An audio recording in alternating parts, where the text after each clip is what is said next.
Hello, my name is Prisha. I live in the United States, but I'm originally from India. Please like and subscribe. Back in India, I was so popular, and everyone thought I was pretty. Even the principal and the teachers adored me. Once when I was in the second grade, I got sick for a week during the exams week, and the principal decided to postpone all the exams until I felt better. Life was great at school, but back at home, things weren't good. I had a twin brother named Aaron, and he was my mom's favorite simply because he was a boy. Once on our birthday, Mom organized a party for him only and made me serve him and his friends, and there was no party for me. Mom was so mean, but at least I had school, my happy place. That is, until the 7th grade when my family decided to move to the States. I had to leave my amazing life and friends, and I was so sad. I always felt like a freak in the States. My skin, my accent, my clothes, everything was so different from everyone else. To make matters worse, Mom wanted me to wear the traditional clothes, a sari, to school. But Mom, if you want me to keep wearing that, why did you leave India? This is a new country with a new style of clothes. Shut up, you useless girl. We left India because of your dad's job and I didn't have any choice. And you need to wear a sari to school because I said so. I won't have you dressing like an indecent woman. I turned around to leave and found Aryan standing behind me, laughing. And then Mom told him that she got a private tutor to teach him English at home. And why wouldn't I get a teacher, Mom? What would a housewife need English for? You only have to clean and cook. Don't talk to me like that, you idiot. What are you going to do, little girl? Scream for daddy? And then I jumped on him and pulled his hair till Mom pulled me away. Mom said I was a bad girl and she decided that she'd come to school on the first day to watch me. She wasn't kidding. I wanted the earth to swallow me as we walked into school together. Mom was even holding my hand. Some girl even came and held my other hand to help me walk. She thought I was blind. When I walked into the classroom, I met the snobbiest, meanest girl in the United States, Missy. Excuse me, this is my classroom and you're hurting my eyes with the curtain you're wearing. Take off these clothes right now. Even if it makes you naked, I don't care. Because my English wasn't good, I didn't say anything and just walked to an empty seat. But Missy stopped me. Hello, I'm talking to you. This is an American school. Change your clothes. It's not Dalawi here. It's Diwali, ma'am. Huh? What are you talking about? Just leave, disappear, vanish. Go. Sit there, in the corner. I took my seat and some girls later came to me to say that I looked beautiful. I knew they were just being nice, and now with Missy around, my life would be hell. On the other hand, Aaron was having a blast. He became one of the popular kids in school only a week after we joined. He was so mean, he joined Missy in bullying me and didn't tell anyone that we were siblings. Once during a lesson, I needed an eraser, so I asked Aaron for one in Hindi. He pretended he didn't hear me, but I kept calling him until Missy said, "Oh God, why is this dummy talking to you in that weird language?" Oh, no, it's because she knows I speak her language. And to Missy he said, "Tum keso hasina." Oh God, that's so sexy. I like smart boys who can speak languages other than like American. Please, be my boyfriend? Aaron got closer to her and kissed her. Ew! I threw my pencil at his head and he yelled like a little girl. I couldn't take this anymore. The very next day, with my savings, I went to a secondhand store and bought a few cool outfits. I decided to keep the clothes in my backpack every day, and before arriving at school, I would go into a public bathroom and change. But my only problem was Aaron. To my surprise though, he didn't say anything to me. And with my new outfit, Missy left me alone, and my life was getting better. That is until one day when Aaron came to me. Wow, Prisha, you really look good. But I wonder what Mom would have to say about you dressing like an indecent woman. This is not indecent. It's a pair of jeans and a t-shirt. Can't you leave me alone? Nope, I don't think so. I'm gonna tell Mom. I pushed him angrily against the wall. What will keep your mouth shut? Well. How about your weekly money? But that money is for lunch at school. You decide. Either you eat or you face Mom. What a jerk. He could dress as he wanted to go to school, but I couldn't? What an unfair world. I gave him my weekly money. I wasn't going back to being bullied for my clothes. One day I was starving and staring at a sandwich in the cafeteria when Missy and Aaron came over. "Hello, starving girl. Do you want that sandwich? I can give you money for it." You would? Thank you." As I extended my hand, Missy slapped it away. "Not so fast, loser. You'll have to do something for me. I need someone to carry my bag, and my amazing boyfriend suggested that you could work as my assistant." What a total jerk! But I needed money, so I asked her how much she would give me weekly, and she said only 50. "Oh, I want 200 weekly. Please, Aaron, talk to your girlfriend, or I will tell her about your sister and who she is." "Oh, OMG, I would love to meet your sister and your family, babe."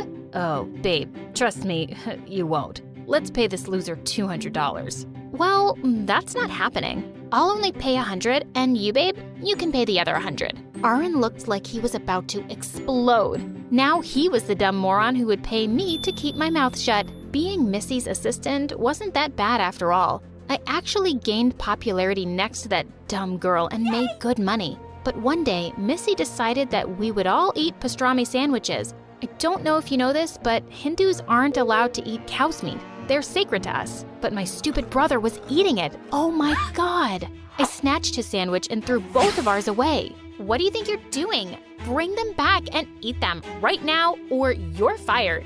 "I will not eat this meat. You cannot force me. So, okay, I'm fired." "Get out of here, stinky." "Stinky you. As long as you have straight hair, you don't bathe for days. Your hair smells like trash, Missy." "You're so terrible. Just go back to your country."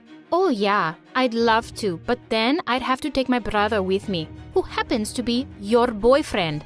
Aaron glared at me, but instead of being mad, Missy just pulled him close. Oh, it's so hot having an Indian boyfriend. Indian guys are the best. And they started kissing. Ugh!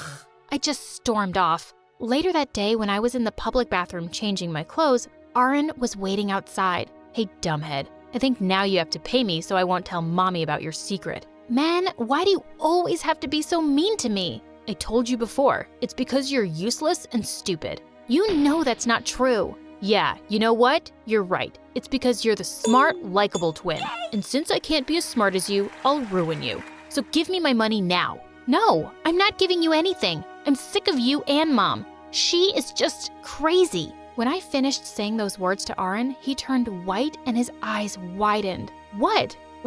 That's true. Mom doesn't understand anything." My brother pointed behind me. When I turned around, there she was, Mom. And guess what? She had heard everything, and she was seeing me dressed in jeans. She looked like a bomb was about to explode. I don't know if she was going to have a stroke or if she was going to attack me, but instead, Mom only said 5 words. "Take that off right now." With my head down, I just said, "Yes, Mom." Next day, Mom told me the craziest thing. I would be engaged to someone soon and marry them after graduation. I was speechless. Mom was awful. I just ran out of the house and walked for hours in the pouring rain. I felt defeated. I came home when everybody was sleeping. The following day, I had to go to school dressed as Mom wanted. And of course, Missy was bullying me over my clothes again. "Wow, your clothes are so amazing." "You don't mean that, do you?" "Of course not. Today's not Halloween, my dear." "It isn't? So why do you have on that monster mask?" "Oops, you don't seem to like jokes." "Do you see anyone laughing? A joke has to make everyone laugh. If not, it's bullying."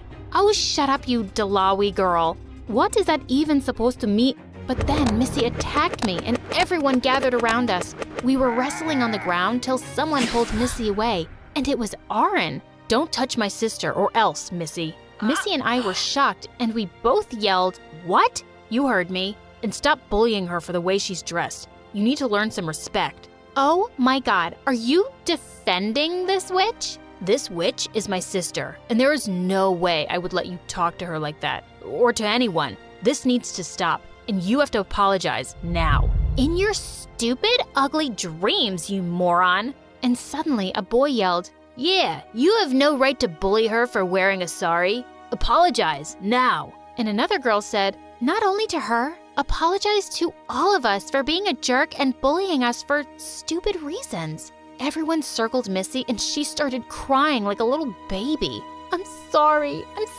just don't hurt me. I know you're apologizing now only because you're scared. But I swear, if we see you bullying someone again, me and my brother will make sure you regret it. Missy squealed and ran away like a little mouse. I thanked Aaron and asked him why he did this now. He said it was time for him to be man enough to do the right thing. After what Mom decided to do to you and marry you off, I knew I had to do something. You're my sister and you've always treated me well. I have to help you, Prisha. I still had another big problem, my engagement, which was a week from now. But I had a plan and Aaron was going to help me. I ran away that day and Aaron took my place. He dressed like me and covered himself with a veil and no one could recognize him. When I ran away, I bumped into someone and he looked at me with his eyes wide. I think I'm your fiancé. Oh, you're also running away? Well, yeah, obviously. I don't know why they're doing this to their own kids. Marrying someone against your will is the worst. His name was Karan, and we spent the next 2 hours talking. While back at home, people became impatient and asked Mom to hurry. So Mom just removed the veil and, well, she screamed when she saw Aaron. Everyone stared in shock and then frantically started searching for us. Everyone had left by the time I got home, but Mom was waiting for me, and she was fuming. Mom, I don't want to get engaged, and you can't make me. I love my Hindi origins, and I'm so proud to be who I am. But forcing me to be with someone I don't love is a red line. Well, you don't decide that. You're only a stupid, useless girl, and you will have to… No, that girl has grown up, Mom, and I won't allow you to control me anymore. I'm a real human being with real emotions, and you need to leave me alone or I will call child services. Do you hear me? Mom gasped as she attacked me. I pushed her away. You're not my daughter. I'm ashamed to have a daughter like you. Fine with me, and don't you ever try to touch me again.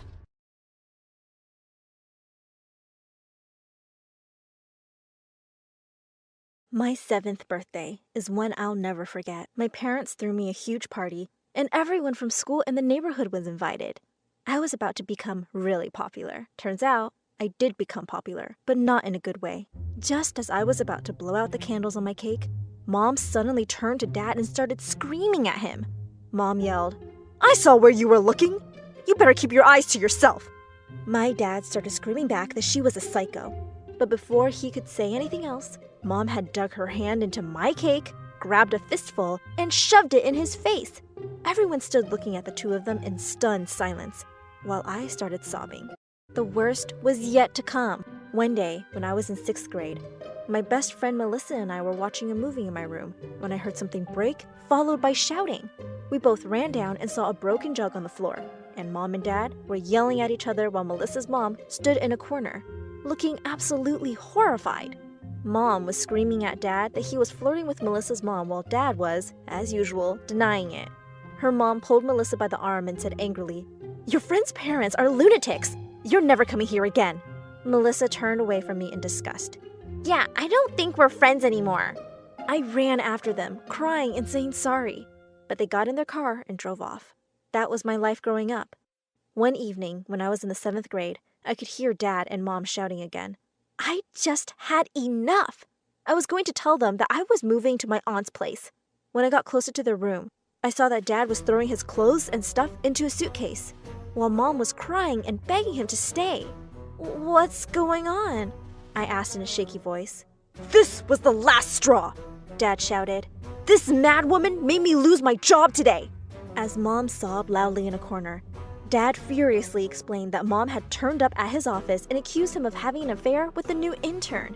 During a meeting in front of the entire board of directors, the intern was the CEO's daughter. "She has ruined my life. I'm sorry, but I can't stay here anymore. Not even for you." Dad gave me a quick hug, and with that, he was out the door. He would occasionally call me to check up on me and would send us money, but he refused to come anywhere near my mom. I was so angry that I was left to deal with her craziness all by myself.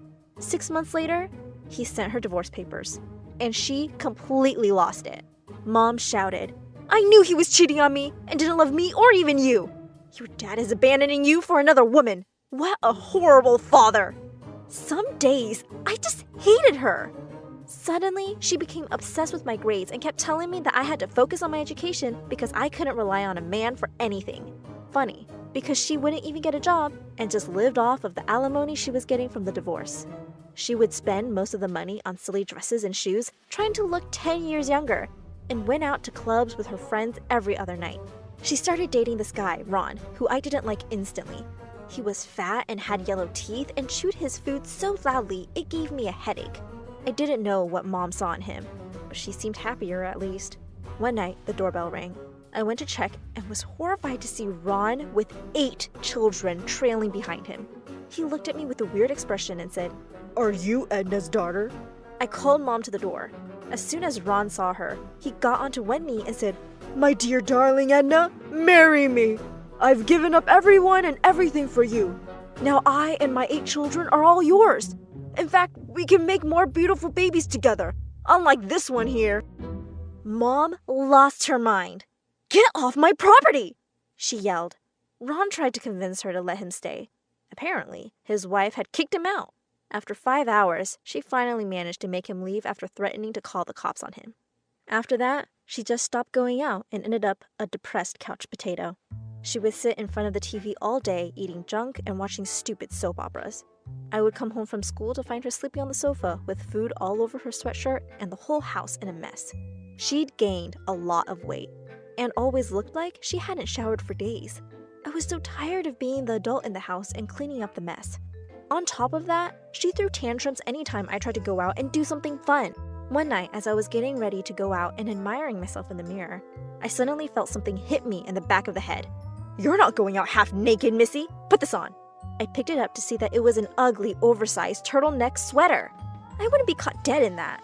I just tried to walk past her and get out of there as fast as I could. But she was in one of her crazy moods. She followed me all the way down the stairs, yelling and screaming at the top of her lungs. "You're such an attention seeker, Sarah. You think you'll find a nice boy dressed up like that?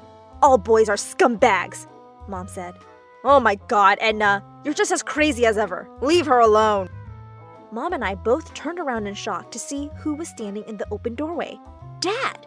We hadn't seen him in 2 years. "Hey, Sarah, meet your new stepmom," Dad said, and he stepped aside to make way for the most gorgeous woman I'd ever seen. Right behind her was a girl, who I guessed was about 5 years younger than me. "This is my wife, Anna, and her daughter, Mallory," Dad said. "I got married 3 months after the divorce." Anna stepped forward and took my hands. "Hey, Sarah, aren't you so sweet? Just like your daddy. And what pretty hair you have. I guess your housekeeper took really good care of you." Anna turned to Mom and calmly said, "Now, can you show me to my room, please? And be a dear and bring in some of those bags." Mom threw a fit when she saw all the suitcases they'd brought. Dad told her that she could make arrangements for herself, or she was welcome to stay as long as she behaved herself. It was his house, and he was moving back in with his family. As they all walked in, Mallory dragged her bag right over my toe. "Ouch!" I cried out in pain. She looked back at me with an evil grin and walked off. Mallory wasn't at all as sweet as she looked, but mostly, I was actually quite happy to have someone other than my crazy mom in the house. Anna was a retired supermodel and had the best taste in clothes, and she let me borrow whatever I wanted. She was also an amazing chef and was always cooking up a storm in the kitchen. It was nice to eat something other than instant noodles for a change. Mallory was obviously pissed at me because she was always trying to mess things up. The day after they'd arrived, she snuck into my room and trashed all the gifts Anna had brought me. I was devastated. When I confronted her, she said, "Get lost. Get your own loser mom to buy you gifts." One evening, I heard Dad yelling my name, so I rushed downstairs. When I walked into his study, he turned to me furiously, asking me why I was stupid enough to have a chocolate milkshake at his desk, and then spilling it all over his papers. I could see Mallory grinning in a corner. I tried protesting and telling Dad it wasn't me, but he wouldn't hear a word against Mallory. Of course, the one person who was truly unhappy with the situation was Mom. She would never eat with us at the dinner table, but a few times I caught her sneaking into the kitchen late at night and shoving Anna's food in her face. She started working out and losing weight because she clearly couldn't stand how good Anna looked. And every other day, just as we were sitting down for dinner, She would come down all dressed up and say she was going out on a date. One day, she said Brad freaking Pitt had met her at a bar and asked her out. Mallory snickered. Brad Pitt? As if! Are you sure it wasn't Danny DeVito? Dad roared with laughter and called Mallory his funny little girl, while Mom stormed off in a huff. One night, Dad announced that we were all going out for dinner. Mom made a face and was about to walk out of the room, but Dad turned to her and said, "If you want to live here, you better start acting like you're part of this family. Go get dressed and come down in 20 minutes. Mom looked furious, but she had no choice. She was turning her nose up at everything and not talking to anyone. But as soon as her beef burger arrived, I could see her eyes going wide and her stomach growling. Without even waiting for anyone else's food to arrive, she started chomping down on her burger. Anna looked at her in disgust. "You eat like a cow!" She laughed. Dad and Mallory joined her. Anna's laughter died as a flying burger struck her in the middle of her chest, and she looked down at the ketchup and mustard stains on her white Gucci dress. She walked over to Mom and poured a large glass of soda over her head. Before anyone could stop them, the two were in a catfight. Mom was yelling crazy things like, "You stole him from me! I met him after the divorce, you psycho!" Anna yelled back. Someone had called the police, and they tried to pull them away from each other. Dad came down to the police station and bailed Anna out. We all decided that leaving Mom in there to cool off for a couple of days would be the best idea. We had a great family movie night in peace. I'd been wanting to ask my boyfriend Jake over to my place for ages, but of course, I never would with Mom around. When I told Anna about him, she was really excited to meet him and told me to invite him that night. Luckily, Mom was still behind bars, so it all worked out pretty well. Jake was an instant hit with everyone. Anna nudged me with her elbow and said, "I didn't think Sarah would be able to get someone as hot as you." And she winked at him. He turned completely red. Wait, was she flirting with him? And what the hell was Mallory doing putting food on his plate and looking at him with puppy dog eyes? I thought, feeling annoyed. Later in the evening, while we were watching a movie in my room, Mom suddenly barged in, grabbed the remote, and switched it off. I jumped up angrily. "What the hell do you think you're doing, Mom?" "Oh, you just wait and see. That boyfriend of yours is as good for nothing as the rest of them," she said excitedly as she shoved some photographs into my hand. I gasped in horror as I saw pictures of Jake with a gorgeous brunette in a cafe. There were more of them on his college campus, and then one of them going into his apartment with their arms linked. I stared at Jake in shock. "I keep telling you that you can't trust any boy. Here's the proof," Mom said, looking really pleased with herself. I was so angry I threw the pictures in Jake's face. "This is what you do behind my back? You two-timing piece of trash!" I yelled at him. He jumped up from the couch looking furious. "That is my sister. She goes to another college and was staying with me over the weekend. I am out of this madhouse." And with that, he stormed off. I'd had enough of this. "Mom, you're crazy and you're making everyone around you miserable. Dad never cheated on you and Jake would never cheat on me. Stop ruining our lives!" I screamed. I went over to Jake's apartment and cried and apologized for everything. He was super sweet and understanding and asked me to move in with him. I moved out as soon as I could, and life started looking up. Dad and Anna kept in touch occasionally, but I didn't hear a word from Mom.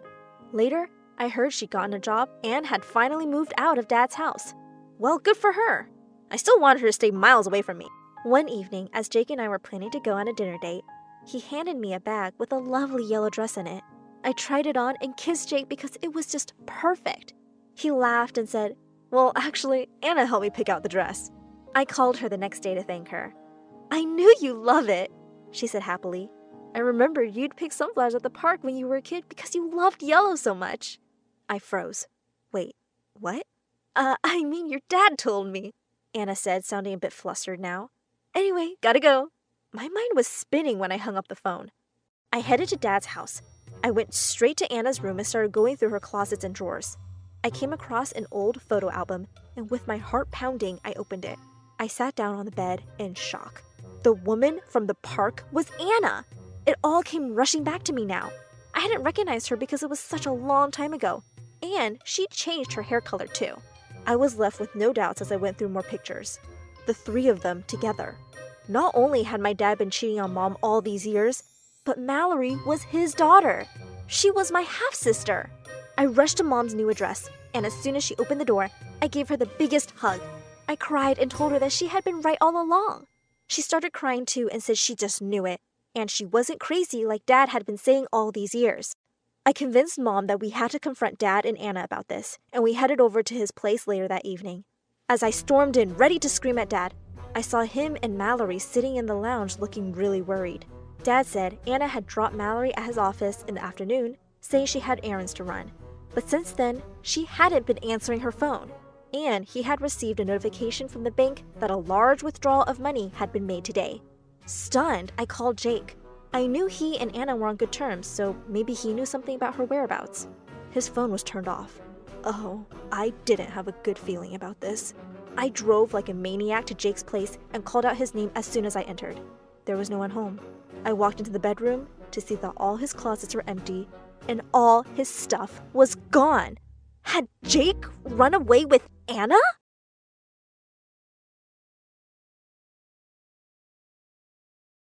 Everyone has secrets, right? I know I do, and you probably do too. But I doubt there's anyone out there that has as many secrets as my parents. It all started at my 10th birthday party, when two people rocked up and spilled the beans on the first dark secret my parents had been hiding from me. I was having the best day of my life. Finally, my parents had agreed to let me throw the princess party of my dreams, and all the girls from my class were invited. I was going to one of the best all-girl private schools in the country, and every time someone's birthday rolled around, we'd compete to throw the best party. So this year, I knew I'd win because my parents had gone all out and even rented an actual unicorn. Okay, obviously it was a horse with a horn, but you get the picture. Plus, my house was an actual mansion, and I knew all the girls would be jealous when they saw it. And yup, I was right. Everyone was impressed. Everyone except Bella. I'd only invited Bella because she was the most popular girl in our class, but when she gave me my gift, I regretted ever inviting her. She handed it over with a smirk, and when I opened it, she said, "Surprise! My mommy didn't believe you actually lived in a mansion because you smell so bad.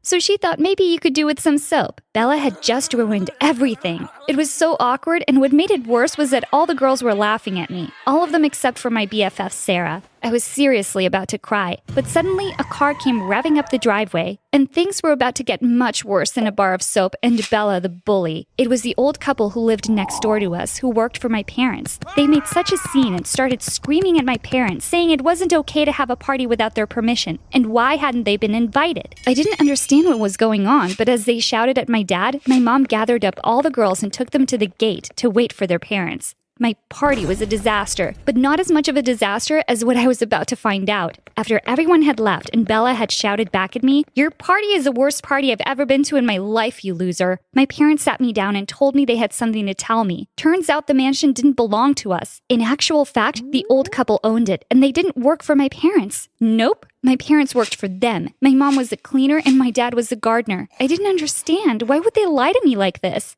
Then they told me that the only reason I went to that rich girl's school was because the old couple paid for it, and that I had better behave or they might stop paying my fees. Honestly, I didn't care anymore. I didn't want to go back to school anyway because Bella would have already told everyone what a poor little peasant I was. That was a huge turning point for me, not just discovering that my parents had lied to me, but that actually they were dirt poor. We were a charity case, and if it weren't for that old couple, would we have to live on the streets? I was so mad at my parents. They were so ashamed and kept apologizing to me, saying they just wanted me to have the life I deserved. But I was a smart kid. I knew there was more to it, and I was going to find out exactly what was going on. Word got out quickly, and Bella made my life hell. One day I got to school and she was standing outside with a box that said, "Money for the poor, aka Sasha." I couldn't believe it. People were actually dropping money in there. It was humiliating. I immediately went to find my BFF and told her I was feeling suspicious. Even she agreed that it didn't make sense that my parents were poor because she'd seen my dad out in a Porsche before, and my mom had all those fancy clothes. Suddenly I thought, what if my parents had just been robbing the old couple? But then my BFF said maybe my parents were hiding from someone. Maybe they'd done something bad and were undercover peasants. After that, I started investigating. Anytime my parents were working, I'd snoop around in their room. My BFF was right. They had so many expensive things. Why were they working as a cleaner and gardener? I decided to just go and ask the old couple. They liked me a lot, and now that I knew it was them that paid for my school fees and bought me all these fancy clothes, surely they'd tell me what my parents were really up to. I saw my mom cleaning their kitchen and felt so stupid. How had I been so blind before? I went to look for the old woman, but I heard her shouting and quickly ran to hide in the hall. And then I heard someone respond. Oh my gosh, she was shouting at my dad. She said, "You're putting their lives in danger. I don't want you living under this roof anymore." Then she stormed off. I ran back to our house before they noticed me. Okay, so my dad had obviously done something bad, but what had he done? I wanted to help him, but that night him and my mom were fighting and I'd never heard them fight before. They were like the perfect couple. Our whole life was going downhill and I couldn't bear it. The next morning, I decided I had to speak to my dad, but when I went through the kitchen, he wasn't there. Instead, I found a note that said, "You'll both be better off without me. Sorry, girls." Oh my god, he was gone. I ran to wake up my mom and told her, and she just started screaming. I was too young to know what to do, so I went straight to the old couple's house and asked them to come help. This was all their fault. If the old woman hadn't shouted at my dad the day before, maybe he'd still be here. I thought the old couple would be upset. After all, who would do their gardening now? But they were the opposite of upset. The old woman started laughing and said she'd been waiting for this moment for years. I felt disgusted by her. How could she talk about my dad like that? The old couple started comforting my mom, and I wanted them to get off her. Why was my mom even letting them hug her? And then she told me something that sent my whole body into shock. They said now that my dad was gone, we could come live in the big house where we belonged. Then my mom just lost it. She pushed them away and said, "When will you stop? I don't want to live with you. You've ruined my life." The old woman tried to reach out for my mom to calm her down, but my mom just screamed, "Mom, will you just leave me alone?" I couldn't believe it. Mom? But my mom had told me my grandparents had passed away years ago. So these people were my grandparents? Over the next few days, my mom cried nonstop, and eventually she agreed for us to move into the big house with her parents. I felt really uncomfortable with how many secrets were coming out. I just wanted to see my dad, but we couldn't get in touch with him at all. It was like he'd disappeared, and the whole time my grandparents kept saying that I should try and forget him. He'd abandoned us. I didn't believe them, though. My dad would never have done that. He loved us so much. You'd think I'd be happy now that I finally got to live in the mansion like a real princess, right? But it was horrible. My grandparents told me how my dad had gotten my mom pregnant when she was really young, and they didn't approve of him or his family. So the only way they could be together was if they worked for my grandparents. I was so confused. My dad didn't even have a family. He'd lived in a foster home. Or at least that's what they told me. By this point, I didn't know what to believe anymore. Bella soon found out that I was actually rich and not just some gardener's kid, and suddenly she wanted to be my friend again. Her grandmother was friends with my grandmother, and she knew so much about what was going on, it made me sick. She told everyone at school that my dad had run away, but that it was okay because now I got to live in the mansion again. And she expected me to want to be her friend? Yeah, right. Instead, I left a bar of soap on her desk with a note that said, "Use this to wash your mouth out." Huh, served her right. So there I was, a rich kid like I'd always thought I was, but with no dad. A few years passed, and still we never heard from him. I started to believe my grandmother that he really had abandoned us. But the older I got, the more I felt like there was something else going on too. It bothered me how much my mom was fine with it. Like after a while, she just accepted it and said life goes on. But she couldn't fool me. I heard her crying, and sometimes I heard her wandering around at night. Just like me, she wasn't sleeping well. And I'm not joking, but I started to feel like someone was following me. One day, I was walking home from school with my BFF, and we heard a rustling sound in the bushes. It was winter, so it was already getting dark, and my BFF started screaming. I told her to keep quiet and that I just read in a detective book that the #1 rule if you were being followed was to pretend like you were none the wiser. But she just started running and left me there all alone. Geez, some friend she was being. I kept walking home and tried to act as normal as possible, but I was seriously being followed. Eventually, I couldn't handle it anymore, so I ducked behind a parked car and waited for my stalker to catch up to me. I was going to give him a fright, but when I leapt out and said, "Gotcha!" it ended up being a little old lady, and she almost fell over. I felt so bad and ran to help her and apologized. But she said it was okay and that I'd better hurry home because it was too late for a girl like me to be out.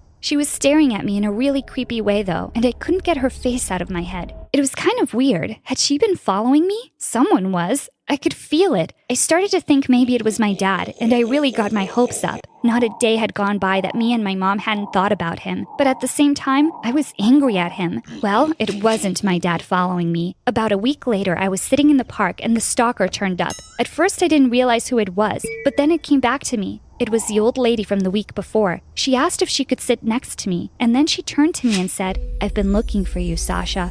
Whoa, this was crazy. How did she know my name? She told me there was something of mine she wanted to show me and asked me to follow her, but she said I had to be quick or they might see us together. I had no idea what she was talking about and started to panic, but she had taken hold of my hand, and for such a little old woman, she was seriously strong. Plus, she seemed harmless, even if she had been following me and knew my name. We climbed into a car, and she told the driver to hurry. Suddenly, we were driving through the city so fast, and I realized I'd done exactly what no kid should ever do: get into a stranger's car. I asked her what she wanted with me, and she said I'd soon find out. But I didn't find out. The car came to a stop, and I opened the door to climb out. But suddenly someone grabbed me and said that the old woman was dangerous and I needed to go with them quickly. It all happened so fast, I didn't have time to think. Then I noticed my grandfather was in the back of the other car, and I got in beside him. The old woman was standing outside the house shouting, and as I looked back, I swear I saw my dad's face in the window. This was too much. I asked my grandfather what was going on, and he said that the old woman was crazy and had been following me. I asked how he knew this,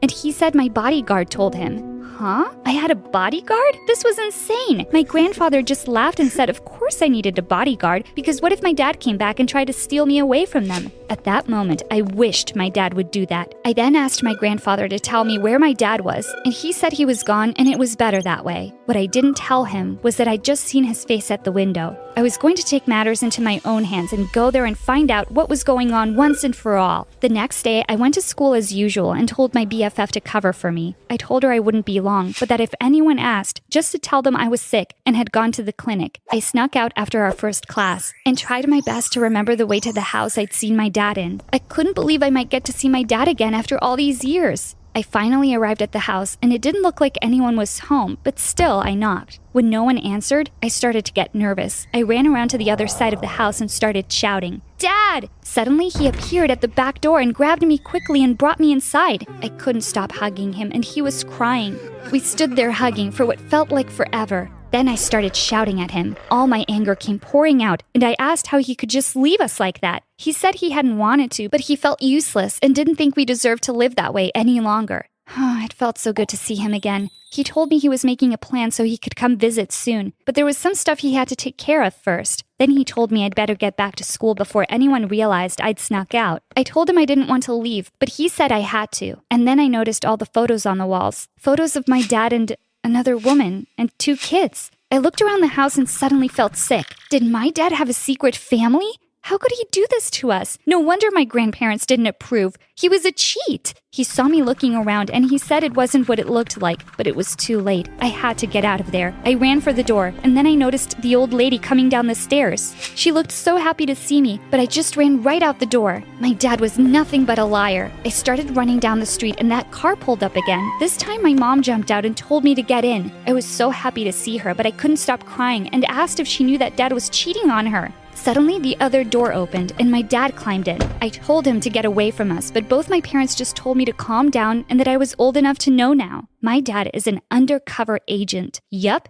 he's a spy. Everything he's done so far is to protect us. My grandparents were really not happy about it because there had been some scary situations over the years. So that's why he'd left us. But he wasn't living with some other family. He was living with his mom, who just happened to be the old woman who stalked me. She had been looking for me because she couldn't bear to see her son so unhappy without being able to see me. She was just trying to help, but it could have been dangerous for us. Oh, and the pics of the other woman and kids were his sister and her kids. Oh my God, I had cousins! Now that I was 15, my parents thought I should know the truth, but they said it would still make things tricky. Then I thought to myself, how come they weren't crying at seeing each other again? Well, looks like they'd kept another secret too. This whole time they'd been sneaking behind my back seeing each other. Now it all made sense. The noises I'd heard in the night were my mom sneaking out. To be honest, I'm still processing it all. It's a lot for a kid to take in, but it does kind of make me laugh. Can you imagine what Bella would say if she knew my dad was a spy? Now who's a loser? My cool status just went way up. But obviously I won't be telling anyone. Let's just say I'm a pro at keeping secrets now. Hi, I'm Natalie, and I'm the only child of a rich couple of tech entrepreneurs. They developed some apps that became super popular overnight, and they became millionaires. Sounds cool, right? Well, it wasn't that great for me. My parents were always working or traveling, so I hardly ever saw them. I was practically raised by my nanny, and my best friend was my chauffeur, Thomas. I really wanted to have friends my age to play with. So when I was 5 and starting school, I was thrilled. I put on my new uniform and cleaned my thick glasses. Oh yeah, I have a huge eyesight problem. I'm almost blind without them. When we arrived, I noticed that everyone in the parking lot was looking at me. Just then, I spotted a girl my age standing close by and saw that she was wearing the exact same shoes as me. I walked up to her excitedly and put my foot next to hers. Look, we have the same shoes. We could be best friends. The girl stomped on my foot. Don't think you'll be popular here just because you came in a fancy car, Four Eyes. But I didn't ask, and I don't care.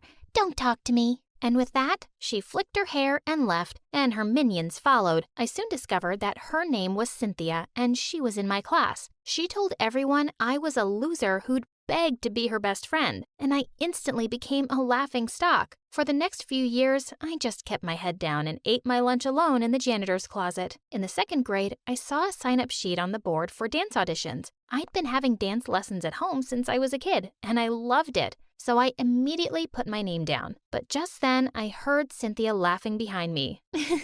There's no place for you here. Only talented dancers can join the class. The ones who don't wear stupid glasses. I was so tired of her walking all over me. I am a talented dancer. You don't get to decide what my place is. With that heavy equipment in front of your eyes?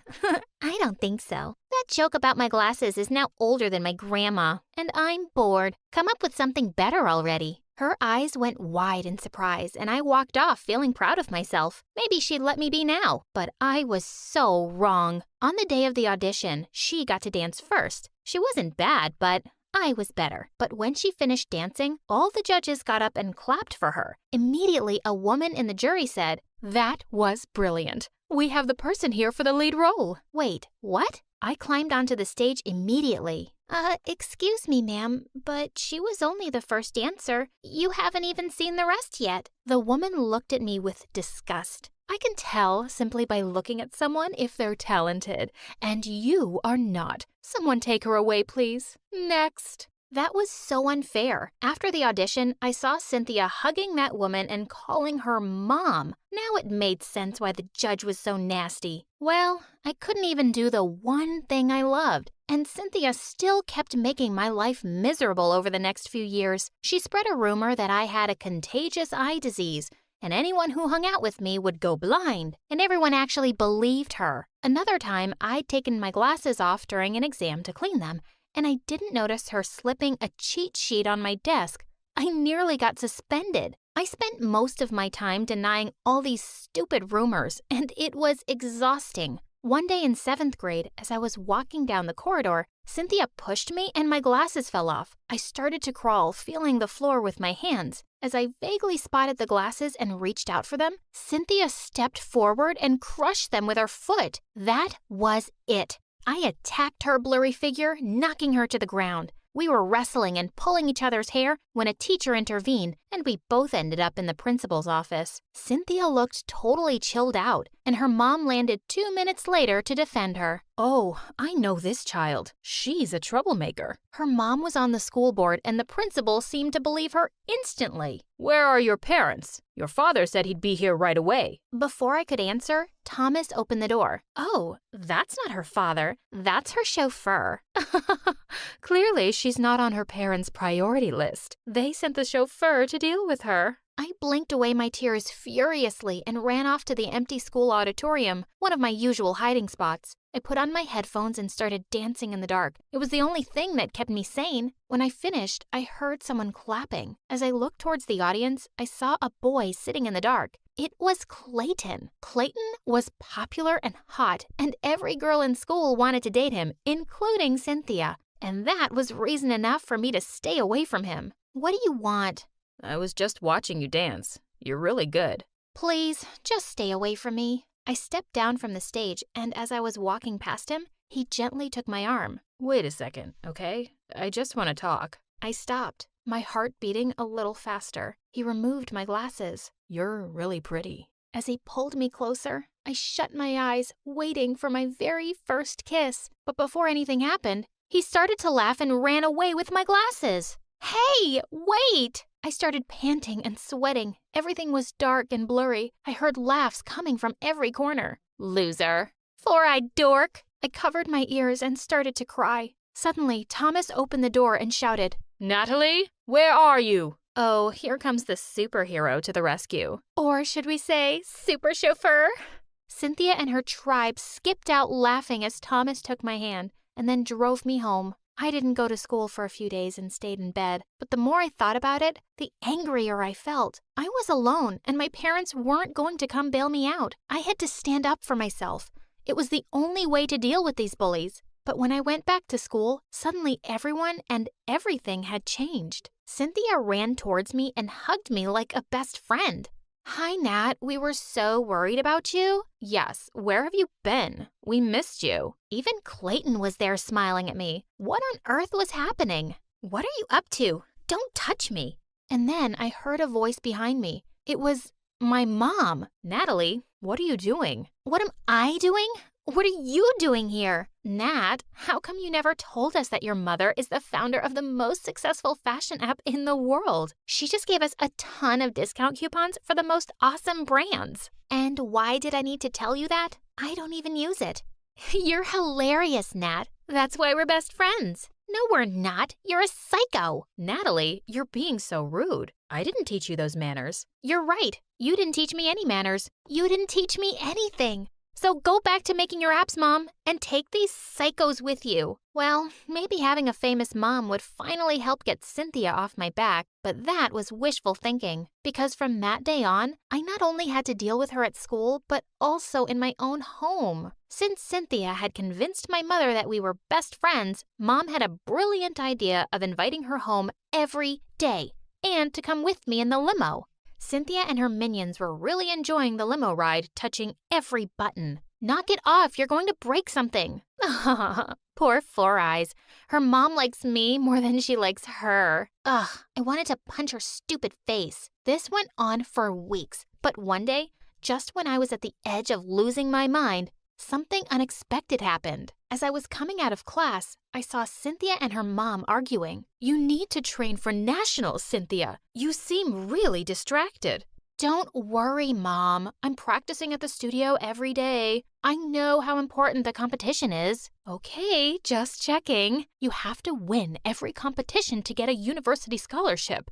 Your stupid father has left me with no money, and you have to go to Juilliard. It's important for my reputation." "I know, Mom." I realized Cynthia had been lying to her mom about going for practice because she was always at my place. Now was my chance to get rid of her once and for all. That afternoon, when Cynthia was at my place as usual, I stole her cell phone, took her mom's number, and called her, acting as a secretary from the dance studio. "Hi, I wanted to tell you that your daughter had an accident at the studio and you're her emergency contact. Can you please come over immediately?" "Oh my God, is she okay?" "Yes, she's fine, but she's asking for you. I'm sending you the address." "I'll be right there." Okay, that was a bit dramatic, I know. When I heard a car screech to a halt outside my house, I went running out.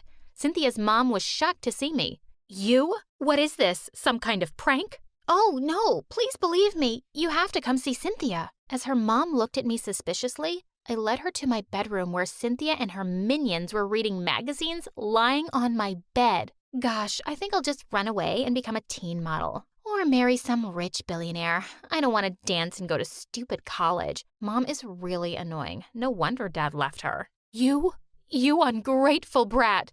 "Mom, I was just kidding." "Shut up. You're coming with me right now. You're grounded for life." She took Cynthia by the ear, like a 5-year-old rascal caught doing something bad by her mommy. It was heaven, and I'd been recording the whole thing on my phone. It was an Oscar-worthy film I could watch on repeat, and then I shared it with the whole school. By the next day, Cynthia was the laughingstock, and that was the end of her popularity. But when I got home that day, Mom was waiting for me with her phone in her hand. "You made this and circulated it everywhere? How could you do this to that nice girl? You're a terrible person." "I'm glad at least this made you pay some attention to me, Mom. Did you know Cynthia has bullied me from the day I started school? Do you know she's knocked me down, broken my glasses, spread rumors about me, and humiliated me in front of everyone? You wouldn't know because you were never here. Her mom always came to defend her, but mine never showed up for me." "I'm sorry, Natalie. I didn't know. I was so busy all these years to build a great future for you. This app, this company, this money, it's all yours." "Well, you know what, Mom? I always thought I was angry at you for never having any time for me. But now I think what's been bothering me all along is that I'll grow up to run your company one day and I'll become someone like you. And I don't want to be like you. I don't want to ignore the people who love me the most for some company or money." "Oh, I didn't know you hated me this much." Mom, I don't hate you. I hate the fact that I might turn out to be a mother like you. Please, forgive me. Please, give me a chance. I wasn't ready to forgive her right away, and I didn't talk to her for months. But it seemed like my words had really moved her, and she kept trying to make up for all the lost time. And eventually, I decided to give her a chance again. And, well, Cynthia, she never bothered me again. She was now a prisoner of her mother, who didn't take her eyes off her and forced her to dance every single day.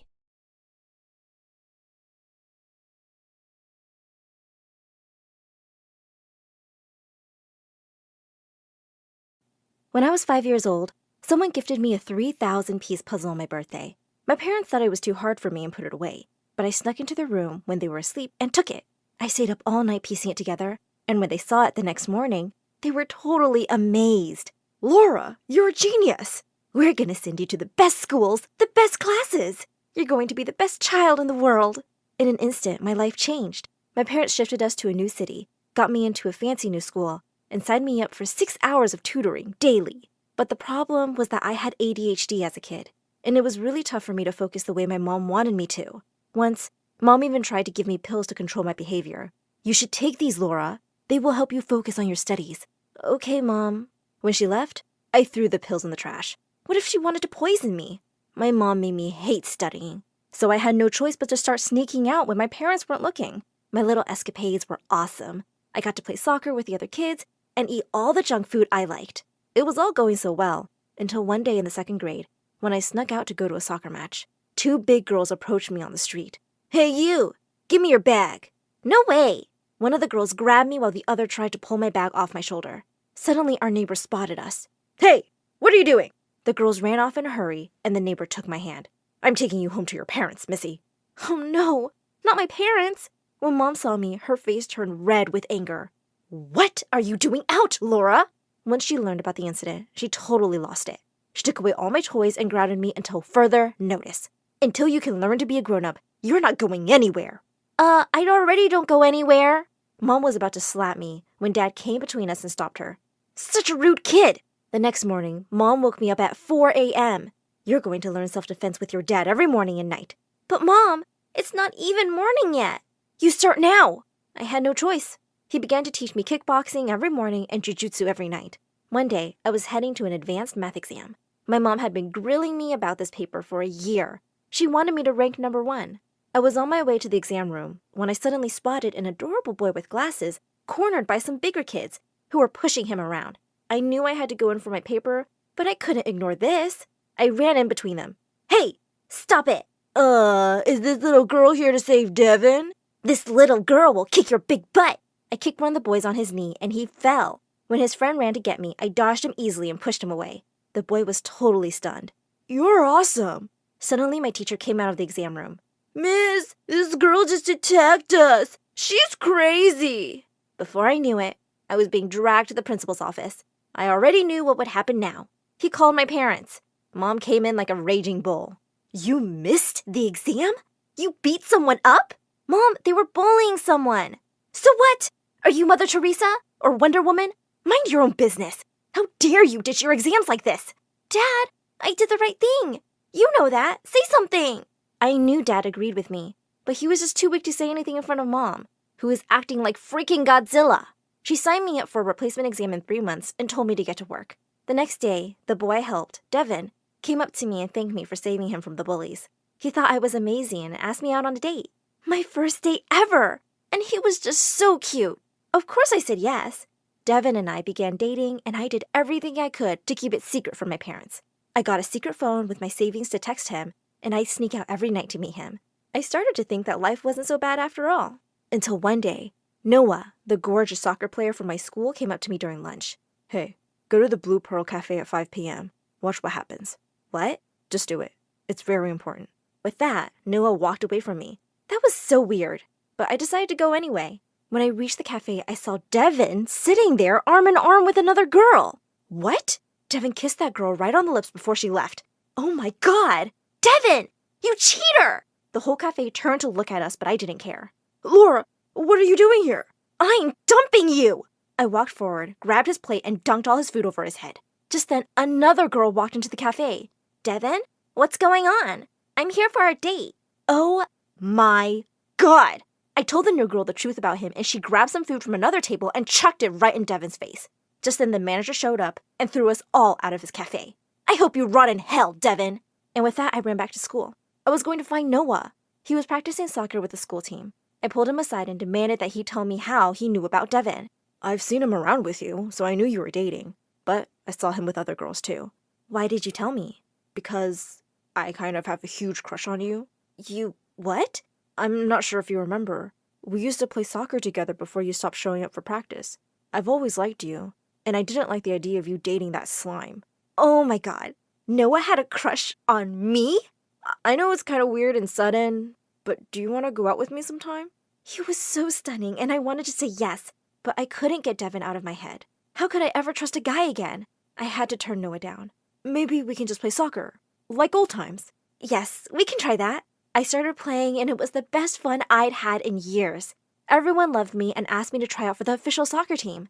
I cleared the tryouts easily, but I had to make sure my parents never found out about this.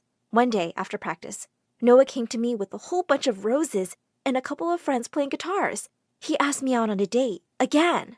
Oh my God, you're dating Noah? I turned around to see Devin behind me, and he looked really mad. It's none of your business what I do with my life. Tell me the truth, Laura.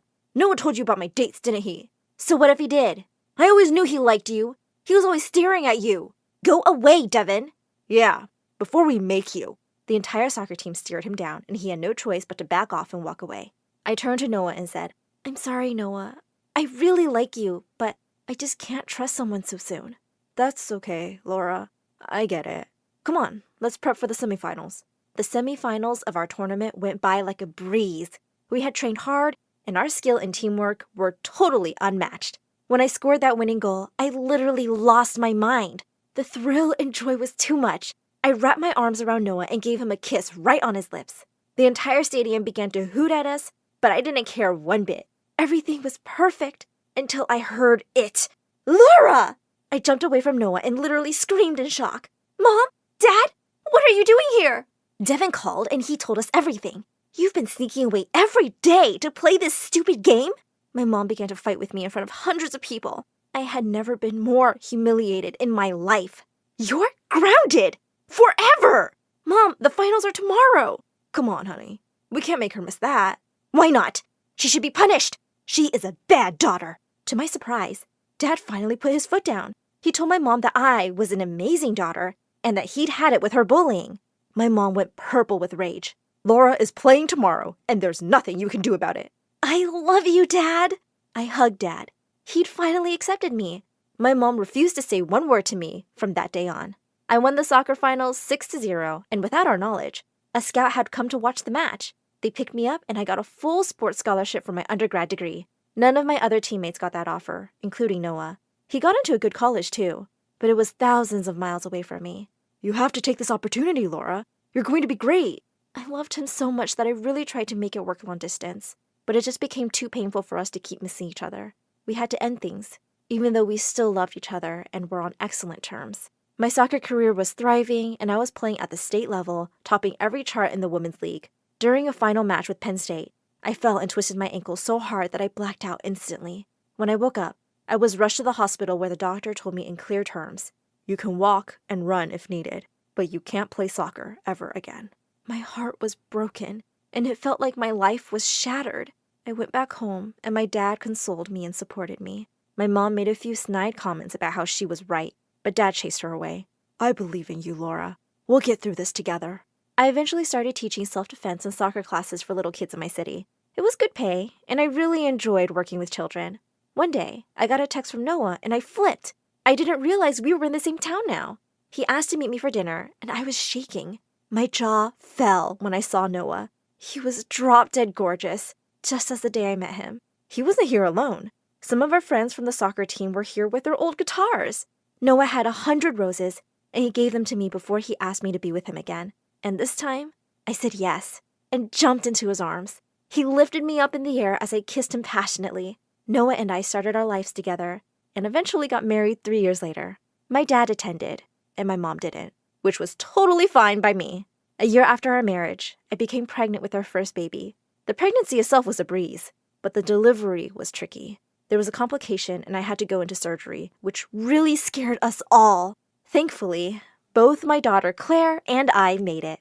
When I'd recovered, the doctor said, "I'm sorry, Laura. Getting pregnant again could be really dangerous for you. That complication would happen again." At first, I was heartbroken because I'd always wanted a big family. But once the grief passed, I said to Noah, "I'm grateful I have Claire, and I still want her to have siblings." We adopted 3 children after I had Claire. Claire absolutely fell in love with her siblings, and Noah and I got to give our 4 children a wonderful, loving home. On a hiking trail one day, I caught sight of a boy in the distance all by himself, and my heart stopped. Why was he so close to the edge of the cliff? It seemed like he would fall over any minute. I dashed forward and pulled him away. We both fell to the ground. Our eyes locked for a second, but I quickly backed away. "What'd you do that for?" I thought you were gonna go over." "I was just trying to take a picture of a really rare butterfly. Thanks for ruining it." I said I was sorry and brushed the grass off myself. Just as I was about to walk away, he suddenly took my hand. "Hey, getting to see your eyes up close was kinda worth it. I'm Jack, by the way." Oh, my heart. He let go of my hand abruptly, and I could see a girl coming over like a raging bull towards us. "What do you think you're doing? Stay away from him." I couldn't forget that moment for a week. "Hi, my name is Rubina, and it was my first day at my fancy new high school. My parents had moved from Pakistan a long time ago and now owned a restaurant. I wanted nothing more than to become a chef, but they wouldn't hear of it. I had to be a doctor. They didn't move all the way to America for me to be a cook." As I walked into class with Claire, I froze when I saw the boy from the trail and his annoyingly pretty girlfriend. No. He obviously didn't remember me, but maybe she did, because she hated me from the moment I came in. Elena was one of those perfect girls with perfect hair who knew all the answers and never got less than an A, and all she could talk about was how she was going to Harvard like her daddy and granddaddy. She also felt so threatened by the new smart kid in class. That's me. I could tell that she didn't like that I had guys flocking around me. A boy from class told me the other day that I looked so exotic. He wanted to know all about where I was from. Another one said he wished he could move to Pakistan if all the girls were as gorgeous as me. Geez, why don't you guys just all move there? I don't even know why you're jealous. The only boy I want is with you. Which leads us to my first ever B+ on a math test. It was hard to focus with Jack in class. My parents were furious. It was like I'd brought dishonor to our entire family. When I was your age, I walked 20 miles to school every day with a heavy backpack. You have everything you could want, princess. Getting good grades is the least you can do. And don't turn out like your sister. That girl has given us nothing but grief. I sighed. We didn't talk about Fariel much, unless it was to give an example of what not to do. She'd become a model and gone off with her loser boyfriend. I missed having her around, though. It was cultural day at school, and I was so excited to be wearing my traditional clothes and sharing some food from back home. I'd cooked up a secret family recipe. When I walked into class that day, I had girls gasping at how pretty my clothes were. Of course, Elena loudly announced that she thought I looked really weird. I think it's actually a pretty cute look, babe. You should try it out sometime. I'm sure Rubina would be happy to help. The vein on Elena's head looked like it was gonna pop. During recess, we joined tables in class and were about to share the food we'd brought. Suddenly, I found myself tripping and falling face forward.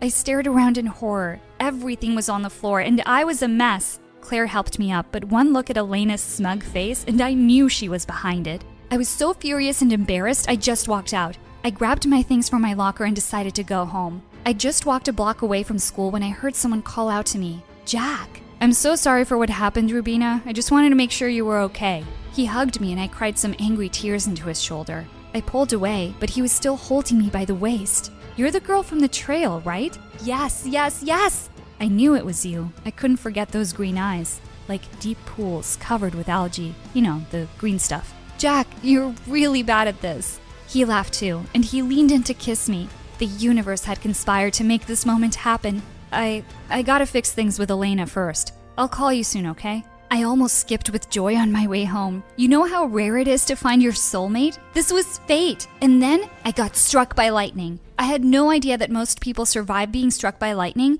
and I was one of them. I opened my eyes and there were lots of lights and people talking around me, and a guy with a really worried face. I slipped away again. I woke up and had no idea where I was. This wasn't my room. Where were all my boy band posters? "Oh, thank God you're awake. How are you feeling?" Blank. "That's what I'm feeling, stranger." "Who are you? And where am I?" He looked shocked, and he told me that lightning had struck me yesterday, and he explained that he was my boyfriend Jimmy, and I was at our apartment. Had this lunatic kidnapped me? I was beginning to freak out. I ran to the bathroom and locked myself in and told him I needed to see my parents. I heard him talking on the phone to someone. I turned to the mirror, and I screamed. Why did I look so much older? OMG, were those lines starting to show under my eyes? And what was that? A white hair? Just then, I heard a knock on the door and a familiar voice. "Open up, Rubina, it's Ferial." I opened the door and my sister hugged me tight. She also looked so much older than I remembered. What had happened to the hot model? She remembers you. She doesn't have any idea who I am. Okay, I was feeling sorry for this dude because he looked really hurt and he seemed nice, but what was going on? Rubina, what's the last thing you remember? I remember kissing Jack and going home from school. They took me to the doctor, and after much questioning, it turned out that I had lost all my memories for the last 10 years. I was stuck feeling like I was still 17 because I didn't remember anything from my life after that, but I was actually 27 now. The doctor said my amnesia could go away on its own, but they couldn't be sure. Ferial decided to take me to her place since I didn't feel comfortable with Jimmy. He looked really sad as he put my bags in her car and said he'd come and see me soon with picture albums. Maybe those would help jog my memory a bit? I had so many questions. Where were Mom and Dad? Ferial told me they'd gone out of business 2 years ago and had decided to move back to Pakistan. I was devastated by that news. I loved that restaurant. Ferial said she'd left her boyfriend many years ago and fixed things with Mom and Dad and moved back into our house. She was still living there after they'd left. Of course I remembered this place. This was home. The door was opened by a very silky 13-year-old girl. Ferial introduced her as her daughter, Sidra. "Mom, I know who she is. We meet like every weekend." "Yes, sweetie, but Auntie doesn't know who you are anymore. Her brain's gone a bit mushy." The next day was just as crazy as I tried to understand what had happened all these years. Apparently, I'd gone to med school and graduated with flying colors, and I had my own clinic now. That was so lame. I was supposed to be a chef. I talked to Mom and Dad on Skype, and they said they'd come and see me as soon as they could get a flight. By the way, Mom, do you remember me dating a guy called Jack in high school?" "I don't remember, Baita." The word Baita means kid in my language. It's something Mom will probably keep calling me, even when I'm a grandma. "Maybe you kept it a secret from me?" That was entirely possible. I said the connection was dropping and hung up. What had happened to me and Jack? Hadn't he broken up with Elena after that magical, life-changing kiss? Jimmy came by the next morning with a pile of photo albums. As he walked me through all the birthdays and trips, I could see him looking at my face, hoping I would remember something. He really had such warm, kind eyes. I felt awful disappointing him. "Why don't you leave these here and I'll look through them again?" He smiled sadly and said he'd come again later. "Oh, I almost forgot. Here's your phone. You forgot it the other day." "Yes, that's what I needed. And I found a Jack on my phone." My hands were shaking as I dialed the number. Turned out it was Jack the plumber, who'd fixed the pipes in our place last month, apparently. Great. I didn't have Claire's number either. I wanted to catch up with her, and if anyone knew what had happened between me and Jack, it would be her. I searched for both of them on Facebook, but they didn't seem to have accounts. No one uses Facebook that much anymore, Aunt Rubina. I've been telling you since forever to make an Insta account. Why was this 13-year-old weirdo calling me Auntie? Then I remembered that I wasn't actually 17 and that she was my niece. Whatever. "Fine, if you insist. Set up this Insta account for me." She rolled her eyes and took my phone. A few minutes later, I had a profile on Instagram, and we found both Jack and Claire there. I sent them both invites and spent the whole day checking my phone. Thank God Sidra had shown me this awesome channel, my story animated. I laughed and cried over the stories all day while I waited. As I was about to go to sleep that night, I got a notification. Jack had accepted my invite. How is it possible that he was even cuter now? And I couldn't see any wife or girlfriend. I left him a message saying I'd like to meet. Almost instantly, I got a reply. "Hey, never thought I'd hear from you again. I'd love to catch up. Meet me at the Starbucks on 5th Avenue? How was I going to sleep tonight? Just then, I got a WhatsApp message from Jimmy. Good night. I started going through all our previous conversations, and it seemed like he really loved me. It made me feel kind of warm and fuzzy inside, but I couldn't remember that feeling of loving him. I woke up feeling so excited about meeting up with Jack. I had to decide what to wear. Yuck. Why did being 27 mean that I only had boring clothes? Where were the ripped jeans and cute crop tops? I remembered Ferial saying that some of my old stuff was in the attic, so I went up hoping to find something there. And I did. This was perfect. It was the dress I was wearing the day Jack and I kissed. He'd loved it, and maybe I'd get lucky again. Okay, so I had to beg Cedra to zip me up while I held my breath, but I still looked good. My heart was racing as I walked into the coffee shop. He looked up and smiled, and I was spellbound again. He got up and kissed me on the cheek and said I hadn't changed at all. I really haven't, Jack. He asked why I'd wanted to reconnect after all this time, and I told him my whole crazy lightning story. I'm just trying to remember things. What happened between us? He looked really surprised that I'd forgotten everything. Well, I broke up with Elena and asked you out, and we dated for a year. It was really special. He said when I was going off to med school, we'd decided long distance was going to be too hard, so we went our own ways. I felt heartbroken. How could I have possibly let my soulmate get away? He took my hand and said he'd felt so good hearing from me. He wanted to see me again. And of course I said yes. Maybe this was fate's way of letting us have another chance. He walked me back home, and just as he was about to leave, he turned around. I've been wanting to do this again for so long. And he pulled me in for a long kiss, leaving my head spinning. As I snuggled up on the couch to become Jack's cyberstalker, I realized Claire still hadn't added me. I looked her up on Google and found out where she worked. She was a partner at some big law firm. I called her workplace, and the secretary put me through. A few seconds later, I instantly recognized Claire's voice as she asked who was speaking. Hi, Fancy Pants Claire, it's Rubina. Remember your best friend? Suddenly, there was complete silence, and then she just hung up. What on earth? The doorbell rang. Someone had sent a bouquet of white lilies for me. I'd always loved lilies. I read the note. Hey, would you like to come over to my place for dinner tonight? I'd like you to get to know me again. Let me know. Jimmy. Man, this was getting confusing. I mean, Jack had just kissed me and asked me out, and here was my real boyfriend, and he was just so sweet, and it was just dinner, right? I texted him and said I'd be there. When Jimmy opened the door, I couldn't help thinking he looked really cute all dressed up. And here I was in Cedra's t-shirt. We walked out to the balcony to have a candlelit dinner for two. This was definitely a date. When he placed the food on the table, I cried out in surprise. OMG, how did you know that's like my favorite thing in the world?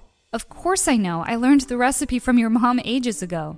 Boy, did he know how to make his way into a Pakistani girl's heart. It was just really fun and easy talking to him. I didn't even realize how quickly the time had gone by. Want to dance? I don't know if you remember this, but you love dancing. I always have. As he pulled me close and we slow danced under the stars, I could feel my heart racing. Why did he smell so nice? I kind of really wanted him to kiss me. Trying to distract myself, I said that it was really weird that my best friend Claire seemed to be avoiding me. He suddenly stopped short. You mean Claire from your high school? You've told me about her. You guys haven't spoken to each other since you graduated. I was really surprised. Why? You said you caught her and your boyfriend kissing at the graduation party. I pulled back horrified. What? I told Jimmy I had to go and ran out of there before he could stop me. I cried all the way home. How could my best friend who knew everything do this? How could Jack? The next day I stormed off to the car dealership he told me he owned. He looked really surprised to see me. Hey babe, I thought we were meeting I slapped him hard on the cheek. You kissed my best friend and you tried to fool me because I couldn't remember stuff? Babe, listen, that was such a long time ago. Well, what about the ring on your finger now? All of his employees were staring at us in stunned silence. I wish I'd forgotten you even existed. Goodbye, Jack. The stupid boy I'd met on that stupid trail was always a scumbag. When I got back home, I tripped over a suitcase and cried out in joy. Mom and Dad were here. As I sobbed and hugged Mom, I thought she smelled like my favorite things in the world, cinnamon and jasmine. Suddenly I felt dizzy, like my mind was spinning out of control. What was happening to me? It felt like my life was playing out before me. I remembered the graduation party, the first time lightning struck me, and my time at med school. And I'd come back. And on the plane ride home, I'd met Jimmy. They say lightning never strikes the same place twice, but it had. It struck me twice. When I was 17 and when I was 27 years old. The first time nothing happened, but the second time it had hit me, I'd lost all my memories of the last 10 years. But now I remembered everything, and I remembered that I'd found my real soulmate. And he was not a stupid high school crush. He was the real deal. And I had to marry him before he ran away. I told everyone I had to do something really important, and I rushed out. I just had to make one stop on the way. Jimmy looked really surprised to see me at his door. That night when I got struck the second time, I was going to ask you to marry me. I kneeled on the ground and I said, Jimmy, would you marry me? And I handed him the ring I bought before I lost my memory. His jaw dropped open and he said, you remember me. And he just pulled me in tight and hugged me. He said in my ear, there's nothing I want to do more than marry you, Rubina.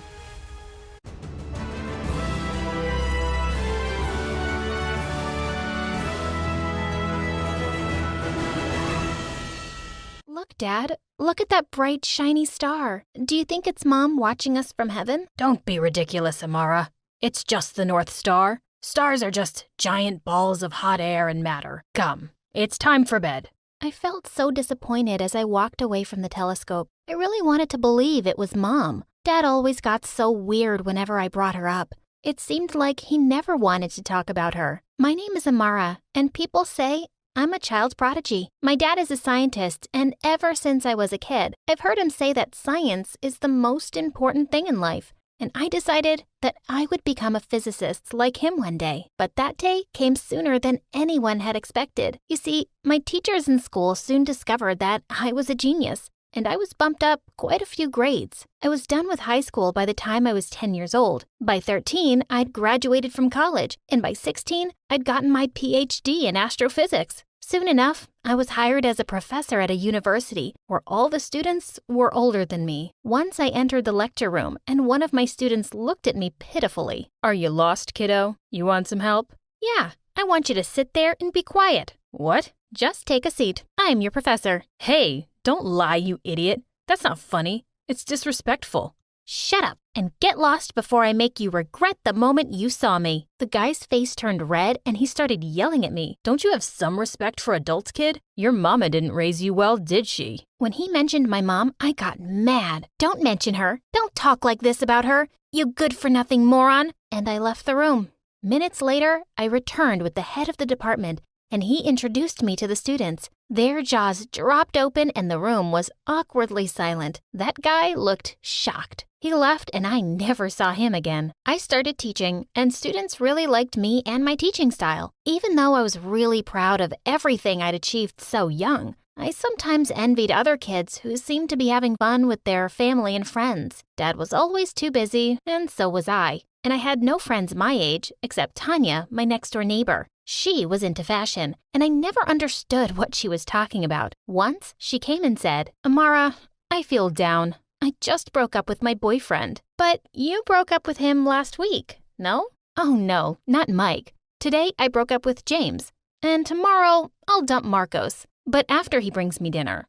You know, food is every girl's weakness." Oh God, this girl. But speaking about weakness, one day as I was getting ready to get to work, I saw the most awful tweet on my phone that changed my life forever. Joan Feynman had died. I was shocked. I couldn't believe it. I knew she was 93 years old, but she was a pioneer in astrophysics and my personal heroine. I was so devastated that I could barely focus on my lessons that day. That evening, Dad asked me what was wrong. I told him I was really shaken by my idol's death. Oh, that's so pathetic, Amara. To feel sad about someone's death? That's just so silly. I thought you were more mature than this. Dad, she's my role model. I can't believe you're like this. You're too emotional to be a real scientist. So disappointing. I bit my tongue and didn't tell him that NASA had offered me a position on the International Space Station. I just went into my room. I decided to watch a documentary instead. It was about how single women who don't have boyfriends live shorter lives than those who get married. It seemed silly at first, but then they presented hard scientific evidence, and I was convinced. I did not want to die young. And then I got a brilliant idea. I should have a boyfriend. It's not like I was dying to have a boyfriend. I just really needed to test out this theory. When I walked downstairs for breakfast, I made an announcement. "Dad, what do you think about me having a boyfriend?" My dad almost dropped his fork into the food he was eating. A boyfriend? Why? "I'm just a human with emotions, Dad. I deserve to love and be loved." What does that even mean? You're too young to have a boyfriend. Oh, weren't I young when you made me work as a professor? That's something else. It's because you're the smartest kid I've ever seen. Oh, so I'm smart to teach and not smart enough to have a boyfriend. Romance is for dumb people only. Oh, Dad, I made my decision. I'm not asking for your permission. I'm just letting you know. I can't believe you're doing this. You're like animals now, like a monkey. Oh, I don't mind being a monkey. I just want to live longer. What are you talking about? Nothing, Dad. You won't get it. Dad didn't look pleased at all, but he didn't say anything else. We ate in silence and I left for work. I had to meet lots of guys. I reached home and called my friend Tanya. "I want to have a boyfriend." What? Is this a prank? "Oh, come on, Tanya. I'm just a girl like you. You are? Tanya, I'm serious. I need your help. Okay. You want one? One what? One boyfriend or more? Oh, no. I would just like to start with one, please. But what did your dad say about this? Oh, him? He's evil, trust me. He doesn't want me to have a life, but I'm done listening to him. Tanya then downloaded a bunch of dating apps on my phone. I worked on my profile and put up my best picture that showed me winning the government grant last year for special research. I didn't have a single request in days. What's wrong, Tanya? Don't guys like smart girls? Oh, poor Amara. Just come with me. I had no idea about the torture waiting for me there. I hated shopping, and she dragged me through stores, picking out short pink skirts and Hello Kitty tops. But Tanya, no one would take me seriously at work if I wore this stuff. And no one is going to send you a request on the app if you have a picture of yourself in a lab coat. Just try it on. It's a really cute look. She took me to the salon next for some extremely painful procedures. I was being attacked by thread and wax and hair tongs, after which those women proceeded to slap makeup onto my face. Next, Tanya took some pictures for me and uploaded them onto the app. When I looked at the dating profile, I couldn't recognize the face I saw. I shook my head and went along with it. Apparently, Tanya was onto something because soon enough my phone was buzzing with notifications. It had worked. The next day, I went dressed exactly as Tanya had taught me. As I was walking out the door, Dad looked like he was about to have a fit. The first boy said I didn't look anything like the picture on my profile, and I needed to learn how to apply makeup better. The second one didn't even let me get a word in. He just kept talking about his bodybuilding and kept asking me to touch his biceps. Boy number 3 was just really angry about everything and shouted at the waiter for not giving him ketchup with his fries. The fourth one just sat silently for 30 minutes before he said he had a session with his therapist, and he just left me to pay the bill. In 3 days, I had 14 dates, and it was clear something wasn't working. I needed to meet people who I had something in common with. I decided to make a list of all my favorite science and cultural clubs and museums, and from the next day, I attended every meeting and party. I went to classical concerts and painting exhibitions and tried to talk to every boy I could find. I finally met a guy who seemed really interesting. Sam. We spent 3 evenings discussing books, physics, and our favorite insects. Then on the 4th date, I noticed his phone ringing when he was in the bathroom. We were in a quiet cafe and the loud trilling made everyone glare in my direction. I quickly picked up the phone and said, "Sam's phone, who's calling?" The answer on the other end made me almost drop the phone. His girlfriend. Who are you? I was shocked and threw it to Sam, who had just come back to the table. When he saw who it was, he looked at me speechlessly, and I just walked out. I was devastated. I went back home and clutched onto my NASA acceptance letter and sobbed. I sobbed because all boys seemed like jerks. But after a day of staying in bed, I decided I needed to continue with my experiment. I had to find someone single. I booked an appointment with the internet's finest matchmaker and set off to meet them. When I told them all my details, they said my IQ was too high and they didn't have anyone who could be matched with me. Fed up and angry, I stomped home. My dad, who had been watching all these changes silently, stopped me that day. Amara, what has gotten into you? Why are you behaving like such a stupid person? Something inside me snapped, and I yelled at him. You never talk about Mom and her death. You never once asked me how I felt when she left us. You mocked me when I told you I felt sad over my idol's death. I'm really scared, and I'm just doing all of this because I don't want to end up alone. And with that, I just stormed off to my room in tears, and Dad didn't follow. When I came down the next day, my father had made my favorite pancakes. That surprised me. He gave me some coffee and sat me down. I was shocked to see him clutching a picture of Mom. Your mom was the love of my life. Her death devastated me, and no science or logic can explain that pain, so I don't talk about it. I don't know how to. I stared at my father. I couldn't believe he was talking about his feelings. I'm sorry that I was selfish and never let you express or process your emotions. You were only a kid, and it's your loss too. And the only reason to be with someone is because they're your soulmate, not some stupid study. A tear slid down my cheek. I told Dad about the NASA mission, and he hugged me in delight. I emailed NASA back the next day and accepted their offer. I flew to the training session and finished my lessons. In 3 months, I was on the International Space Station. I couldn't believe I was in space. I looked at the stars around me and felt closer to my mother than ever before. It was beautiful. I stared at Earth in the distance and felt a surge of happiness.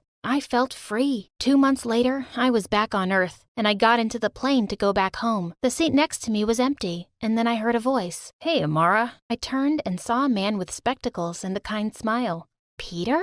It was my old school friend Peter, who had left school early. We laughed and talked about old memories. At the end of the flight, he asked me for my number. "Amara, would it be okay if I asked you out sometime? I always had a crush on you." I smiled and said yes.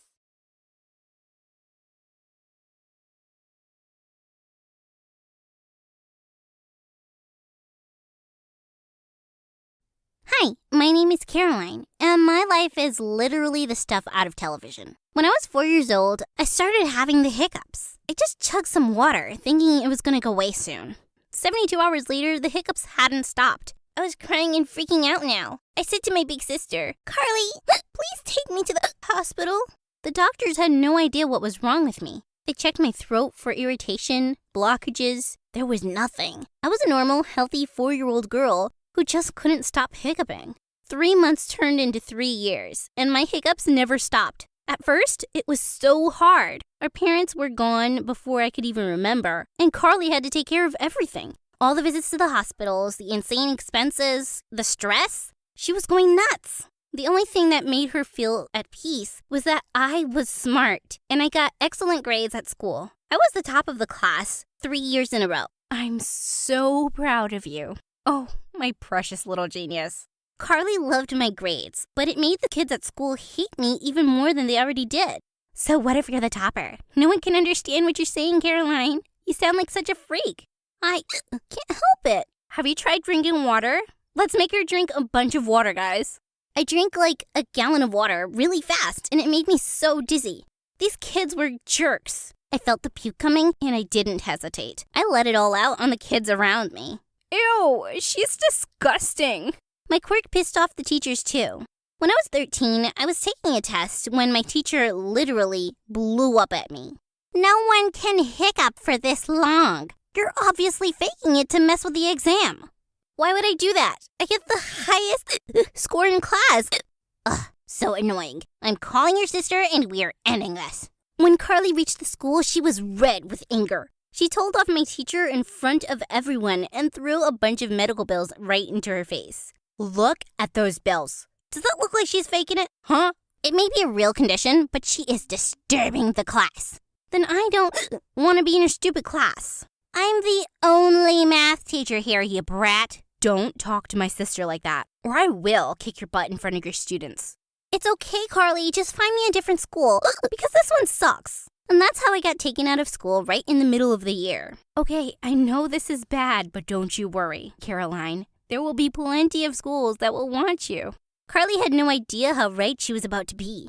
You see, one of the kids watching the spectacle at school had recorded it. He posted the video on the internet and it kind of went viral. In an instant, my condition became famous in my little town. Everyone in the comments was bashing the teacher for how rude she was and praising us. People started waving at me on the street, and the kids in my neighborhood stopped throwing eggs at our house. Carly and I even got invited to do a radio interview with a celebrity. Why are you interested in us? A girl with non-stop hiccups? Lady, your kid's gonna be famous. Famous? I had no idea that I was special. As Carly took me from radio interviews to TV segments, I watched in awe as people were amazed by me. I can't imagine your life, Caroline. You're so brave, and your sister Carly is such a wonderful human for raising you. This was so much fun, and Carly loved the attention. She adored getting us dolled up for the interviews, and the money coming in really lightened her workload. I was so happy to help her out. We finally bought our own house with that money. I joined a new school and got ready to start a new, better life. I was heading out for my first day of school when I saw 3 strangers in my apartment. Oh my god, were we getting robbed? Carly, someone's in the house. Oh, it's okay, Caroline. This is just the crew. The crew for what? I'm making a reality show about renovating our new house. You'll be in it, obviously, because you're the hiccup girl, but it'll mostly be about the house. I couldn't believe this. Carly signed us up for a show without even asking me. I got really annoyed at her, and she begged me to forgive her. I know I should have asked you, but I had to say yes. You're too young to get how huge this could be for us. I don't have time for a show. I have school. They'll come to school with you. Say what? This was so embarrassing. I walked into the first day of school with a camera crew around me. Everyone was staring at me, and one girl laughed loudly and said, "Can you believe her? So self-obsessed." That's the hiccup girl. Doesn't she have her own show now? Hi, hiccup girl. My name's Caroline. I just ran out of there. This was so overwhelming. When I finished freaking out, I realized the crew had been filming me the whole time. Oh my god, go away. We're just getting your reaction. This is great TV. The crew was relentless. They followed me everywhere, and whenever they were around, people started acting really weird. Like one day, my chemistry teacher just stopped teaching us and started singing. This is my only chance to showcase my real talents to the world. Love you, hiccup girl. This song is for you and Carly. I wanted the earth to swallow me right now. And this was just the start of the craziness. People started stopping me in the hallways to do choreographed dances for the cameras. Couples would stage loud, dramatic breakups in public just to create drama and get on the show. People were going nuts. Even if they seemed like they just wanted to get to know me, there was a hidden agenda, like with Adam.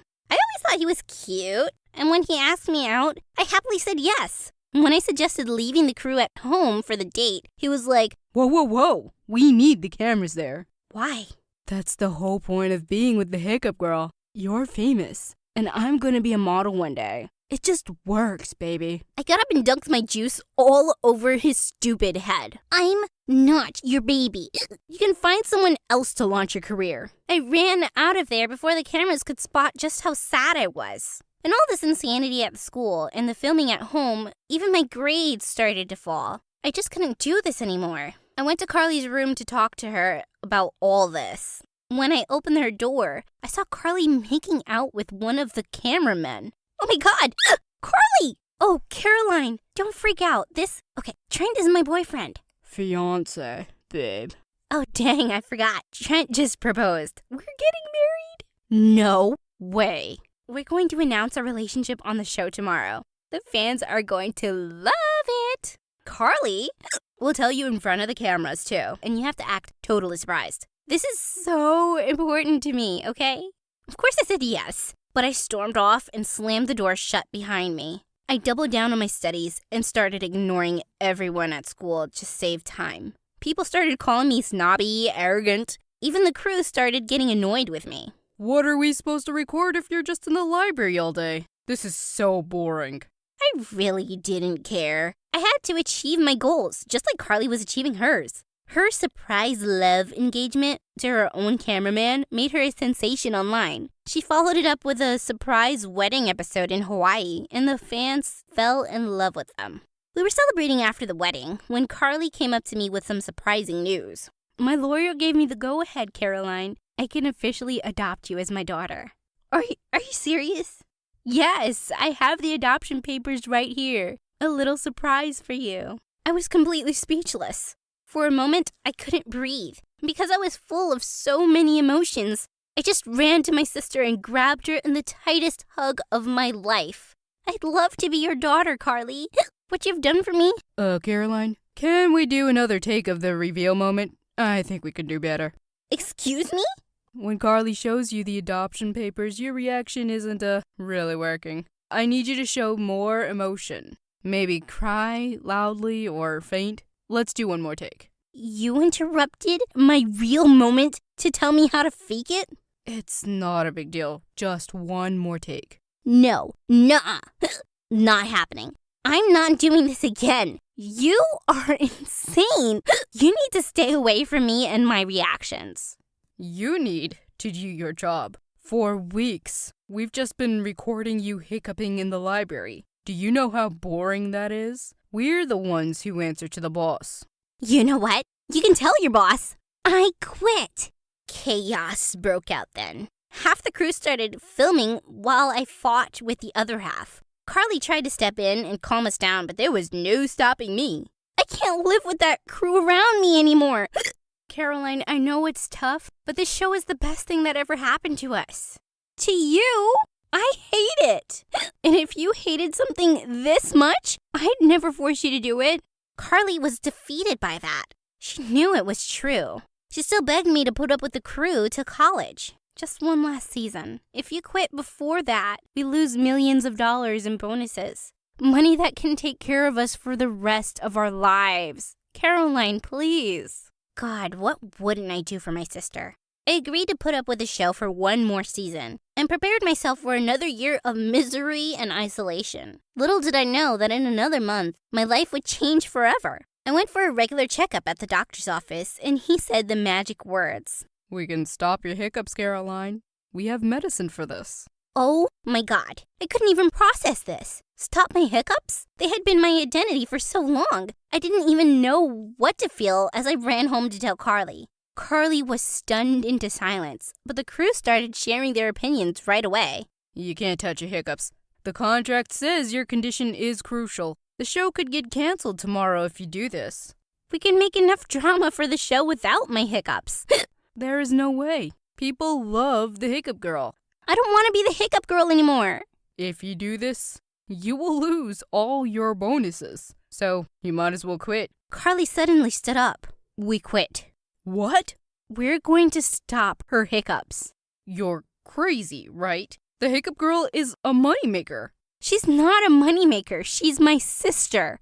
We started this show to make something good come out of her hiccups. But stopping them is always the priority. She is my priority. Then the show will get canceled. So be it. When do we go to the doctor's next, Caroline? I hugged my sister tightly, fresh tears flowing from my eyes. We finally put an end to the show and used our savings to survive. Carly managed to get a new job in no time, and I got into the college of my choice. The doctor prescribed a medication to me that actually worked. And for the first time since I could remember, I was not the hiccup girl.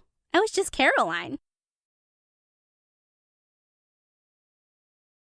Hi, my name is Eve, and my story animated will give $1,000 to one lucky person who subscribes in the next 7 days. Tell your friends, your sister, brother, and mom to subscribe now. You see, I was born to a crazy single mother who had absolutely no idea about who my dad was. She was an ex-model and mostly hung around rich men who could meet her expensive demands.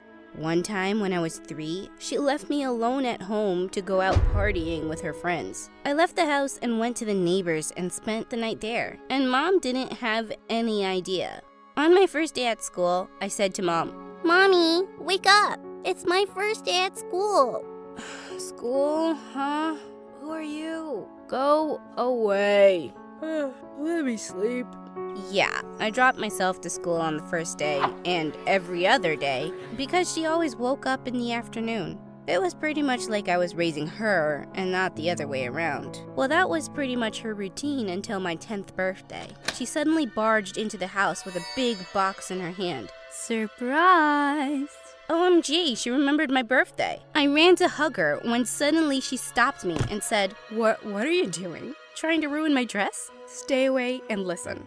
I have a big surprise for you." With that, she showed me the rock-sized diamond ring on her hand and told me she was gonna marry a billionaire. I thought she was being funny again, but to my surprise, she indeed got married and we shifted to a pretty big mansion in the city. But I was the happiest about finally having a dad. He appeared to be a nice, humble man. Once he ripped his pants, but then he just sewed a patch on them himself. Oh, darling, why don't you just get a new pair? Oh, honey, you know I don't like spending much on myself. It's fine. I was touched by his simple way of living, something Mom knew nothing about. My only issue now was my stepsister, Olivia. She was a year older than me and looked at me like she'd eat me alive when we first met. "Hi, I'm Eve. I hope we get along well." But she just ignored me and left. What was wrong? For days, I thought she was mute, until one morning I heard her shouting at the top of her lungs. "I told you that woman was after your money, but you never listened to me." She was talking about my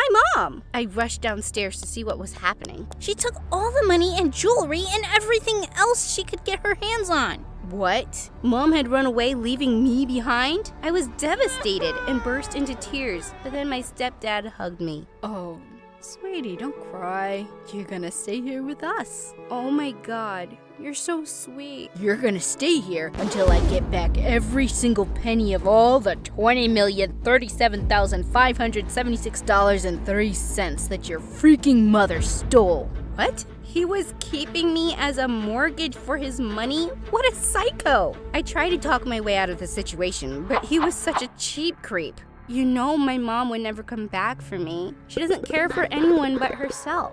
Then I'll make you work instead. I will make sure I have my money's worth back from you.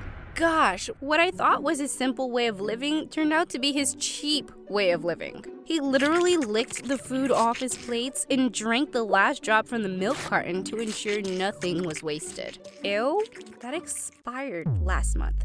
So what? I paid for it. He was a total psycho. No wonder his daughter was so annoyed all the time. I really wanted to get along with her, but for some reason, she always avoided me. "Hi, Olivia. Do you want to have breakfast with me?" "No." "Olivia, do you want to go shopping?" "No." "Olivia?" "No!" But I didn't even say anything. Whatever. Now I was just worried about all the work I'd have to do to repay Mom's debt. I felt like Cinderella, only this time it was the stepfather. But then I had an idea. Every time he'd ask me to do something, I'd make sure to cause trouble. Once he asked me to clean the house, and I picked up the most expensive vase that he owned, and boom. Oops, I'm sorry, it slipped. He went completely nuts and started shouting like a mad dog. Are you kidding me? That was so expensive. Forget cleaning. Go do something else. He made me switch hundreds of different chores before he finally realized that there was nothing I could do without endangering his precious things. And now I was free to do whatever I wanted, except for leaving the house, which wasn't too bad. But I missed going to school. My stepdad had hired a teenage schoolboy, Tim, to tutor Olivia and me at home in order to save the expensive school fee. Tim was 2 years older than me and such a cutie. I had a huge crush on him. The next few years, I spent all my time learning from him, and we grew quite close. On my 14th birthday, he even bought me a cake. My first birthday cake ever. I was so happy that I hugged him. Eve, I have a surprise for you. Let's go out and celebrate. Go out? You know I can't. Stepdad'll kill me if he finds out I'm missing. No one will know, I promise. I'll get you back before he returns. Trust me. I could have jumped from Mount Everest if he asked me to with that look on his eyes. So that evening, we sneaked out of the house and he took me to a special place to surprise me. Open your eyes, Eve. The zoo? He brought me to a zoo on my birthday to surprise me. What was he thinking? How do you like it? Yuck! I hated it, but I had to pretend like I was amazed and excited by his surprise. I love it! I just can't wait to go in and watch all those animals. Imagine what it'd be like to see those sexy, hairy monkey legs up close. Yay! Huh, I knew you'd love it. 'Cause you can actually relate to them so much, right? What? Relate to them? Did he think of me like some animal stuck in a zoo? All that time, he just kept yapping on endless information about all these animals that I couldn't care less about. By the time we reached home, I was so done with all the animals on this planet. And Tim. Hey, Eve, I just want to say, it was an amazing day. Yeah, whatever. This was it. I could no longer stand this weird place and the stupid people in it. I climbed up the window and packed all my stuff. But while I was climbing down the window, I heard some weird noises. I thought I was gonna get caught, but what I saw next shocked me. It was Mom climbing out of the window below me. Mom? What are you doing here? Susie? What are you doing here? You forgot my name? What's wrong with you? But I still recognize you after all these years. That's something. Oh, my baby. No. Mom, stop. We both fell to the ground in the bushes. What are you doing here? I'm here for you, baby. I don't believe you. And what do you have in this bag? Cash? Jewels? Money? No. Clothes. Who do you think I am? A thief? Yeah. Suddenly some lights turned on in the house, and I hissed to Mom. You tell me why you're here, or I'm gonna shout, and your husband will definitely send you to jail. Oh, no. Sweetie, I'll tell you. I found your dad. OMG! My dad? My real dad? You're not lying, are you? Of course not, honey. Have I ever lied to you? Okay, I swear on all my money. It was hard for me to digest the fact that Mom had come back just to make me meet my real dad and risk it all. But what if she was right? I had to see for myself. So we smoothly sneaked out of my stepdad's house and got on a plane. I was so excited. When I stepped out of the cab, my jaw literally dropped. This house was even bigger than my previous home. Is this where Dad lives? Are we gonna live here now? He's not cheap, is he? Oh no, he's an amazing man. When we got into the house, I saw an old man walking with a stick. I ran and hugged him. Hi, Grandpa! I'm so happy to finally meet my dad's side of the family. Oh, no, honey. That's not your grandpa. That's your dad. What? He couldn't be my dad. I looked nothing like him, and he was already around 80. I pulled Mom aside. Mom, how can this guy be my dad? Do you have any proof? Oh, honey, don't you believe me? Of course not. I didn't believe her, but then the old man came to me and said, My daughter, you've grown up so much. I feel so sad that we've never met earlier. And saying that, he hugged me tight. I could literally feel the warmth of his love. He was such a nice person. Well, even if I wasn't his daughter, I felt like I could just keep him company. The next few weeks were the best. We played, talked, and laughed together, and I literally felt like the happiest person on earth. Then one day, he told me that he was gonna put all his money and fortune under my name.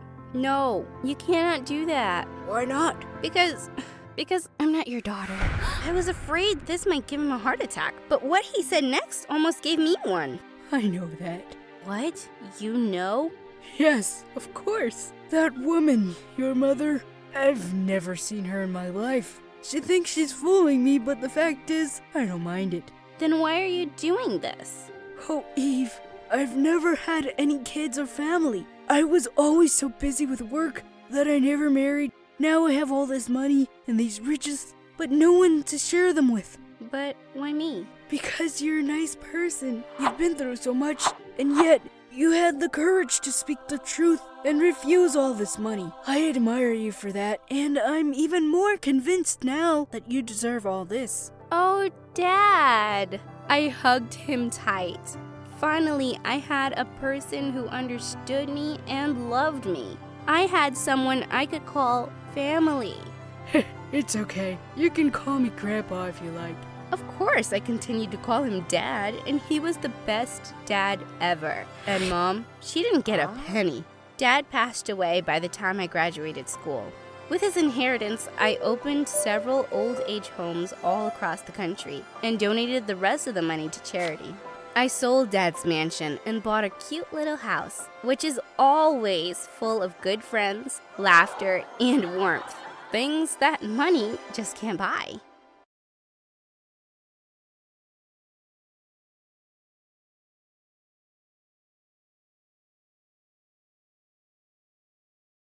Hi, I'm Maria from Mexico. Everyone called me the Crystal Girl because I was so delicate and always at risk of getting hurt. In fact, my whole life was caught inside a bubble. But before continuing, don't forget to like and subscribe to My Story Animated. Once when I was little, I hurt my 2 little arms and cried so much. When Mom saw me cry and suffer as a newborn baby, she went crazy and grew crazier since then. Maria, don't get on there! No, Maria, you know you can't play on the swings.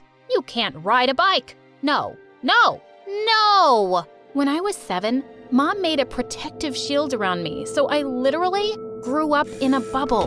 Life was not easy living like that, I never had friends. I never went to birthday parties, movies, the sea, or shopping. My whole world was those 4 walls inside my house.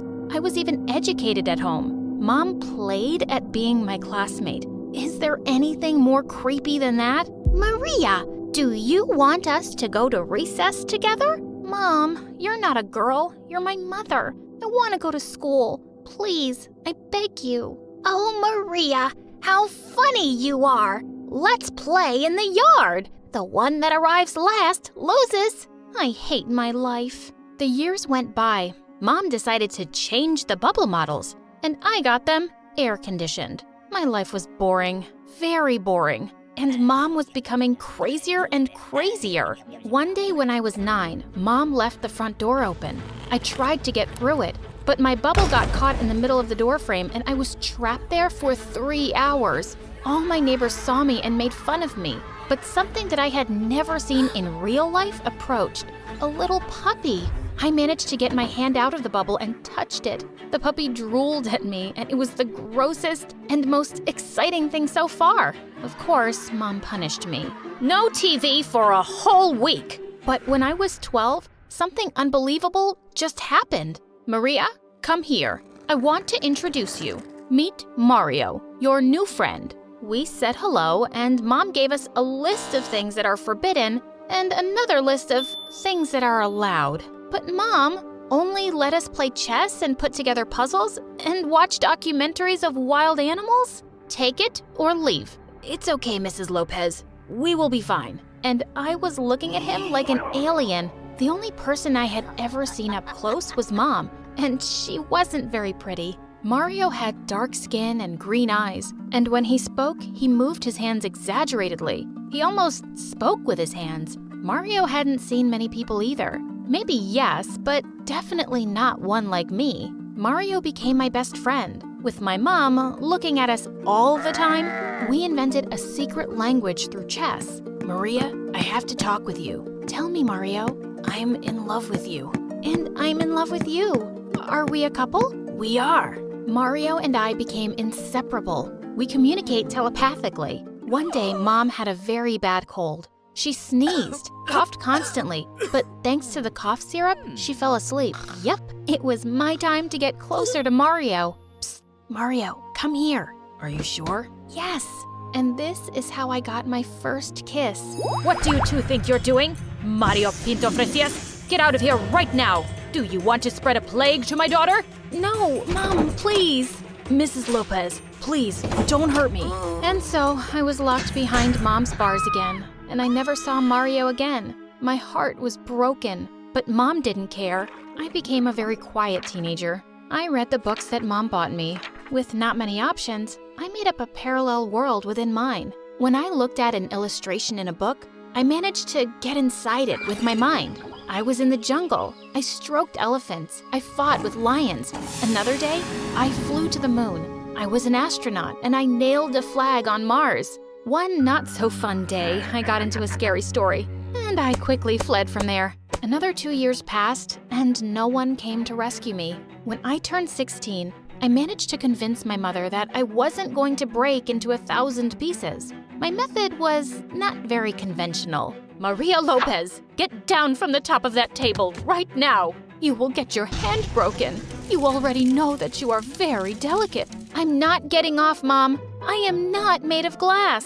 Enough, Maria. You are punished. I'm sorry, Mom. I'm 16 years old. You can't have me in a bubble anymore. Well, no bubble, but you will take these pills. What pills are those? No questions. You take them. It sounded better than the suffocating bubble, so I agreed to take those remedies. But strangely, I started to feel weak, practically unable to get out of bed. Those days passed me like a nightmare. I was totally scared. I didn't know what would happen to me, and my mom was getting crazier every day. I turned 17 and decided not to take my pills anymore. When Mom brought them, I was lucid enough to start pushing them aside in my mouth. When Mom left, I spit them out and hid them in a jar. I was better without the pills, but I didn't want to hold on anymore. One night, I decided to flee. At the train station, I made a list of all the dreams that I had been waiting to fulfill and that I had only imagined. To travel, parachute, go to a water park,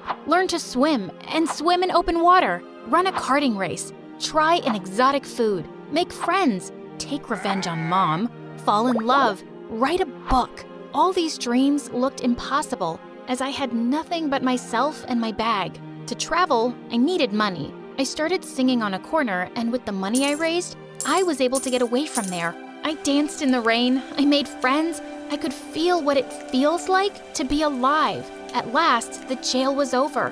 One day I climbed a cliff, and when I was there, so high up, feeling that I could breathe freely, I thought of Mom and all that she made me miss by not leaving her house. I told myself I was never gonna let anyone lock me up again. And of course, I fell in love. Jose, the guitarist, had olive skin and the most beautiful honey-colored eyes. We spent a month together, and he was a great traveling companion. I didn't want to tie myself to anything or anyone, but Jose couldn't understand, and he left. I had my list of dreams to fulfill, and that was all I had in mind. I traveled and traveled, did things that thrilled me. When I ran a go-kart race, sadly, I had an accident, and I broke down. That's not because I am made of glass. It just happens when one lives. It strikes. But while I was unconscious, they called my mother. When I opened my eyes for the first time after the accident, I saw her huge, on top of me. I felt totally collapsed. It was like the freedom and happiness I had never existed. Easy, Maria, my little one. Here I am to take care of you. Look how you ended up. No, Mom. I don't want you to take care of me anymore. You make me sick. Sorry, Maria. Here's the rule. I have your custody because you can't take care of yourself. You won't get away with it. I think the medication is confusing you a bit. Mom is going to take care of you. Stay calm. And just like that, this doctor was whom I could talk to telepathically because, coincidentally, it was Mario. Mario, thank God it's you. You have to save me. Of course, Maria. I'm never leaving you again. Ma'am, are you responsible for this young lady? Yes, I am the only one responsible. She is very sick and she cannot take care of herself. Mario, tell this to Mom. Exactly everything I tell you. Very well. What a good mother. So devoted. As you know, your daughter has a very serious fracture. We're going to operate on her. No, I will not be separated from my daughter again. I'm going into the surgery room with her. Please, have a glass of water. We put Mom to sleep with a powerful sedative. We left her at the hospital. Mario left a very clear indication. This patient must start psychological therapy. And because of that, I took revenge on my mother. And at the same time, I fell in love. And so, I checked my wish numbers 8 and 9 off the list. Mario asked me to marry him, but I said no. I didn't want to get married yet. We have all the time in the world. And so, we wrote a new wish list, but this time together. Wondering what happened to my last wish? Write a book? Right now, I am writing the last sentence of my book, and this is my story, how the crystal girl turned to steel.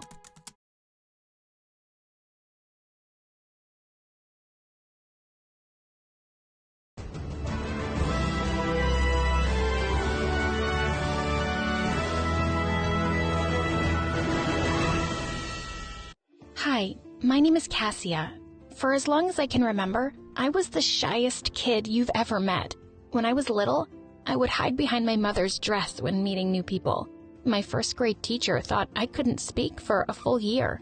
My parents were so concerned that they took me to a child psychologist to try to get me to open up a little. What the doctor figured out that my parents couldn't is that I had a huge imagination.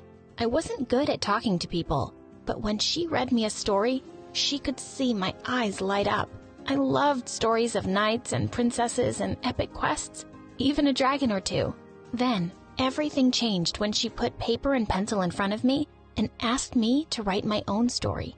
Soon, I had created a world of monsters and mazes and heroes who would say the things that I never could.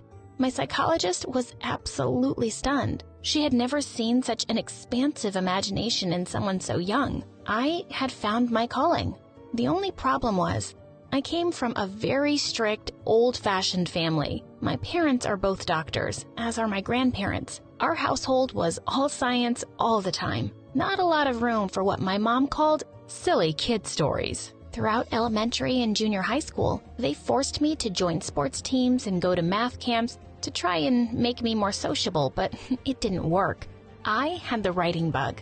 When my parents would go to bed, I would turn my flashlight on under my sheets and write my epic stories. A sword that speaks, a princess trapped in the underworld, a knight who is half monster. I never felt more alive than when I was writing my stories. One night, my nosy little brother came into my room while I was writing and discovered my stash of notebooks. He ran into my parents' room yelling that I had been making up stories in secret. They were not happy. The next night, they held a family meeting in our living room. Silly stories are not a career. You have to learn somehow. He took out my stack of notebooks and put them in the fire. I was so mad at him. I got up and left. I slammed my bedroom door hard. Flash forward a couple of years to high school. I hadn't written a word in a long time, but I was starting to come out of my shell a little bit. I was getting straight A's. I had some friends. I was even getting some attention from boys. That's when I met Ethan. Ethan and I sat next to each other in English class. I mostly kept my mouth shut during class discussion, but Ethan would say the smartest, most interesting things, and he had the dreamiest hair. The only problem was, my shyness was back and at an all-time high. On my first day of classes, he asked me what the date was. I was so flustered I couldn't even speak. September? I said. Real smooth, Cassia. Real smooth. How was I going to figure out how to talk to this guy? One day, I saw him after class signing up for something. As soon as he left, I crept up to see what it was. An audition for the school play. He's handsome, smart, and an actor? There could be an opportunity here. If we were in the same play, we'd be forced to talk to each other, and maybe he'd see that I'm not a total weirdo. But auditioning? In front of people? I was going to need some help. I enlisted my friend Stacy, who was one of the most confident people I had ever met. She helped me choose a monologue and memorize it. She made me feel so comfortable. It felt like a breeze. But when the time came to audition and the adults were sitting behind the table, I opened my mouth and the words didn't come out. Oh no. It was the longest 5 minutes of my life, and the director was not impressed. To make matters worse, when I was leaving, Stacy walked right past me into the audition room. Why didn't she tell me she was auditioning? The following Monday, I checked the casting announcement. Ethan was cast as the lead, and Stacy was his romantic co-star. Oh my God, this could not get any worse. Then I looked for my name, all the way at the bottom. I was playing a serving maid with no lines. Some plan this was. So there I was at every rehearsal, watching my former best friend and my crush do romantic scenes together. Stacy was looking at me from the corner of her eye while touching Ethan and holding his hand. Ugh. So gross. She is terrible. To make matters worse, the play was really bad. The story was nonsense, and the dialogue was even worse, and I had to listen to it every day. One day, as I was leaving rehearsal, I overheard the director and his assistant arguing. They both agreed the script they had written was not working, but they couldn't agree on how to fix it. Just then, I had an idea. I walked up to them and told them that I could fix the play. They looked at me like I was out of my mind. Why don't you leave this to the adults? Said the director. I told them again that I knew how to fix the play, and I could prove it to them, if they just gave me 24 hours. I told my parents I had a big chemistry exam the next day, and I had to study all night. They believed me, and I could see the proud look on their faces. That night, I wrote and worked until the early hours of the morning. I had rewritten the entire play. First thing in the morning, I dropped it on the director's desk. When I arrived at rehearsal after school, everyone was whispering to each other. Then the director got up in front of everyone and said, "Today, we got an absolutely brilliant new draft of the play. I am amazed. I need to thank you," I interrupted.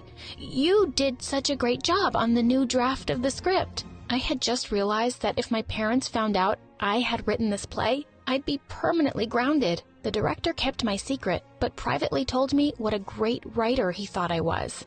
Wow. The play was a big hit with the entire school, and even though no one knew I had written it, I could hear how much they liked it. The only hard part was Ethan. I had put all my feelings about him into the script, and those lines were being read by Stacy of all people. The whole point of doing the play was to get close to Ethan, and now he felt further away than ever. and he was wonderful in the play. When he spoke my words, I felt like he was the only person who ever understood them or understood me.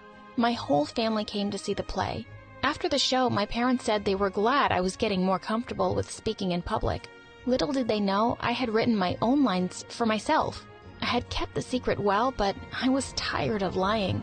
Mom, Dad, I wrote this play. I don't want to be a doctor. I want to write. They were furious with me. I should have never let you do this play. You're right back to writing these useless stories. For the rest of the school year, no friends and no going out. And when you are at home, you are studying your sciences. I didn't care. I was tired of keeping my true self a secret. With my newfound confidence, I marched over to Ethan. Hey, I just wanted you to know that I think you're really cool. Do you want to go out sometime? He said, Sorry, but I'm seeing Stacy. Stacy? I should have known. If only I had acted sooner. Soon I found out that Stacy had even told everyone in the cast that she had rewritten the play. What a liar. Did Ethan believe that? I was so mad. How could you do this to me? I asked Stacy later at school. I thought we were friends.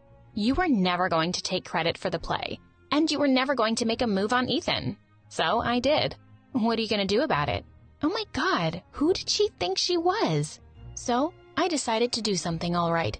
For the next few months, I wrote and wrote and wrote.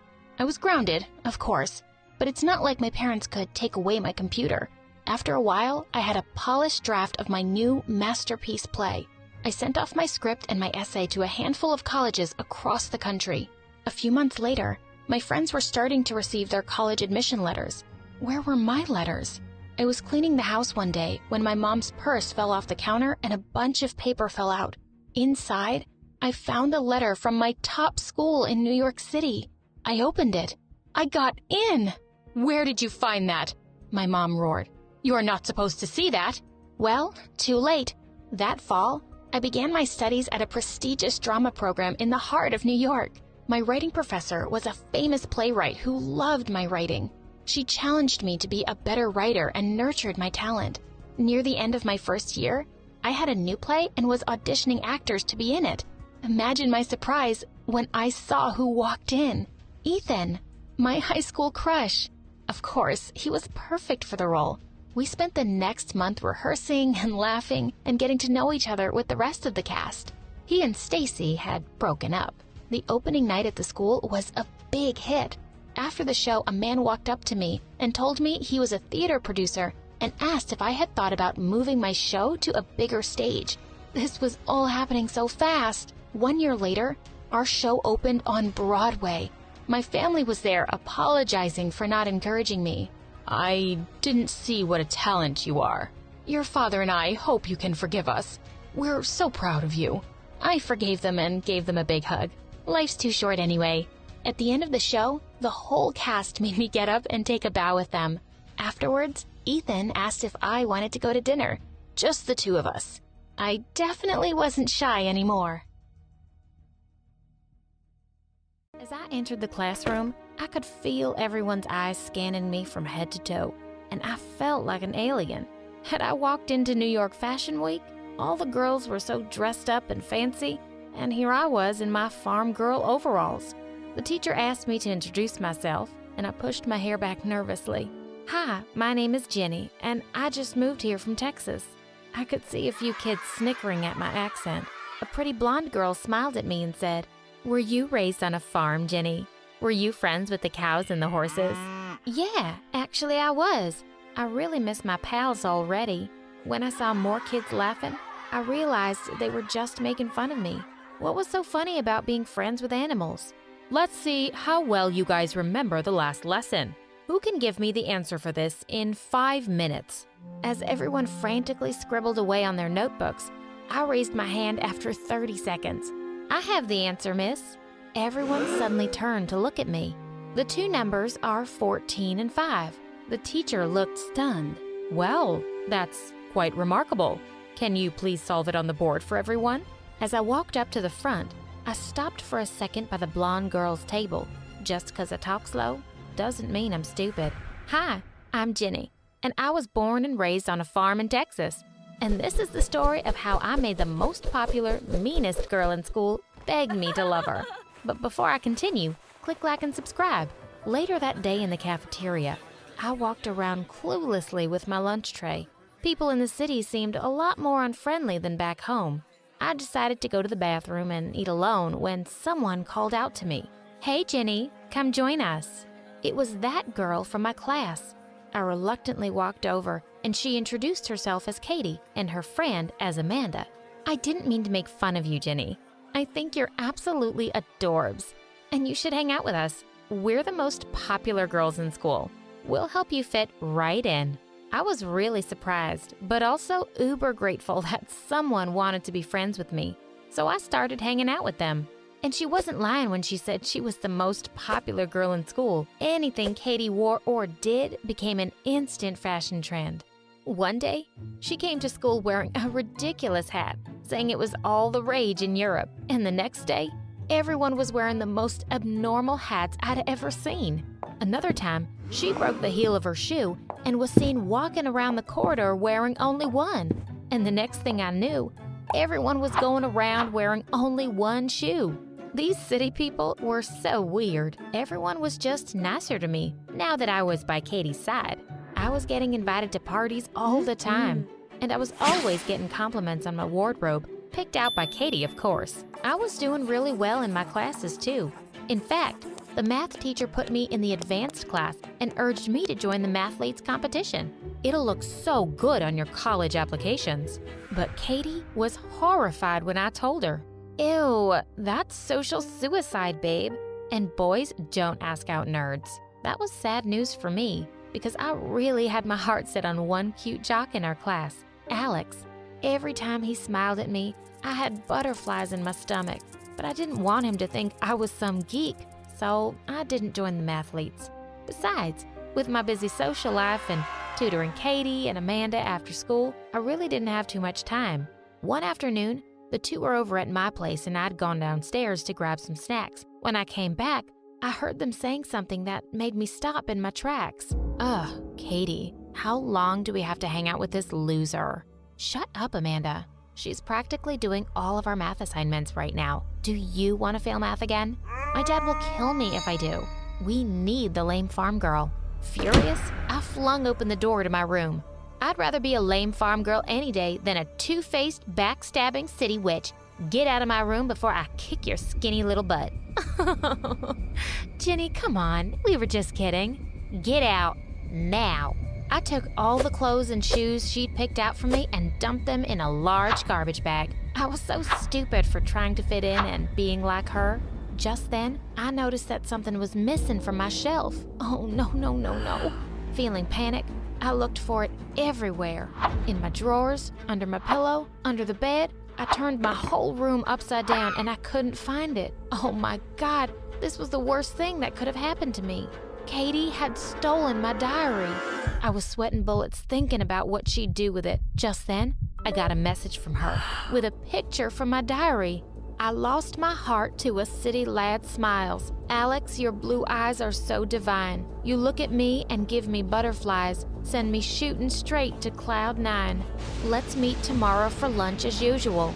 Shall we?"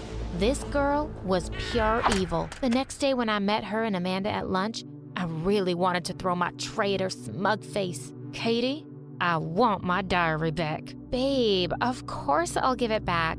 You just have to do one little thing for me.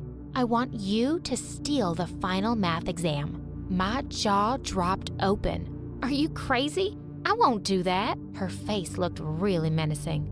"Oh, yes, you will, if you don't want posters of your little love poem everywhere. There's only a week left, and I can't study for it. I need you to steal it tonight. Amanda will go with you." "Of course, Katie. I'll just go steal the key from the principal's office from his secretary's desk, and we'll sneak into his office at night. Easy peasy." Seriously? This girl would jump off a bridge if Katie told her to. My stomach churned at the idea of breaking so many rules, but I really didn't have a choice if I didn't want to be utterly humiliated. That night, as we snuck into the school and headed to the principal's office, I felt absolutely terrified. But Amanda was in her element. She confidently unlocked the door and we crept in. She headed straight for the file cabinet and told me to hold up the torch while she looked for the paper. Just then, we heard some noise outside and we both froze.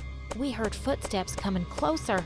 I instantly switched off the torchlight and dragged Amanda behind the big desk. As the door slowly creaked open, I closed my eyes and started praying to all the gods out there. This was it. I would be expelled. My parents would disown me. My life would be ruined. Whoever had opened the door suddenly closed it, and I let out a huge sigh of relief. And then we heard the lock click. Oh my God, I left the key in the door.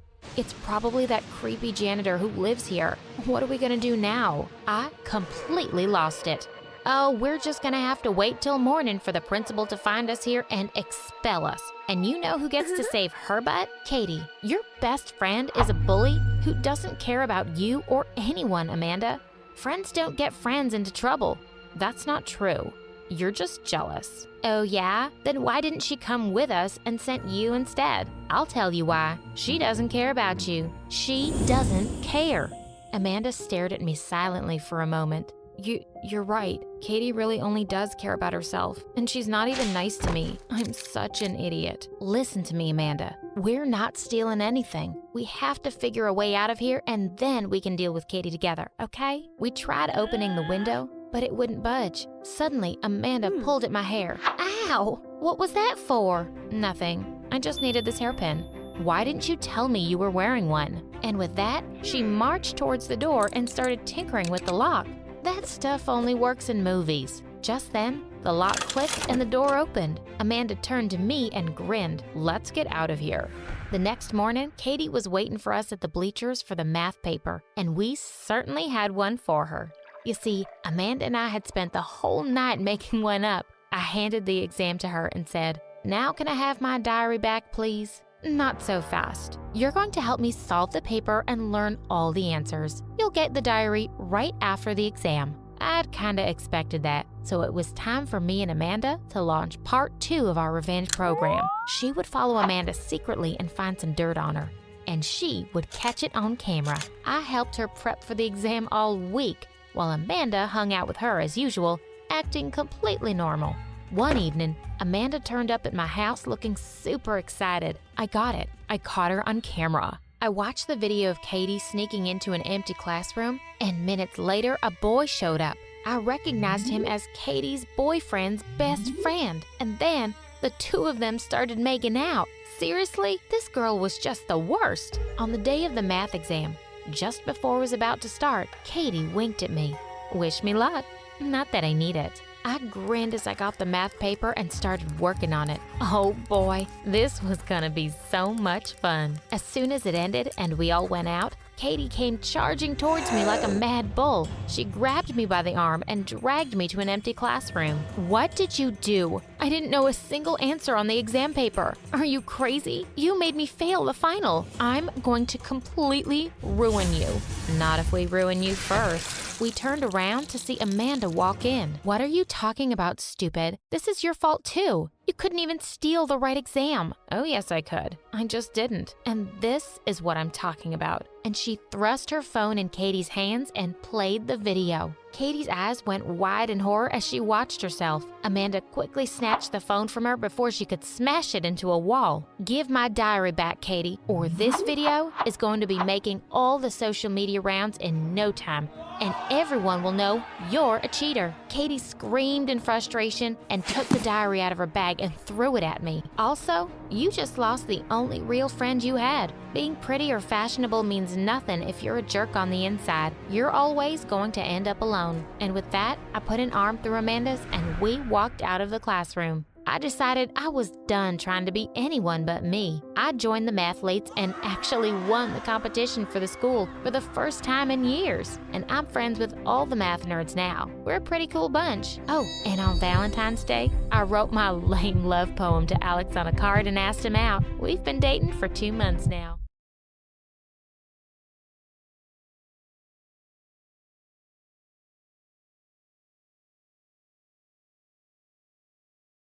Hi, my name is Anna and I'm from Sweden. Please like and subscribe. I used to live with my mom and my 5 other siblings in an age-old house that looked haunted. And my mom is no less than a witch. Where the heck is everyone? This house is a mess. I'm out for like 30 minutes and you turn it into a pigsty. Well, having 6 kids was no joke, but I was the oldest one, and when anything bad happened, it was all on me. My diamond ring is missing. Who took it? Everyone pointed at me like I was some thief. No, Mom, I didn't even see it. Oh, so now you're blind? No, I just didn't see it. And since when are we so rich that we have diamonds? You don't even have a job. But Mom looked super mad about it. She turned the whole place upside down, only to find it in my youngest sister's diaper the next day. And for some freaking reason, she blamed it on me. You fed her the ring. I can't believe you do that to a baby. Mom, that's crazy. Why would I do that? She glared at me like a raging bull, but then she went ahead and cleaned the ring with a tissue and put it on her finger. Oh, my precious. Ugh, what a psycho. Sometimes I doubted if she was even my mom. Then one day when I was 14, I saw her taking money from some old woman. I stepped closer to hear them, and what I heard next shocked me. I don't care about the money. You can have as much as you want. Just keep that child away from my family like you've done for 14 years. 14 years? And child? Could it be that she was talking about me? Was I adopted? I had to find out the truth. After the old woman left, I confronted Mom. Mom, who was that woman? And why did you take money from her? And what child was she talking about? Ugh, nothing. She's just an old woman who helps me feed you brats. Do you think it's easy for a hot, single woman like me to survive on my own, huh? Go back and clean some dishes, now. Ugh, she was clearly hiding something, and I had to find out what. I kept an eye on Mom after that, and the next month, I saw her taking money from the same old woman again. If Mom wasn't gonna tell me, I was gonna find out the truth from the old woman, myself. After Mom went back inside the house, I secretly got into the trunk of the old woman's car and followed her all the way to her place. And God, this place was huge! As soon as I got out, some guards held me for trespassing, and the old woman looked at me like she'd seen some ghost. You, what are you doing here? How did you even? Suddenly she pulled me to the side and went all bonkers on me. I know why you're here, but I won't let you destroy my family. If you go anywhere near my daughter and reveal the fact that you're her daughter, you're done for. OMG, what? I was her daughter's daughter? She was my grandmother? This was insane. I have a different mom other than my crazy mom? No wonder my fake mom treated me like garbage. I was in complete shock, but just then, she started pushing me out the gate. Go away. Go back to where you came from, or I'm going to lock you up in the dark. What were these kiddish threats? I lived with a psycho woman all my life. I wasn't afraid of anyone. I pushed her away and ran inside the house in search of my real mom and screamed loudly, Mom! Suddenly, a gorgeous-looking lady sitting on the sofa looked at me in complete shock, and surprisingly, I looked just like her. She was definitely my mom. Who are you, kid? I'm the daughter you gave away 14 years back. Gave away? What are you saying? I have no idea. So you didn't give birth to me 14 years back? Oh my God. But how? How is this possible? She looked just as shocked as I was, but then suddenly she came and hugged me. I can't believe this. You look just like me. But the doctors told me you were a stillborn child. Where were you all this time, and how did you find me? But before I could say anything, Granny pulled me away. Oh, you're scaring the poor child with so many questions. She looks so tired. Come, love, I'll show you to your room. She quickly took me into a giant room and pushed me onto the bed. So it was you.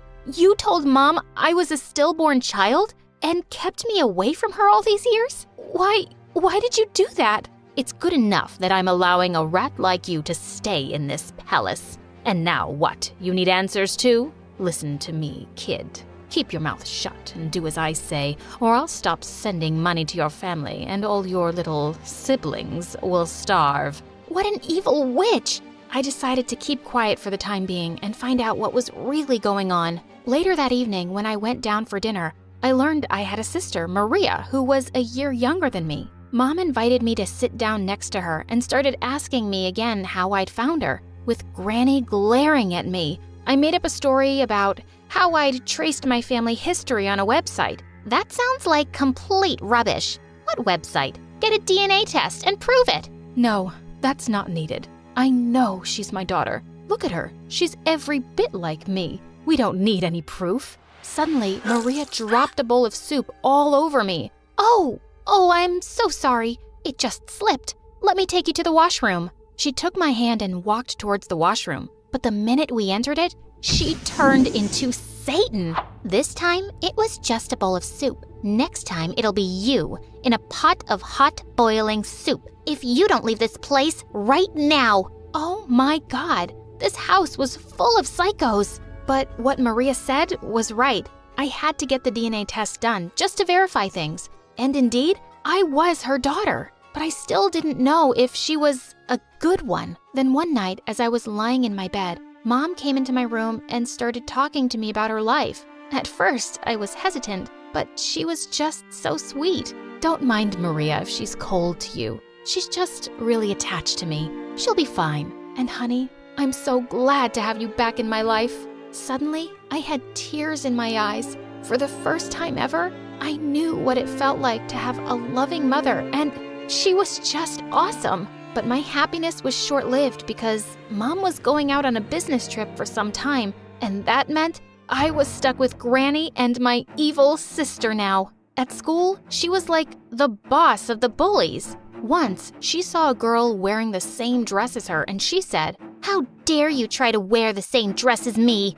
Saying that, she grabbed the girl's dress and tore it to pieces in the corridor full of students. What a witch! Later, after school, she and her minions surrounded me on the playground and started throwing balls at me. Dodge this, moron. You think you can come into my life and take away everything from me? Including my mom? In your dreams, jerk. That was it. I grabbed a ball and threw it right in her face. She fell to the ground on her butt. I have no interest in what's yours, Maria, but I'll rightfully take what belongs to me. And don't you dare think for a second that I'm weak. I picked up my things and went back home, but I knew trouble was coming. A few days later, I was called to the principal's office, and she said I was being suspended for bullying. What? I didn't do anything. I don't even know anyone here yet. Why would I bully anyone? And that's when Maria came into her office looking like a mummy. I'm the one that you bullied and then hit brutally. What the heck? She was such a drama queen. I tried to explain the situation to the principal, but she didn't listen to what I said. I stormed out of there in anger and went back home. But then suddenly a maid came running to me, saying Mom was back and she wanted to see me in her room. I went upstairs, but there was no one. And then I saw her cupboard open and jewels scattered on the floor. I quickly went ahead to pick them up when suddenly Maria and Granny barged into the room along with Mom. I knew it. You're no more than a low-life thief who wants to steal all our riches. Now you're gonna serve in jail, Anna. What? Are you crazy? I was just picking them up. To steal them and then sell them. We know who you are, and we also know that you're not my granddaughter. With that, Granny took out some piece of paper and shoved it in my face. It's a DNA test that proves you're not my granddaughter. So none of your lies are going to work now, liar. What? That had to be fake. But then I looked at Mom, and that look on her face, she was falling for Grandma's lie. And just then, Granny called my fake psycho mom into the room to testify against me too. Yes, she's my daughter. She has a habit of stealing and running away from home, and she keeps having these hallucinations. OMG, how can you even say that? And for what? Money? You're disgusting. Yeah, that's how she acts up all the time. But I have the nurses with me, and we're gonna take her away, don't you worry. What? No!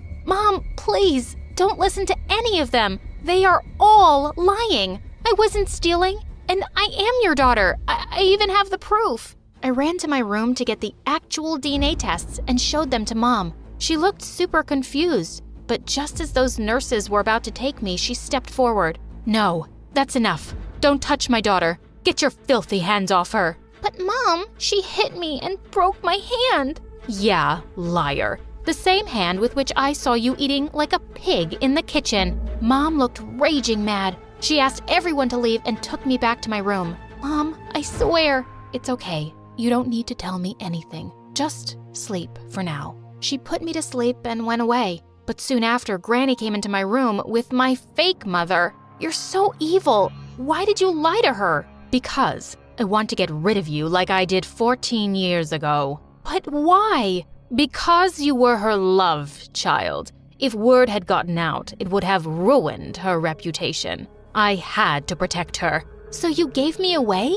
Your own grandchild? Grandchild, you're just a filthy rat. Enough. I can't believe you'd do that, Mom. How could you? But I did it for... No, stop lying. Stop saying that you do things for me. You kept my own child away from me for all these years and let me think that she was dead? You're mean and evil, and you do everything for your own sake, Mom. Just get out. Get out of my house right now. Mom threw Grandma out of the house and gave my fake mom away to the police for lying and keeping me away from my mother all those years. Oh, honey, are you okay? I'm fine, Mom, and I'm so glad you believe me. Of course, honey. I lost you once, and I can't let that happen again. And I'm sorry you had to go through all that, but I promise I'll make it up to you. And I will always love you. I love you too, Mom.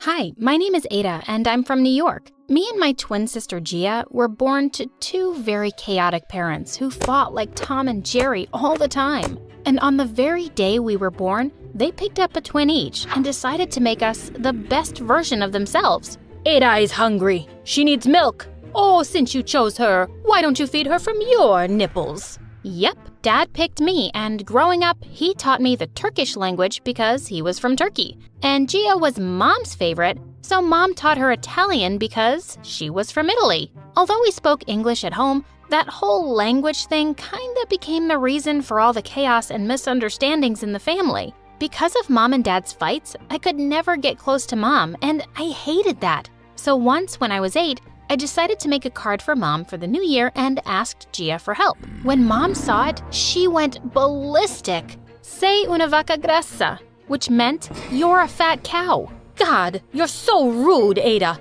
Just like your jerk dad. I always knew I made the right choice by picking Gia. I was furious. That witch made me do this. I ran to Gia and pulled her by her hair. Why did you do that to me? 'Cause Dad loves you more than me, and I hate it. So what? Mom loves you more than me. Just then, Mom came and separated us and said something to Gia in Italian. What did you say? Not your freaking business. Go to your daddy and hug him. But Gia glared at me and spit at my face, and another fight broke out.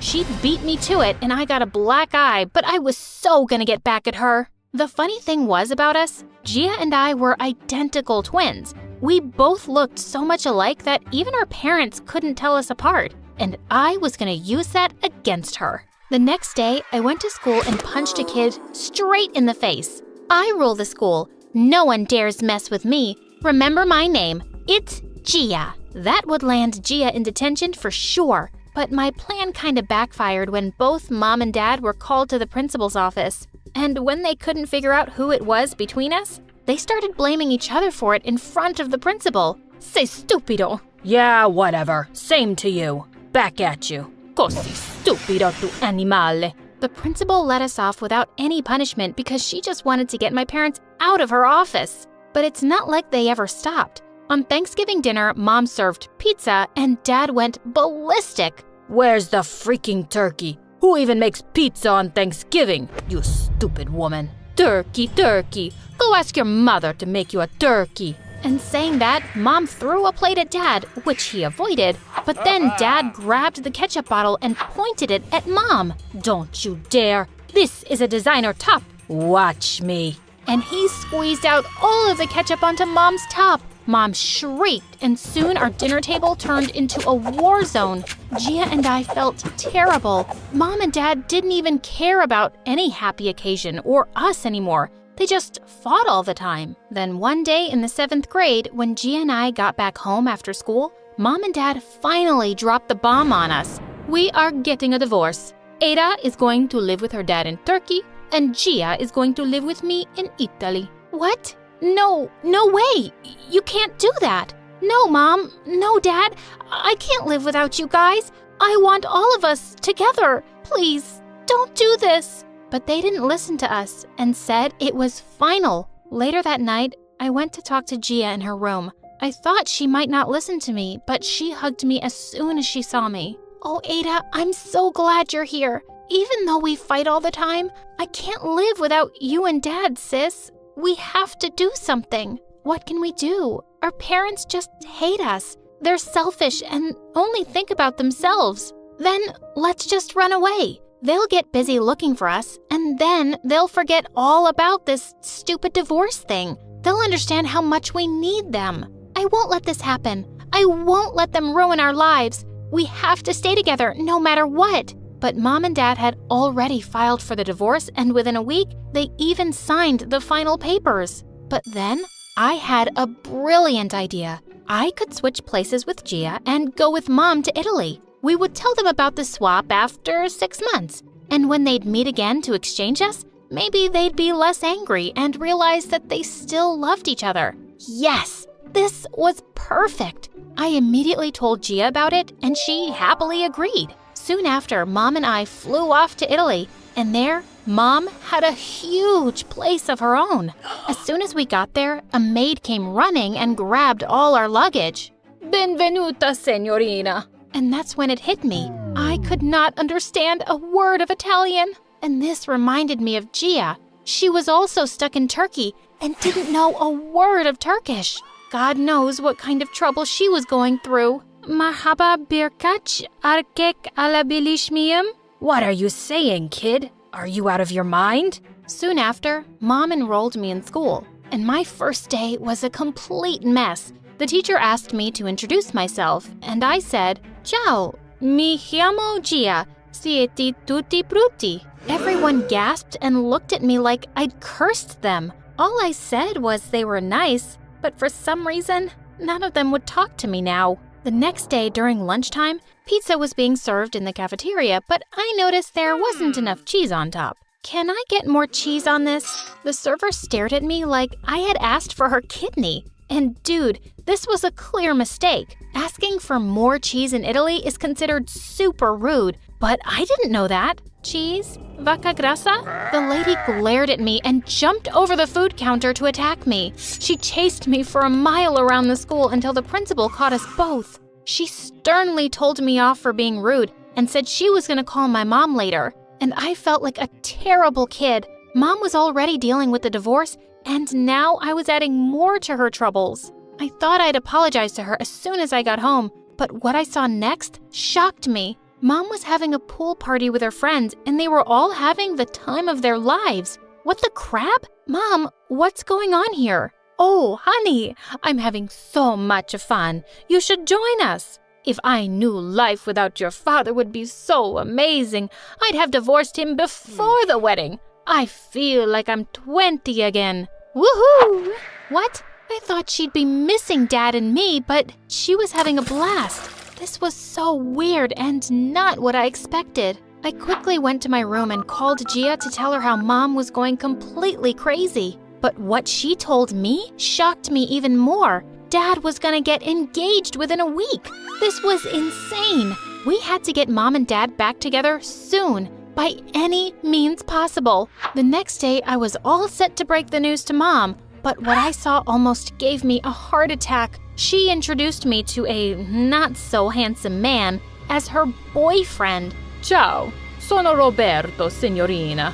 And before I could even say anything, they put me in a car and took me shopping with them. But I had to do something to get rid of all this Italian pasta sauce at all costs. When Mom went inside the changing room, I told him to leave her alone. Voglio che tu ami mia madre. Suddenly, he had tears in his eyes, and he hugged me. What was wrong? Then he took a rose from his pocket and proposed to my mom in the most romantic way possible. Sarai mia, signorina. Mom looked awestruck, and then she said the words that I dreaded the most. Sí, lo farò. OMG, what the heck was happening? Our plan was literally falling apart. The next day, I stormed off to school in anger. But in the school corridor, a guy pulled my hand and started flirting with me. Hi, beautiful. Want to go and get some cheese with me? I'll open factories for you. Ew, he was so gross.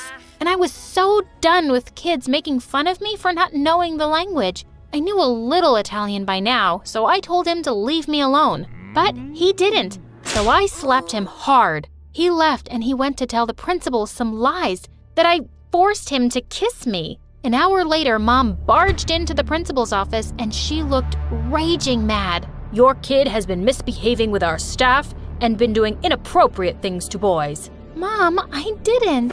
Oh, I know my daughter very well. It's the school that's stupid, and I'm putting her into a better one. We are done here. Oh my God, she was so unpredictable. While driving me back home, I thought Mom would scold me, but instead, she said something that completely shocked me. It's okay, honey. If you're ever in a place where you're unhappy, then you can always move away. Just like I did, Ada. What? Did she just call me by my real name?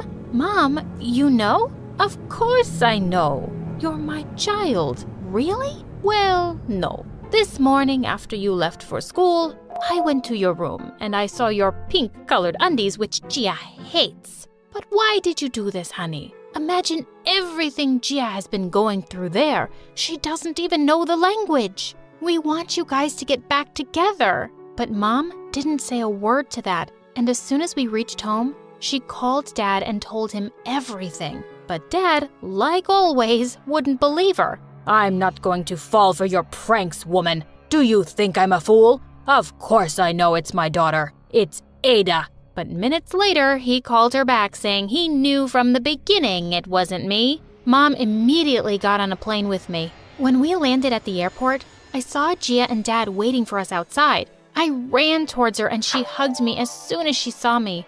I missed you so much, sister. Minutes later, Mom asked Gia to follow her and Dad asked me to come with him, but I had to try one last time. Enough, you guys. We are not going anywhere. We want to live together like a family. Please, can't you do this for us? Yes, I want to live with Ada and Mom. Not like this, where I feel so empty and alone and unloved. I want to be happy. Mom and Dad looked at us in complete surprise. Oh, honey, why would you ever think you're alone? No matter what happens between me and Mom, nothing could ever change the fact that we're your parents, and we love you so much. You'll always have both of us. Then why can't we all live together? Because that won't make any of us happy. We wanted to raise you in a happy home with great memories, but living together, we could never give you any of that. And now look at us. We are happy, and we can give you the best of the world only if you choose to accept it. Suddenly, I had tears in my eyes. Maybe Mom was right. She looked a lot happier and healthier than she ever used to be with Dad. And Dad, he looked like he was going to explode with joy. And now, the only people fighting against this happiness was me and Gia. This had to stop. I looked at her, and she looked at me, and we knew what the right thing to do was. We agreed to Mom and Dad's plan, but we decided we weren't going to sacrifice our happiness either. So Gia and I decided to live with Mom, and both of us moved back to Italy with her. But we often visited Dad and his new family, and we were the happiest. You know that part in a horror movie where you scream at the characters not to go after the monster? That scene where there's a blood-curdling scream and you know someone's about to die if they go after it? Well, that's how I felt about going after that noise in the woods. It's not some ghost or goblin out there, though. I'm pretty sure it's my mom, who just woke up from a coma. If you're feeling a little lost, you'll want to check out part 1 first. While you're there, don't forget to like these videos and subscribe to My Story Animated to listen to more crazy content. If you don't, you'll see a ghost the next time you look in the mirror. Trust me, you do not want to deal with that. In fact, you would probably scream at the top of your lungs, which is pretty much where you guys left me last time. That scream in the woods was ear-shattering. I fell down and was shaking. My dad and brother went up and decided to go and investigate the screams. I was too scared, so they told me to stay back and wait for them to come home. I sat there under my covers, crying from being so scared and alone. I know it's weird, but I actually felt the urge to call Lisa, even though the last time I saw her was pretty dramatic. I really missed her. When I thought about getting scared and running into my mom's arms, I only saw her. I was surprised when she actually picked up. I told her how scared and horrifying it was. Every shadow seemed like a monster, and I could not calm down. That's when I heard some noises coming from my living room. My dad and brother must be back. I'll hope I can see you soon. You will, she told me. She asked me to keep our conversation secret, and I agreed. I rushed out of my bed downstairs so that I didn't have to be by myself. But, to my horror, I was completely alone. The lights were all turned off. This was scarier than sitting in my room. I walked towards our lamp to try to brighten up the place. I turned on the light and walked over to sit down and wait for everyone to return. Something reached out under the couch and grabbed my ankle, pulling me to the ground. I looked around and saw that it was my mom. I screamed at the top of my lungs and kicked her in the face a few times. She hissed and covered her eyes, and I ran as fast as I could towards the door. You know the old TV show Tom and Jerry? Well, I felt like a little brown mouse being chased around by a giant gray cat. I probably would have found it funny if I wasn't so busy running for my life. Did you know a cheetah can run over 60 miles an hour? Well, it felt like my mom was about to break a world record, even though I got a head start and my mom was weak. My mom caught up with me in a matter of seconds and pinned me down to the ground. I thought I was going to die, but in that moment, my dad and brother rushed to the scene and pulled her off of me. My dad told me to call the ambulance while he and my brother held her back. With tears in their eyes, they handed her over to the medical professionals who took her away to the psychiatric hospital. My mom was begging to stay, promising that she didn't remember anything, but my dad and brother had witnessed it. My father went to the hospital with her, and my brother just sat there and glared at me. She was literally trying to kill me. How was I still the bad guy here? My brother ran to his room without even saying goodnight, and my dad spent the whole night at the hospital with Mom. I tried to go to sleep, but tossed and turned all night.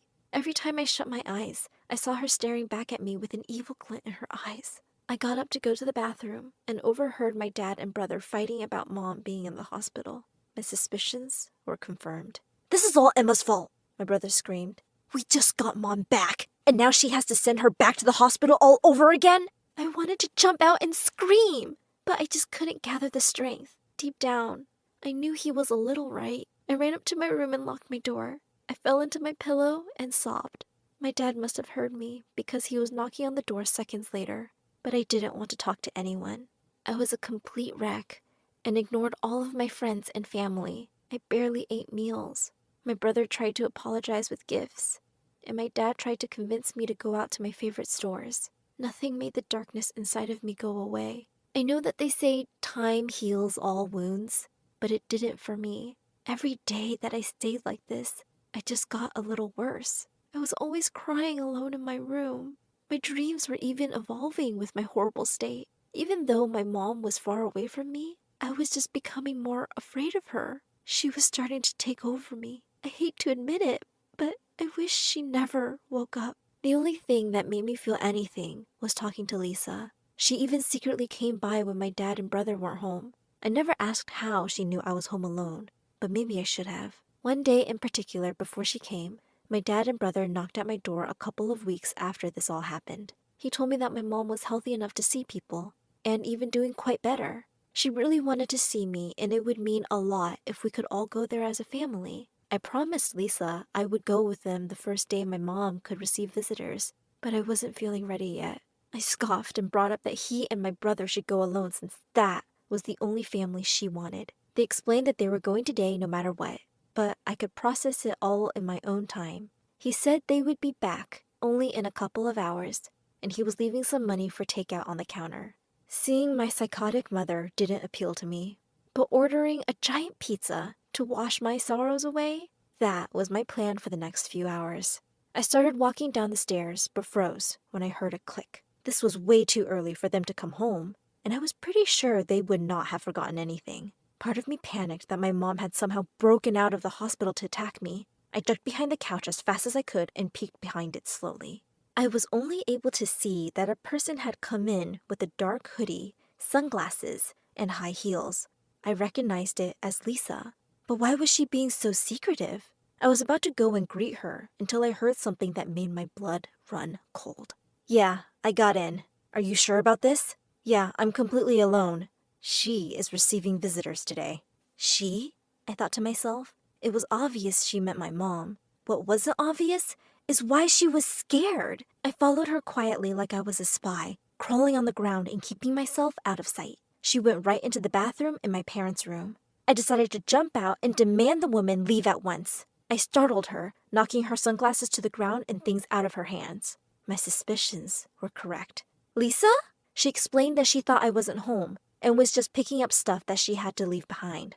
I looked at the ground to see what she was picking up. I reached onto the floor and picked up a little orange medicine bottle and a bunch of loose pills. Your stuff, huh? I asked. Are you poisoning my mom?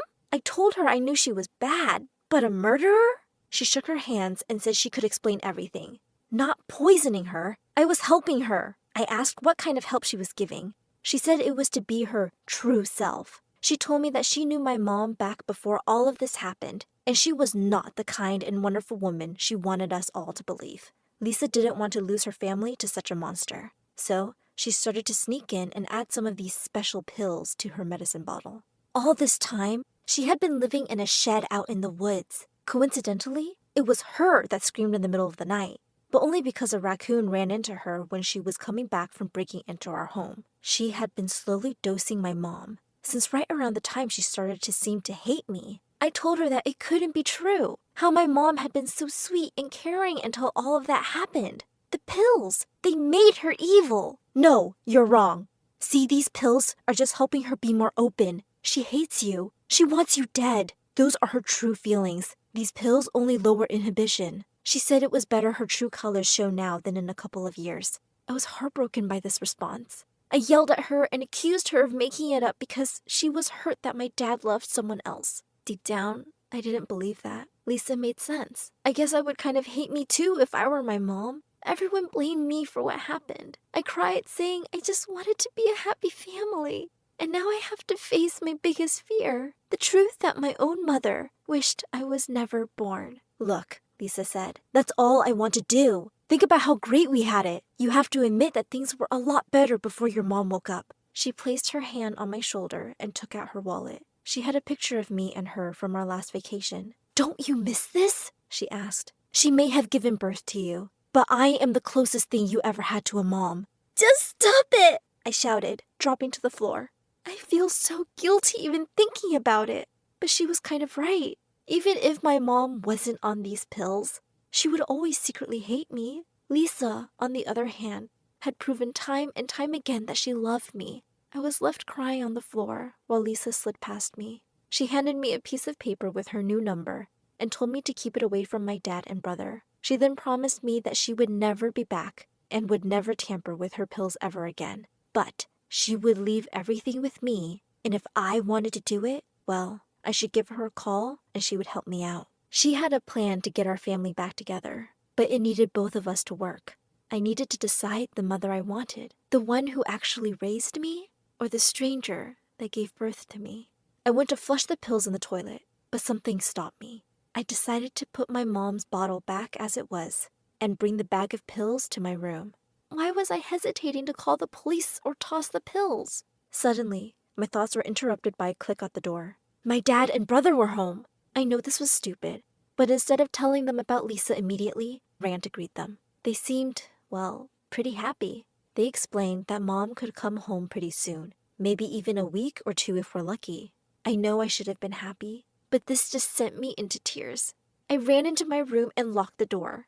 What if she would try to kill me again, or worse? What if she pretended everything was okay, but secretly hated me? I tried to collect myself and went out and told my dad and brother that they were just happy tears. I was overwhelmed. I insisted I was okay and understood, but deep down, I was pretty scared. I decided that I was just going to forget it all ever happened, to toss the pills and forget Lisa ever happened, at least until that night happened. See, I had so many nightmares. Every time I closed my eyes, there were new terrible twists of horror, all of them involving my mom as a monster saying she hated me, and Lisa being washed out to sea. After waking up every 20 minutes for a couple of hours, I decided to go get myself a glass of water. That's when I heard my dad crying. I peeked around the corner to see him sitting there in the kitchen, sobbing to himself while looking at a piece of paper.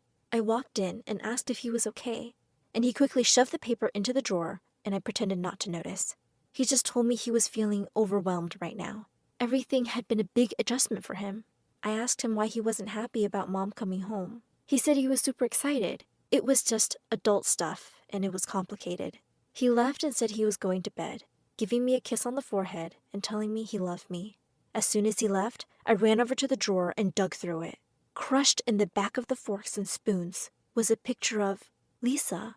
He had been crying over her. He wasn't over her. It sounds harsh, but my mom kind of ruined everything when she woke up. I was so conflicted, but at the same time, I think this sealed the deal. All I ever wanted was my mom back in my life, but she really just hates me.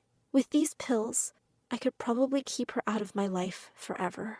I don't know if I should tell anyone about Lisa's visit. When I got back to my room, I dug up that little paper Lisa gave me and sent the number a text. We need to talk. Tune in next time to hear what happened.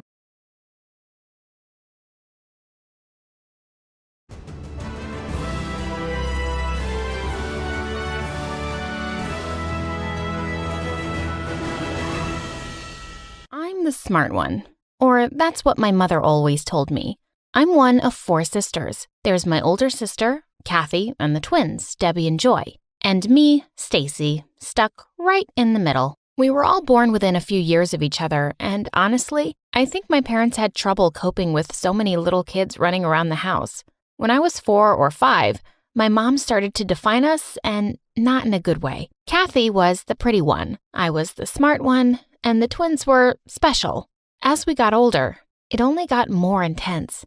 My mom would always tell me that the world is harder on smart girls, so I should expect to fight for everything I wanted. You'll be a scientist and make a big discovery. No, Mama, I want to be a pilot one day. That would be a huge waste of time. The world has plenty of pilots. My mom would then predict the absolute opposite future for my sister Kathy. She would tell Kathy over and over how much the world loves a pretty girl. High school years were the worst. Kathy easily fell in with the cool crowd, and everything was working out for her pretty much as my mom had said.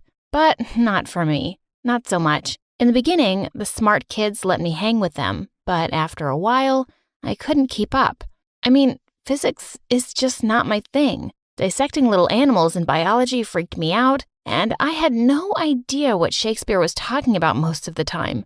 The smart kids figured out the truth and quit hanging out with me. It turns out that I wasn't any smarter than most of the kids in my class. I had to study really hard to ace a test and work long hours into the night on my homework. It didn't help that Kathy told all of her girlfriends that I was the smart one, and they started asking me to do their homework. At first, I said no, but these were mean girls on top of being popular girls, and they spread a nasty rumor about me. Even my sister spread the rumor around just to make me do her homework. The other kids believed the rumor, and I either got teased or ignored. High school is hard enough without that kind of pressure. I caved. I started doing my sister's homework and special project homework for her friends. They went around school and started taking back the rumor. It worked, and kids no longer whispered behind my back, but I still had no friends at all.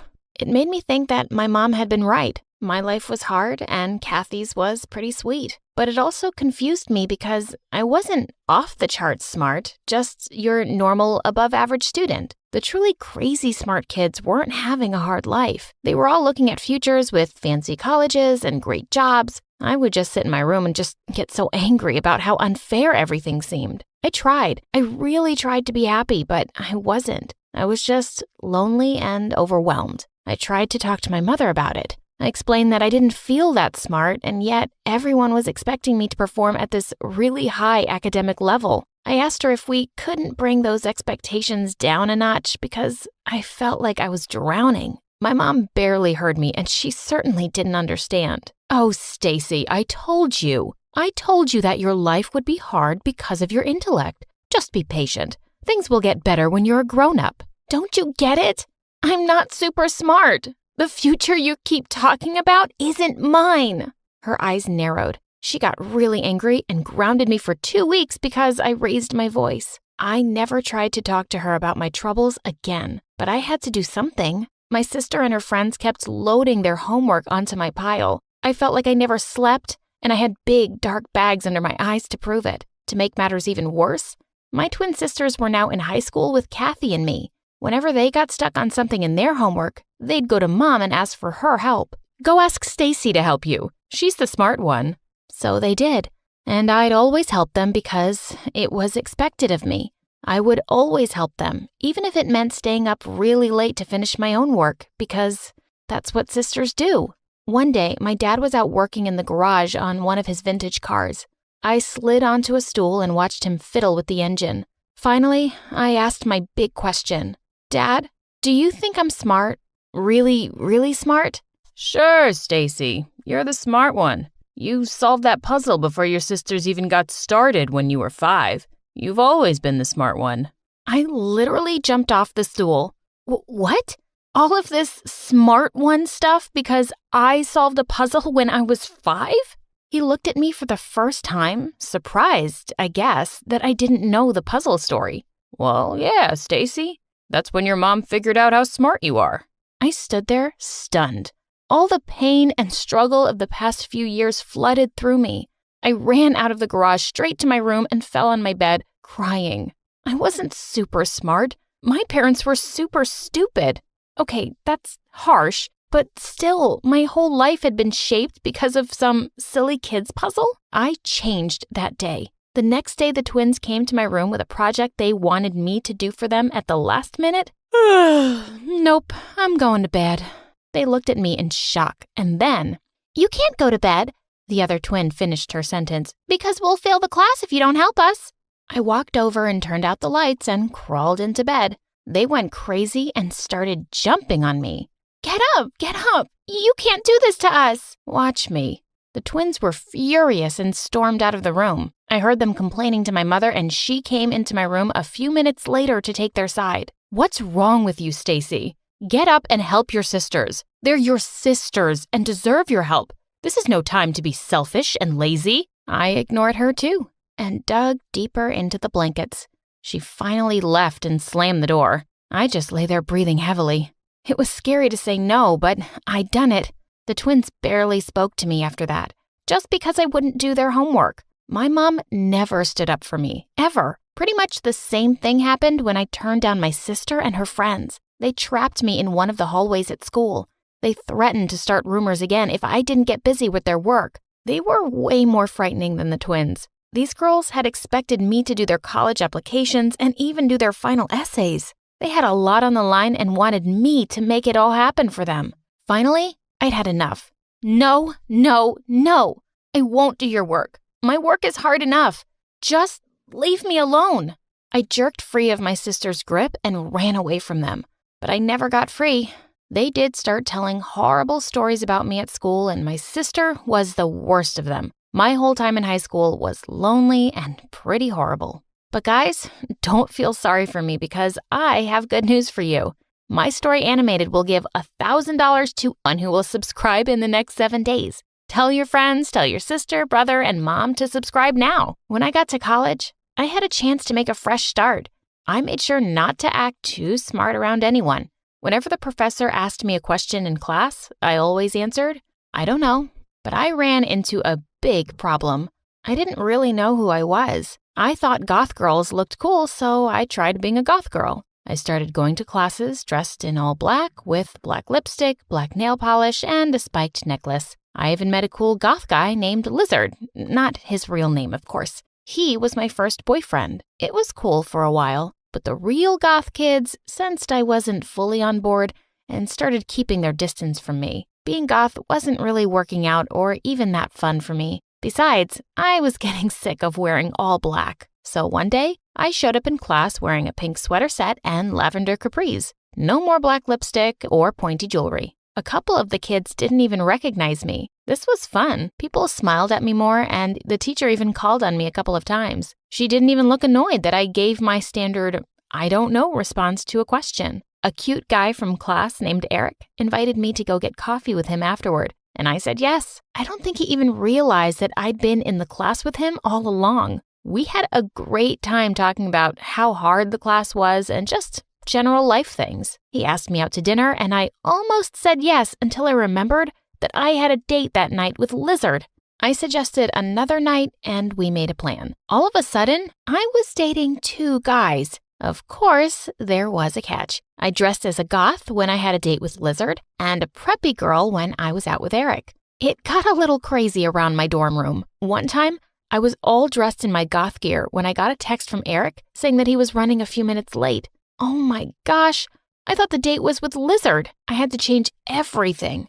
I crazy fast switched my clothes, hair, and makeup and was literally out of breath when Eric arrived at the door 15 minutes later. It all came to a head when I was out at the club with Eric. We were dancing and having a fun time when I see Lizard come through the door. I freaked out and tried to stay out of Lizard's sight without Eric noticing that I was trying to hide behind him. For a while, it seemed to work. Lizard hung out with his friends and didn't really notice me. I almost had Eric convinced that I had a headache and we should leave the club when Lizard appeared in front of us. "You are the most fake girl I've ever met." I stood there not knowing what to say. Eric jumped to my defense. "Don't talk to my girlfriend that way." "Well, when she's my girlfriend, she dresses goth."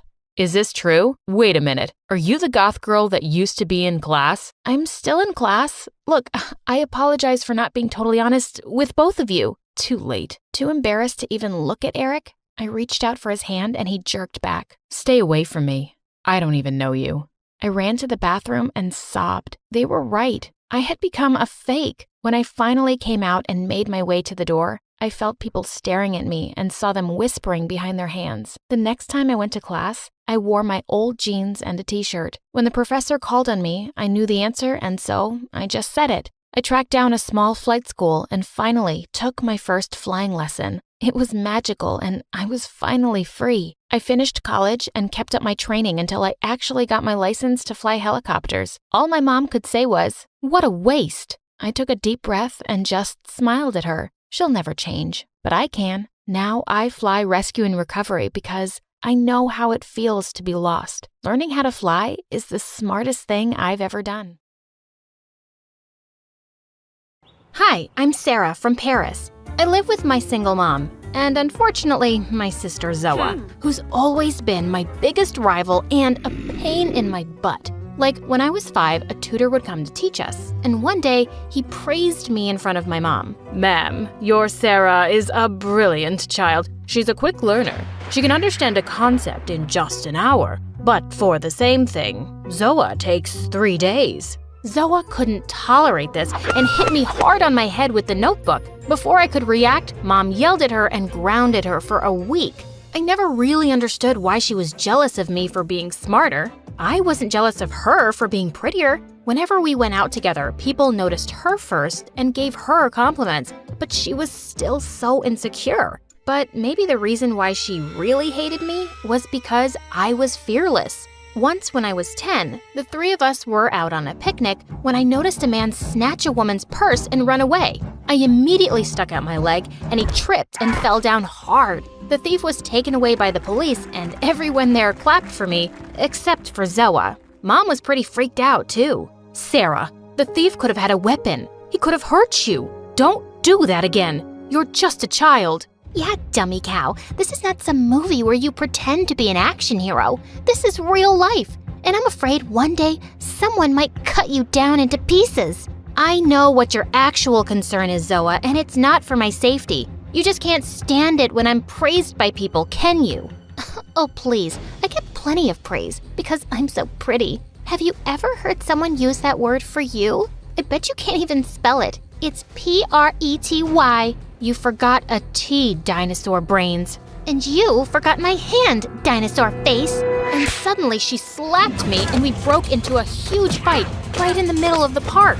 As we grew up, she became prettier and more popular in school. All the time, boys would roam around her, while her minions cracked jokes about how I must be adopted. But I never let Zoa or any of those bullies get to me. I was smarter and stronger than those idiots any day. Once in 9th grade, I was looking for a book in the library when I noticed a boy staring at me from a gap in the shelf. I just went back to my seat and started reading my book, but he sat down in front of me. "Hey, what's your name? You're very pretty." No way. This was definitely a prank. If I was really pretty, why was he the first boy to say so? I just walked off without a reply. I was in no mood to be made fun of. But the next day when I was walking through the hallway, I suddenly tripped over something and went flying straight into someone's arms. It was the boy from the library. "Oh, thank you so much. If you want to thank me, just tell me your name, please." I did, and it turned out his name was Henry and he was my senior.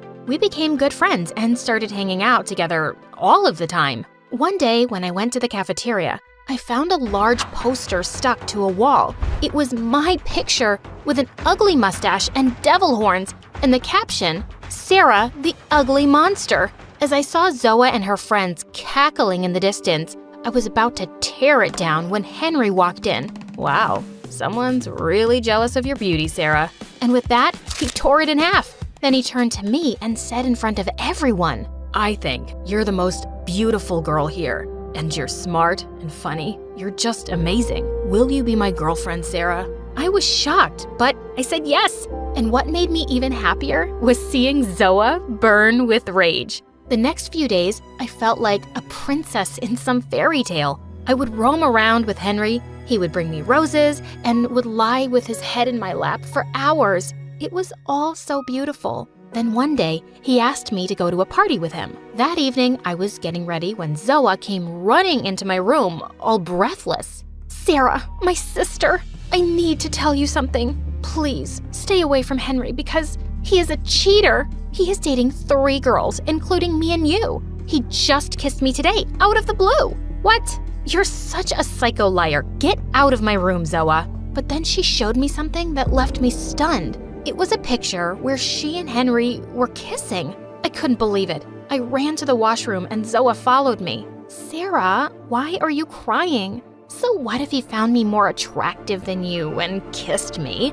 At least now we know his true colors. Don't cry, sis. This is for the best." I angrily pushed her aside. "I'm not crying. Something just went into my eye. And I don't care if he kissed you. He's still my boyfriend. Get out, now." I left home pretending to see Henry, but of course, I wasn't gonna meet that jerk. I went to a park and sat alone and kept rejecting his phone calls. When he kept messaging me, I sent him the picture Zoa showed me. He started giving me excuses, but I didn't believe a single word he said. After an hour, I went home as if everything was perfectly fine. The next day in school, I was sitting on the bleachers when someone tapped on my shoulder. It was Henry. Just as he began speaking, I grabbed him by his collar angrily. "Listen, I told you yesterday." But then suddenly, I spotted Zoa looking at us, and I immediately pulled Henry close and kissed him. When Zoa left, I pushed him back hard. "Listen, I told you yesterday to stay away from me. I don't want to see your face again." "But Sarah, I swear I never cheated on you. I was just having my Coke when Zoa came out of nowhere and kissed me. I was really angry with her." It takes 2 people to kiss, and you were one of them. So just stop lying and leave me alone, cheater. I put my fingers in my ears and walked away from him. But that night, something really strange happened. We were all asleep when we heard Zoa screaming. We ran to her room to find a boy in Zoa's room, and she was beating his butt with a stick. The boy was from our school. Mom! I caught this thief. I caught him. Call the police. Call the media. I'm so brave. I'm a hero." "I'm not a thief. I'm Zoa's freaking boyfriend. I just came to see her and she went bonkers on me. Crazy girl. Oh, also, Sarah, she kissed your boyfriend and told me to take pictures of her doing that. He was so mad at her. In case you didn't know, your sister's a psycho." Oh God, Henry was telling the truth and I hadn't believed him. The boy broke up with Zoa and jumped out the window while I turned around and pounced on her. I pulled her hair as hard as I could till Mom pulled me away. The next morning, I literally ran to school and found Henry and apologized to him. He opened his arms and we hugged each other really tight. Time passed and we graduated from school. Henry went abroad for his higher education and Zoe and I started college. Then one day, Mom suddenly felt some pain in her chest, and after the doctor's examination, it turned out that she needed a really expensive heart surgery. This was the first time in my life that I felt scared. We didn't have enough money, so I took up a part-time job to start saving. I asked Zoe too, but she flatly refused. Sorry, but a princess like me can't work. Look at my hands, so soft and delicate. I'm not spoiling them. No, you're the Tarzan of the family, the strong one. You got this, girl. And just like that, she walked off. Just a few days later, I heard Mom screaming. I ran to her room and she was standing in front of some empty drawers, asking me where all her jewelry had gone. I had no idea, and we marched straight to Zoa's room. She wasn't there, but a note was lying on her bed. Mom, Sarah, my journey with you people ends here. I can't live with poor, depressed people like you anymore. Mom, please make Sarah the heir of this damaged house because I like mansions only. I'm taking all the jewelry as memories of you, Mom. Love ya, but don't look for me. Mom was completely devastated. I took her to her room and put her to sleep, but I was in despair. We were left with nothing. My salary wasn't enough for the treatment. I left home to contact some charity organization, and on my way, it started raining. Just then, I saw a huge crowd gathered around on a bridge. I looked down and saw a small kitten hanging onto a log in the strong river current, and people were just standing around making videos and doing nothing. Luckily, I found a piece of rope tied to the bridge. Without another thought, I climbed down the rope and reached out for the kitten. Some people started helping me then by pulling us up, and we both landed safely. I was completely drenched in the rain, so I decided to go back home. That evening, someone rang our doorbell, and when I opened the door, I found a bunch of people with cameras and mics standing outside. You saved a little kitten today without caring about your own life. What would you like to say? This girl, people, she's a hero. She makes us believe that good people truly exist. She's restored my faith in humanity. Wait, what? What was going on? And I soon found out that people had been making videos of me saving the cat, and they'd gone viral. And before I knew it, I had become quite famous. I was in newspapers and giving interviews on news channels. I was honored by the government with a bravery award and also given $30,000. And of course, the first thing I did was get my mom's heart surgery. It was successful and she recovered fully in a few months. Soon after, I got an offer to participate in a really famous reality stunt show, and I accepted. Within no time, I'd become a celebrity, and now, Mom and I were rich. We were living a great life until one day, someone knocked on the door. When I opened it, I was shocked to see Zoe. As she tried to step inside, I blocked her path. Where's Mom? I need her help. My boyfriend cheated on me. He made me pregnant and ran away with all my money and jewelry. I've got nothing to eat. Are you so fat because you're pregnant again? Oh, no. Luckily, I had a miscarriage, but I had lots of cravings while I was pregnant, so I gained some weight. It's nothing. I'll be back to my old shape in no time, you'll see. Are you sure you're not pregnant? Of course, I said so already. Then I kicked her so hard she fell back on her butt. How dare you call her mom? You left her when she was fighting for her life. No, you robbed her first and then left her. You're just a blood-sucking leech, Zoe, and you deserve whatever bad things come your way. Now get lost and don't show up here again. And I slammed the door on her face. Half an hour later, the bell rang again. Oh God, this Zoe. Maybe I needed to kick her harder this time. But when I opened the door, I was shocked. It was Henry. He opened his arms and I jumped to hug him. Oh, I can't believe it's you, Henry. I've missed you so much. I've missed you too, sweetheart. And I have a really important question for you. Sarah, will you marry me? Oh my God, yes, 100 times yes. And then we kissed. Some people say that the Brits couldn't start their day without drinking tea. Not me. I don't drink tea, especially when I'm nervous. Like right now. I just wanted to have fun in my old school in London, you know? But when my parents found out that I got detention every week, they decided to send me away to this international high school in Dubai to become disciplined. On my way to the interview, I bumped into a girl who looked exactly like me. She looked like she'd seen a ghost as I picked up our papers on the floor. She quickly took hers and ran away like crazy. The principal finally came out, and I handed him my papers. Mashallah, Mabrok, Habibi. What did he say? The very reason we accepted you is that you also speak Arabic. We have a lot of students here from the Middle East, so it's very helpful. What was he talking about? I didn't know how to speak Arabic. I was about to clear things up when he handed me my transferee handbook before leaving like there was a fire in the building. I looked down the paper and saw one teeny tiny problem. The name written on the top was Layla. That wasn't my name. Apparently, I got my papers mixed up with that girl I bumped into. What should I do now? Hi, my name is Lara, and this is my story of how this little misunderstanding almost ruined me. But before that, please like and subscribe. As soon as I stepped out of the office, a beautiful girl suddenly dragged me to the janitor's closet, and before I could even blink, she started kissing me. On the lips? Excuse me? God, I miss you so much it hurts.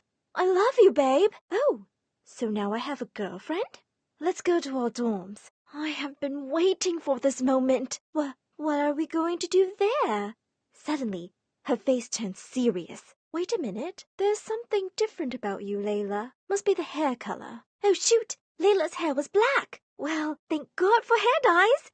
New school, new look. Your nose. What happened to your nose? I got a nose job.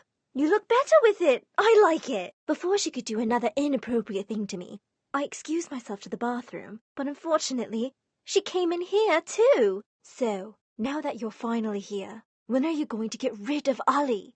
Ali? Who is she? Nice joke, babe. You mean he. Oh, so I have a she and a he now? You're so funny, babe. And she was about to kiss me when I finally said, yeah, of course. Ali! Oh, that boy. Gosh, he is annoying. I hate him to the core. Well, it's not easy to get rid of your future husband who was chosen by your parents, so... My what? Oh, yes, we need a plan. Arranged marriages are the worst. That's my girl. Okay, so I had to act like a girl who had a girlfriend and an already planned husband who she hated. Sounded easy enough. I had to find Layla. I spent the whole day looking for her everywhere, but the girl seemed to be suddenly erased from history, leaving me with no choice. On my first day, I was in my locker with my girlfriend when all the girls went crazy all of a sudden. I turned around and my world stopped when I saw the most handsome boy I have ever seen in my life. And oh boy, he was giving me that heart-stopping smile. Habibi, skip school and hang out with me? I didn't understand a word he said because I was practically drooling. My girlfriend whispered, Babe, what are you doing? You hate him, remember? Huh? So this was Ali? My future husband? Get a grip, Lara. He's Layla's future husband, not yours. Dream on, Ali. I hate you. Mashallah. You look even more beautiful than the last time we saw each other. My girlfriend looked like she was about to spit out fire when Ali tried to hold my hand. But in order to avoid chaos, I immediately slapped it away. No touching before marriage. My parents would kill me. Ali just gave me a grin and whispered, But we already did things more than that, remember? We did what? Oh my God. Who was this Layla? It was so difficult to act like I was in love with my supposed girlfriend. I still didn't get a chance to know her name, by the way, and to hate this charming boy. One time, I was in our drama class when I got partnered with Ali. The teacher asked, Who was the first actor in the world? Thespes of Icaria was the first ever to appear on stage as an actor playing a character. Oh, since when did you become this smart? I was always this smart. I was just shy. The play started, and it was so awkward because we had to act like lovers. Girlfriend was nearby and kept giving me death glares. I was literally hugging and kissing the air instead of him. After the play, Ali looked so sad, so I made a note through a paper airplane and flew it towards him. He smiled widely as soon as he read the note and threw me a flying kiss. I swear I almost fainted.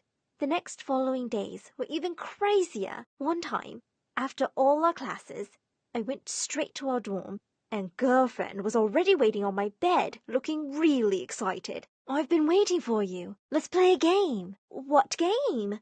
She suddenly took out a chessboard. She looked horrified when I checkmated her in 3 moves. "How did you become an expert in just a month?" "Practice makes perfect, babe." "Oh, I think I have fallen in love with you more." She jumped onto me and was about to kiss me again when the door suddenly barged open and poured in Ali. Girlfriend immediately pretended to braid my hair. "Marlish, I forgot to knock. I'm just wondering if Layla is free?" "No, can't you see we're having a girly time here?" I got totally disappointed when Ali left. Poor boy.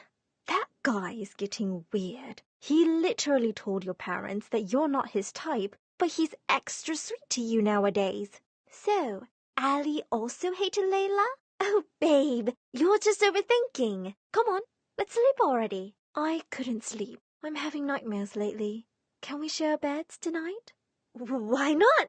You're my girlfriend. She immediately jumped next to me, and I swear I wasn't able to sleep that night. She thought my tiny body was a giant teddy bear, and she was literally breathing next to my face. One night, I received a message from Ali. It seemed like an emergency, so I sneaked out to the rooftop, only to see him standing on the ledge. "Come, I will show you the world, my Layla." You have a magic carpet?" "An upgraded one." I was stunned when a helicopter appeared from behind him. He offered me his hand, but I still chose to not touch him, just in case girlfriend was watching. The next thing I knew, Ali was already touring me around the beautiful city, and it was one of the best nights of my life. I got really dizzy when he brought me to his palace-like house and saw his pets. I never thought that I'd actually be in love with you. I felt lost in his eyes when he tried to touch my face, but he changed his mind and withdrew his hand. Poor guy thought I was going to slap him. I was still having a great time with him when I saw 58 missed calls on my phone. I thought they were from girlfriend, but no, they were from Thomas, my ex-boyfriend. That guy was a cheater and a gold digger. But what does he want? Ali walked me back to my dorm building, and I froze upon seeing someone who was waiting for me. "Babe, finally! You're home!" I panicked when Ali's smile disappeared. "Who is he, Layla?" No! Think, Lara, think! He's Jazim. He's the cousin of the sister of the wife of my brother, and you met him in a family reunion a year ago. Remember? Hamdullah, I thought he was a suitor or something. I'm relieved. I threw a warning glare at Thomas, and thank God he understood it. "Hello, brother. I'm the cousin of the sister of the wife of her." "Yeah, I heard it the first time, brother." Ali seemed to have bought it, and as soon as he left, I immediately confronted Thomas. "You came all your way here to get back together with me?"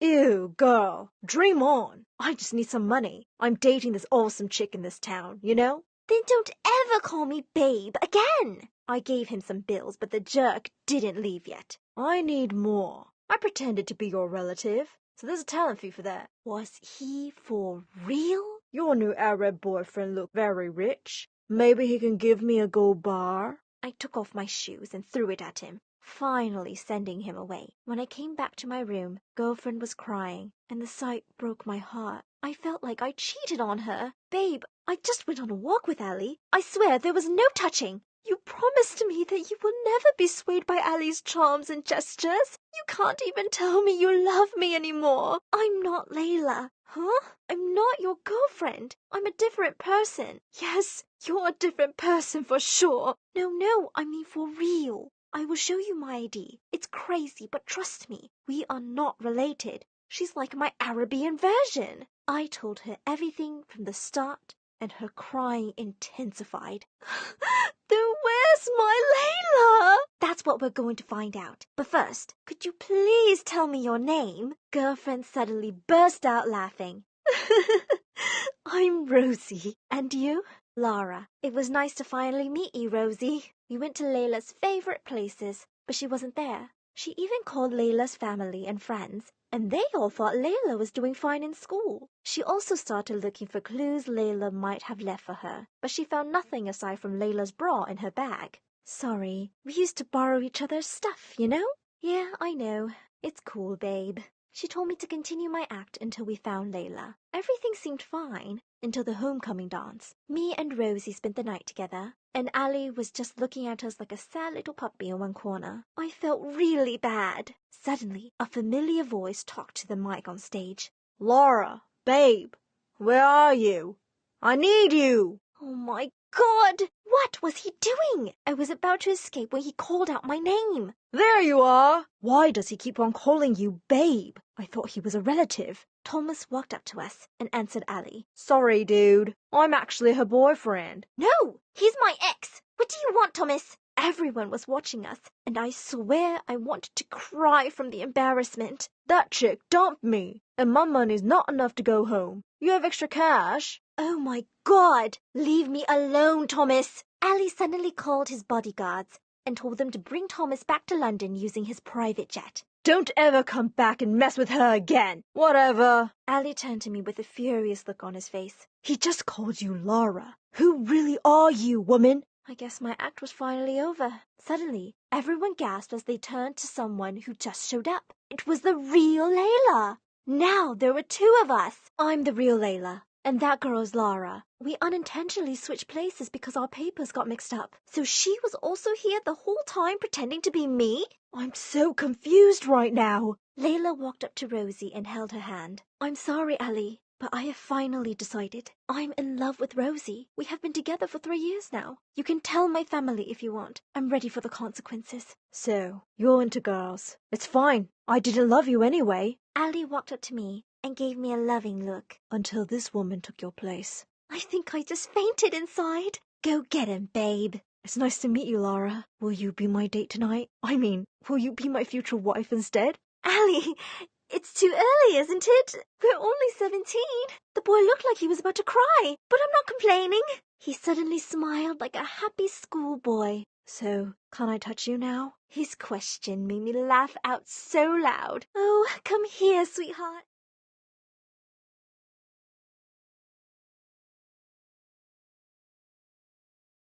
When I was 4 years old, Dad started taking me out for walks every day, and I loved them at first because we'd play a really fun game.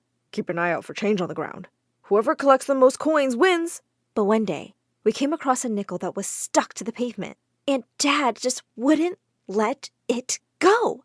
We spent an hour trying to scrape it off and screaming. Come off, you stupid jerk! Help me, Elena. I soon realized that Dad wasn't crazy. He was just cheap, and we weren't poor. Mom and Dad owned a large shoe business, but that didn't stop him from pinching pennies. On my 6th birthday, no one came because the birthday invites Dad had emailed to my classmates said, bring cash presents only and your own food. One time when I was 7, he took me to a McDonald's and handed me a coupon. Go place your order while I grab the mustard and ketchup sachets, and then you stuff as many as you can in your pockets. But instead, I went to the counter and told the guy that some lunatic was stealing their stuff. Dad was thrown out immediately, and I skipped out a minute later with my Happy Meal. His cheapskate ways made me really angry, but one day, I totally lost it.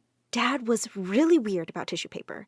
He kept all the paper rolls in his cupboard, and Mom and I had to ask his permission to take them.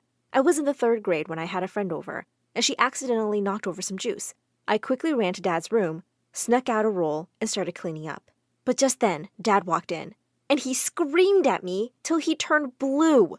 My friend started to cry and said, Sir, I'll pay for the roll. Take this $1. Please forgive me. And Dad actually took it. Oh my God, Dad, why are you so cheap? But just then, Mom walked in looking really excited. I've got some great news. We're going to have a baby. Dad looked like he was having a stroke. This is too much.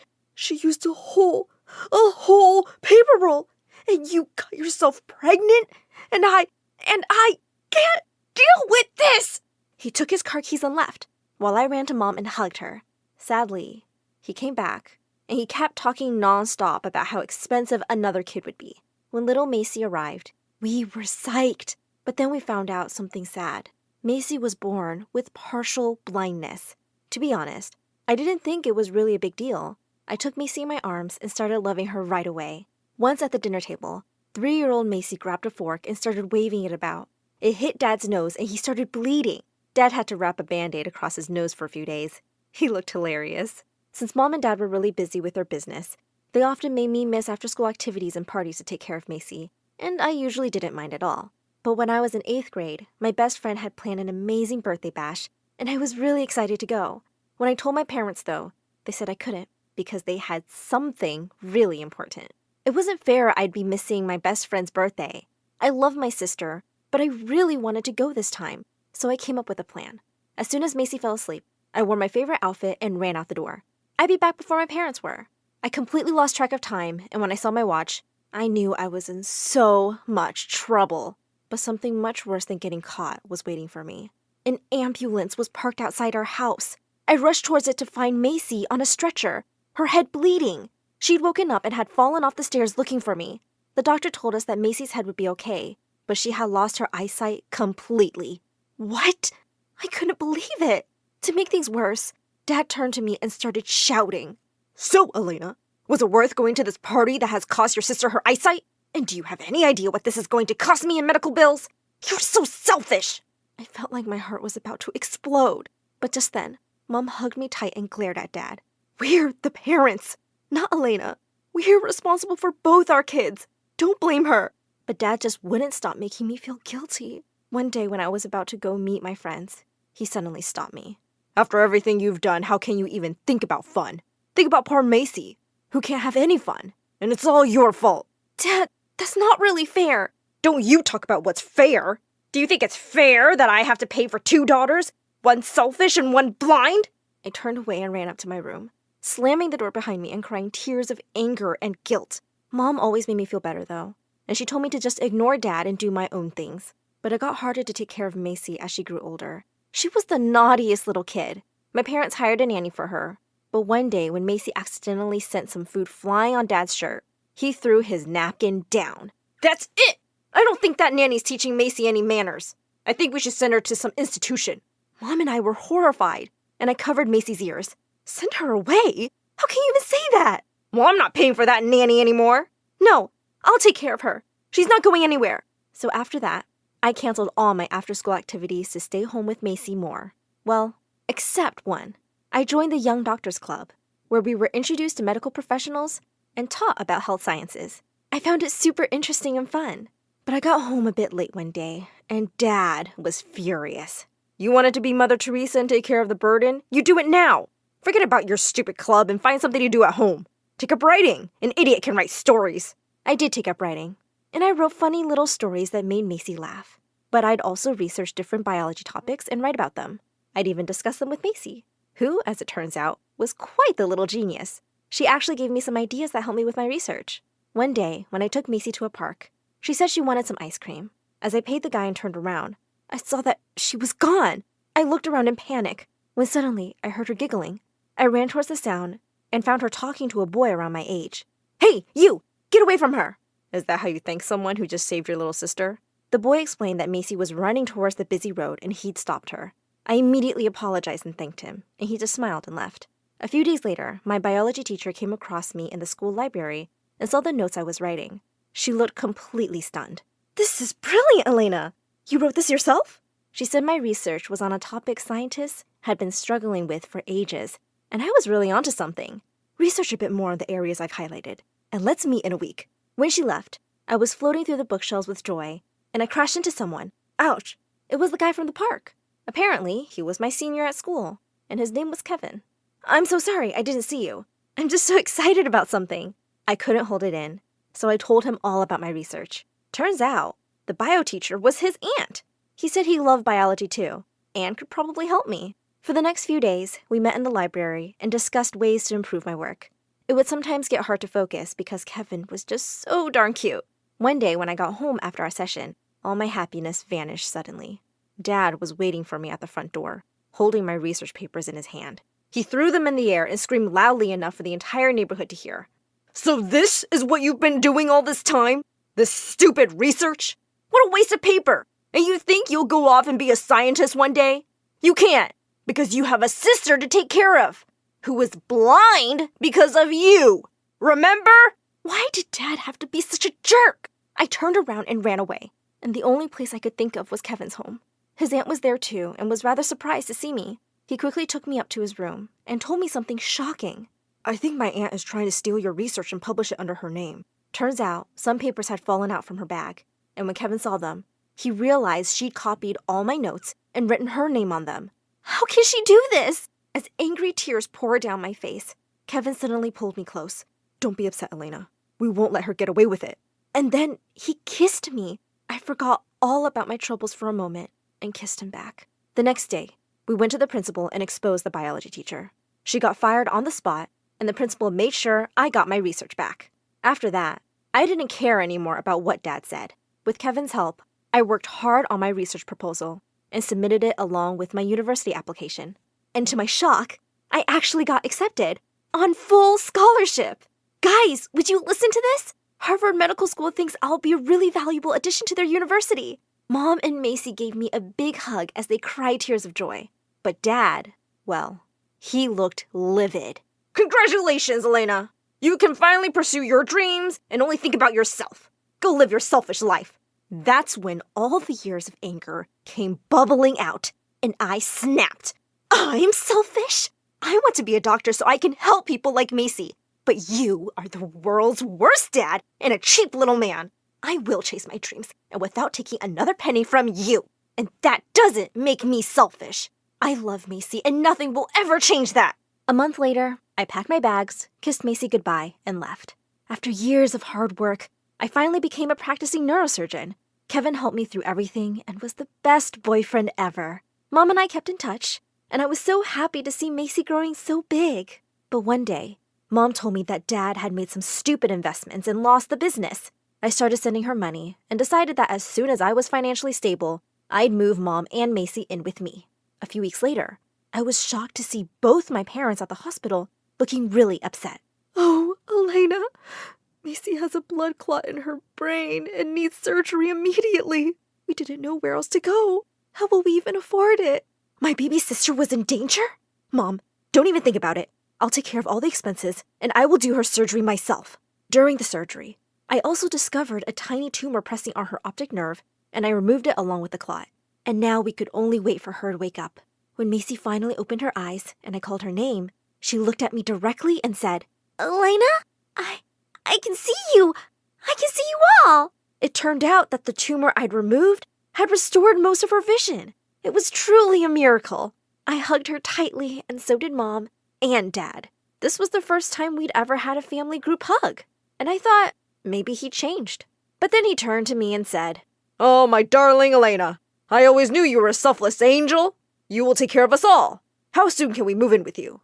I looked him straight in the eye. I'll take care of you, Dad, and I'll be much more generous than you ever were.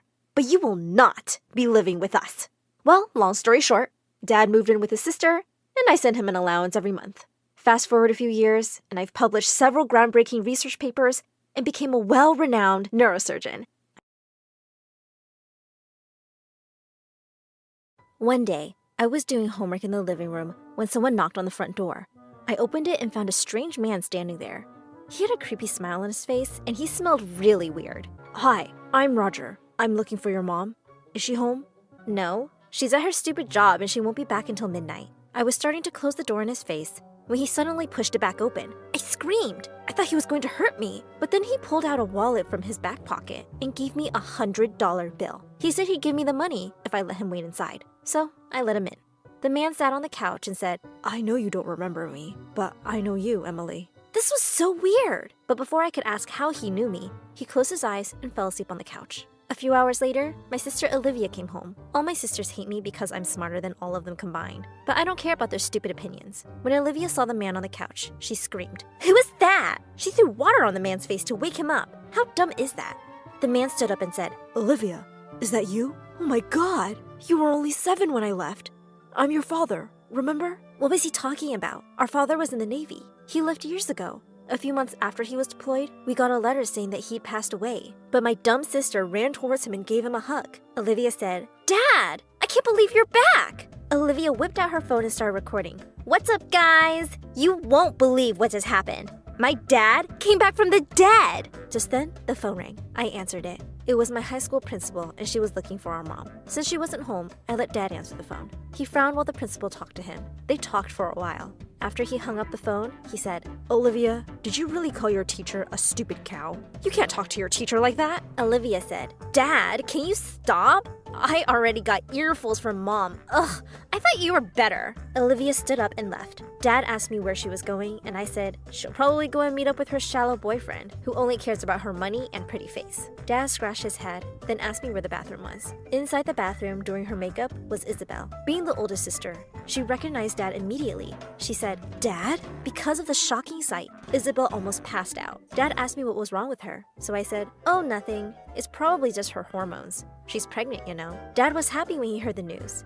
He said, "Your mom and I got married when we were 19 too." "Oh, Dad," I said. "Isabel's not married. She just got knocked up by her boyfriend." Isabel woke up and got back on her feet. She said, "Dad's home?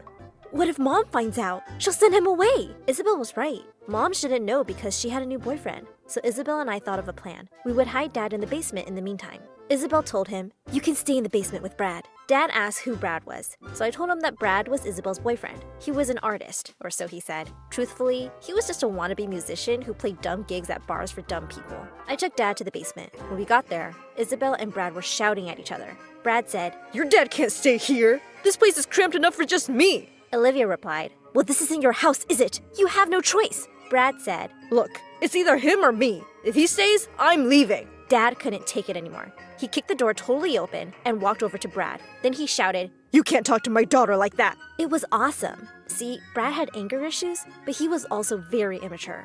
Every time he and my sister fought, he would stay up all night and play his guitar really loudly, and he wasn't even any good at it. One day, they got into a fight, and I couldn't study for a test and got an A-. I was so mad at him. I told him off, but he called me a brat and said music was so much more important than education. Yeah, like I'm going to take life advice from a loser living in my basement. This was the first time that someone had put Brad in his place. I was so glad that we finally had a dad at home. But Isabel wasn't happy. No matter how many times she and Brad fought, she always defended him. She screamed at Dad, "Get out! You can't treat the father of my child like this!" Dad tried to explain, but she said, "He's better than you. At least Brad is here to watch his child grow up, unlike you." Even though he didn't say anything, Isabel clearly hurt his feelings. I could see the pain in his eyes. So I said, "Come on, Dad. You can stay in the attic instead." We made our way upstairs. Outside, I saw headlights coming into the driveway. Mom was home. I panicked. I said, "Hurry up, Dad." It was Tuesday, so Henry would be staying over tonight. Dad and I ran up the stairs just in time. I gave him some pillows and a blanket, some food and water, and a phone so he could text me if he needed anything. Dad asked, "How long do I need to stay here?" I didn't know, so I explained the situation to him. When we were told that Dad had passed away during deployment, Mom had taken it really hard. She was sad all the time and got fired from several jobs. Then, she had to give up 4 of my sisters for adoption because she didn't have the money to take care of all of us. She was really lonely until she met Henry. I said, "Dad, Mom is dating someone. His name is Henry. You know, your best friend." Dad was shocked and said, "Oh God, how could they do that to me?" I told Dad to calm down because Sophia was sleeping downstairs. She was always a sleepyhead. She was my youngest sister, and if she found out about all this, she might tell Mom. Dad said he understood and that he would wait until we were ready to tell Mom about him. Days passed, and it was getting harder and harder to hide Dad in the attic. My sisters were still mad at him, so they were no help. And Isabel's chatty boyfriend made it even harder to keep it secret. One day, we were eating breakfast with Mom and Henry, and Brad said, "Hey, what happened to your dad?" Luckily, Mom didn't understand what he was trying to say. She said, "He passed away years ago. Didn't Isabel tell you?" I kicked him under the table so he would stop talking, and he grinned at me, teasing me. I wanted to punch him. Ugh, so annoying! Suddenly, Henry stood up. He told us that he had an announcement to make. Uh-oh. Henry said, "Girls, your mother and I are getting married." Mom looked so excited. She was finally happy after so many years. But my sisters and I were looking at each other. I knew we were all thinking the same thing. This wedding can't happen. After Mom and Henry left for work, my sisters and I went to the attic to talk to Dad. Isabel and Olivia were still mad at him, so I had to break the news. He said, "What? This can't be happening. She's still married to me. Girls, we need to stop the engagement." Isabel said, And why would we help you? We had to be separated from our 4 sisters because you left. I will never, ever forget. Dad tried to explain that it wasn't his choice, but my sisters weren't listening. Olivia said, "It doesn't matter what happened to you. You can't come here after everything and pretend like nothing happened. You abandoned us, so we're abandoning you." Isabel and Olivia left me and our youngest sister Sophia in the attic. Of all my sisters, she was the only one who was nice to me. But that was only because I did all her homework for her, so she wouldn't flunk out like Olivia did. Because I was helping her with school, she promised she wouldn't tell Mom and Henry about Dad. But she also said, "Henry's a great guy. To be honest, I would rather have him as a dad. But whatever, what's your plan?" Dad and I talked, and we decided to find dirt on Henry. I never liked that guy. I always thought there was something fishy about how much money he had. The next day, I didn't go to school so that I could have enough time to discuss the plan with Dad. It was only me and him at home. Then I got a text from Jeremy. Jeremy was my boyfriend. But my sisters didn't know about him. I didn't want them to know that I was so into boys, too. I wouldn't be like Olivia, who always got cheated on, and Isabel, who got pregnant so early. No, I'm smarter than that. I read Jeremy's text. "I'm coming over. Let's eat pizza and watch a movie in your room." I ran to the door just in time to see Jeremy walking up the drive. He called out, "Hey babe, let's watch a movie, but only if you're done with my homework. I need to get an A or my mom's going to kill me." I told him that I wasn't done with it yet because I'd been busy with some family stuff. I added, "But I'll finish it tonight. Come in, I want you to meet someone." I took him to the attic to meet my dad. Thankfully, my dad was cool about me having a boyfriend. I think it was because we had bigger fish to fry. We told Jeremy what was going on. He said that if our hunch about Henry was true, he didn't want me to spy on him because it would be too dangerous. He said that he'd do it instead, and I agreed. That night, Dad and Jeremy hid in the bushes outside the house to watch Henry through the windows. I found this out later, but they saw Henry carrying boxes to the basement where Brad was staying. Dad and Jeremy went down to the basement. They could hear what Henry and Brad were saying. Henry said, "Did the new shipment come in yet?" Brad said, "Yeah, bunch of fake LVs are in boxes in the closet. They're gonna make us at least 20 grand, man. By the way, Isabel brought a guy here a few days ago. She said it was her dad. She wanted to hide him here." Henry said, "That's impossible. Their dad's my best friend, and he passed away while serving in the Navy." After hearing this conversation, Jeremy got scared, so he ran up the stairs and left. From the attic, I watched him run down the street like he was being chased. Dad came back up to the attic and told me everything that had happened. Then, I received a text from Jeremy. It said, "Your family's weird. We should break up." I was so surprised when I read this message. I thought Jeremy really loved me. So I texted him back to ask him if he ever loved me, and he replied, "Nah, man. I just needed you to get good grades." It broke my heart. I started crying. So Dad hugged me and said that everything was going to be okay. While I was crying, the front door slammed downstairs. We heard Mom and Olivia shouting at each other. Mom screamed, "You're useless!" And Olivia screamed back, "That's funny. I didn't hear you say that when I was giving you money." I wiped my tears dry and went downstairs. Everyone was there while Mom and Olivia were fighting. My sister said, "I make a lot of money now. I don't need to stay here anymore." Mom said, "Well, you're still a minor. I'm your legal guardian, so whatever you have, it's mine too." Olivia said, "Not for long. I'm going to make Dad my legal guardian."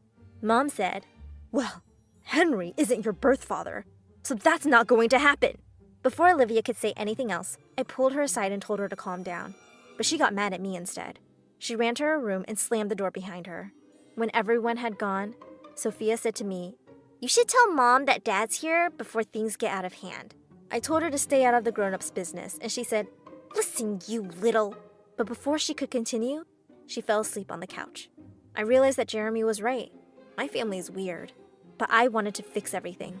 A few days later, when no one was home, I went to the basement to see what Henry and Brad were hiding. I opened the closet and found 10 huge boxes filled with fake designer clothes. For that many counterfeit items, a person could get at least a few years in prison.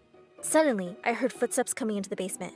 I hid behind the boxes in the closet, heart racing. But then, I heard Olivia and Isabel talking. I sighed in relief. I was going to leave my hiding place when Olivia said, "I'm looking for my old suitcase. I'm moving out, and Dad's coming with me." What? I couldn't believe that Dad was leaving with Olivia without telling me. Isabel said, "I want to break up with Brad because he's such a good-for-nothing loser. Can I come with you?" Olivia said, "Of course, sis. You know what? We should take Sophia with us, too."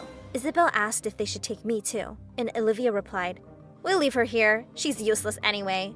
They laughed like evil stepsisters as they schemed to leave me behind. Weeks later, my sisters had completely moved out. After they left, Brad had no reason to stay in the house anymore. One night, I overheard him and Henry talking about moving the boxes somewhere else. I couldn't let them get away, so I called the police and told them about the boxes. They went to the house with a search warrant. While the police searched, Brad and Henry kept looking at me like they wanted to punish me for snitching on them. But I didn't care. I was happy to finally get rid of them. The police found the boxes and arrested Brad and Henry. When the police questioned Henry, he also confessed that he'd planned my dad's kidnapping so he could get rid of Dad, date Mom, and use our house for his business. Everything finally made sense. When Mom and I got back from the police station, we had some visitors waiting for us. Mom looked like she'd seen a ghost. She just stood there staring at Dad, speechless. Dad said, "Hey, babe, I've missed you." She finally managed to whisper, "Is that really you, my love? How is this possible?" Dad took her in his arms, and she sobbed and laughed as he explained everything. Isabel said, "We heard what happened. Are you okay?" I was shocked to see her worried about me. I was even more shocked to see that she'd given birth to a beautiful baby girl. My sisters apologized for treating me badly and thanked me for being brave enough to call the police. Then Olivia said, "Let's leave this place and start fresh. We can be a complete family now." So Mom and I packed our things and moved in with Olivia, Isabel, Sophia, and Dad. We sold the house and used that money to start a new life. The best part of it all? We reunited with our 4 other sisters, and our parents are back together now. This is the family I've always wanted. I'm so happy with how things turned out. I turned over in bed and reached for my phone. Hello? Is this Stephanie? Yes. Do you have any idea what time it is? Sorry. This is an emergency. See, your uncle has vanished and left you everything. I hung up immediately. It was obviously a prank call. I didn't even have an uncle. I didn't have any family at all. Me being an orphan is why I was so surprised that a visitor asked for me at the orphanage the next day. I looked over at a tall butler with a stern face. "We need to talk about your inheritance, child." I followed him into a limo parked outside to meet with a lawyer. And just like that, I went from a poor orphan to a billionaire. Is this an airport? No, child. This is your new house. House was a bit of an understatement. The manor had over 400 rooms. I had to use a GPS just to get around the place. Luckily, I wasn't alone. My 5 cousins, my uncle's children, were there to help me out. The food was actually the hardest thing to get used to. At my first meal with the whole family, I was so hungry. I finished an entire bowl of what I thought was soup. When I looked up, everyone stared at me with disgust and horror. Stephanie, that was the fancy food for my kitten. I ran to the bathroom, and when I came back, I heard them talking about me. That's the girl Daddy gave his inheritance to? She smells like a peasant. Must be nice. She's the one who pays the bills around here now. I nearly cried. I was so excited to have a family, but to them, I was just a cash cow. They weren't the only ones who treated me differently because of my new money. My phone was blowing up with texts from the orphanage asking if the rumors were true. Ever since people had seen me set foot in the limo, they were spamming me with favors asking for new TVs and video games. Not a single person bothered to ask me what had actually happened. In fact, there was only one person who seemed to care about me at all. What's wrong, young mistress? Why did my uncle do this to me? He did it for you. He didn't even know me. Miles led me up a dark corridor to a giant room with a huge canopy bed and a large portrait of a woman who looked just like me. After your mother's disappearance, he couldn't bring himself to see you. You had a hard life. You having all this money is what he would have wanted. Well, I was happy with my old life. You never had to leave it, miss. Just like that, I was on a train back to the orphanage. Despite all the Gucci jackets and Coach bags I now had at home, I decided to just be me. All the other orphans were waiting to greet me. Once I stepped out and they saw that I was wearing poor clothes, the crowd disappeared. Hey, where are you all going? We thought you were rich. I'd never felt so alone. I decided I would never trust anyone again and I'd keep my wealth a secret. Plus, I didn't want anyone to take advantage of me. So hiding my wealth was the best thing to do. Are you sure you don't want to go to a private high school? I know of a great prep school in London. No, thank you, Miles. I just want to be normal. Plus, I can visit you every week. Oh no, I'm late for school. Oh no, you're not. Okay, so getting dropped off at school on my first day in a helicopter wasn't the best way to hide my money. By second period, everyone was asking me questions. No one was more intrigued than Eric. Those oil tycoon guys use that helicopter. How do you know them? Oh, I'm actually the maid. Yeah, the maid. Well, you must be a great maid for that kind of special treatment. Oh, I don't know about that. Wow, pretty and modest. I blushed so hard. We had every class together and we hung out nearly every day. Turns out, my uncle and Eric's father were old buddies. One time, I even ran into him at the steps of the mansion. Stephanie, what a surprise. They let the help use the front door? Oh, yes, very kind. He pulled me in with a serious face. Look, you know I like you, but if my father finds out, well, we need to keep us a secret. He talked about how romantic it was for him to be dating a maid, just like in a love story. Honestly, he was kind of right. It was thrilling to run around and hide, and I was grateful enough that my family played along with my charade. But my secret wasn't going to stay quiet for long. One day, I heard a loud noise while I was sitting in class. I saw Miles with 2 bodyguards. Miles was screaming and calling my name. He said to the teacher that I needed to leave class now. I left feeling really embarrassed, and everyone was staring at me. What are you doing? Miss, we checked your calendar, and it's about to be that time of the month, and we do believe you are ill-prepared. What? Let go of me. We just want to save you from embarrassment. He handed me a small box and said, Everything is under control now, ma'am. What the? When I got back to the classroom, I panicked and told them it was maid work. Oh, it was just an emergency kidnapping drill we do. The time I met Eric for lunch, there were already some other rumors. Steph, what happened? They say you stole a Da Vinci painting from the mansion. That's why you were arrested in class. It was just a drill, and that painting isn't even that beautiful. A drill for a maid? Eric wasn't dumb, and that's why I decided to show him my mansion. So, at the front door, I said, Eric, there's something I need to tell you. Anything, my love. I leaned over and kissed him. We don't have to be a secret anymore. He pushed me away. Yeah, and while I'm flattered you're obsessed with me, dating a maid isn't really good for my image. He told me not to mistake my need for money and his desperation for a fling with love. What? Just then, Miles opened the door. Oh, hello, mistress. Mistress? The look of shock and surprise on Eric's face was crazy. Yeah, Eric, I don't think you understand. This place is mine. Consider us done. Miles slammed the door right in his shocked face. I was heartbroken and cried for hours. Little did I know, the worst was yet to come. Eric didn't take the rejection so well. Or at all, really. Hey, babe. Eric, we're done. Everyone was staring at us. I dragged Eric into the hallway for some privacy. We should get back together, or maybe everyone will find out the truth, rich girl. My mouth dropped open in shock. Was he blackmailing me? Look, I already told my dad we were dating, and he was thrilled. This is how rich people do their business. Now everyone is happy. I get the perfect wife, and you get the romance you were so desperate for yesterday. Let me assure you, there was nothing romantic about us being together. I couldn't believe I agreed to it. How stupid. He made us hold hands in public and wear matching clothes. He made me get him an internship at my cousin's firm and everything. After all his criticizing and telling me to smile and not embarrass him, I found out he was dating one of the other girls at school. She texted him, I love you, babe, call me tonight, while he was at my house. Wait, you're seeing other girls? I thought I was your perfect wife. For my father, maybe. But you're not being passionate at all. What if I dated another guy?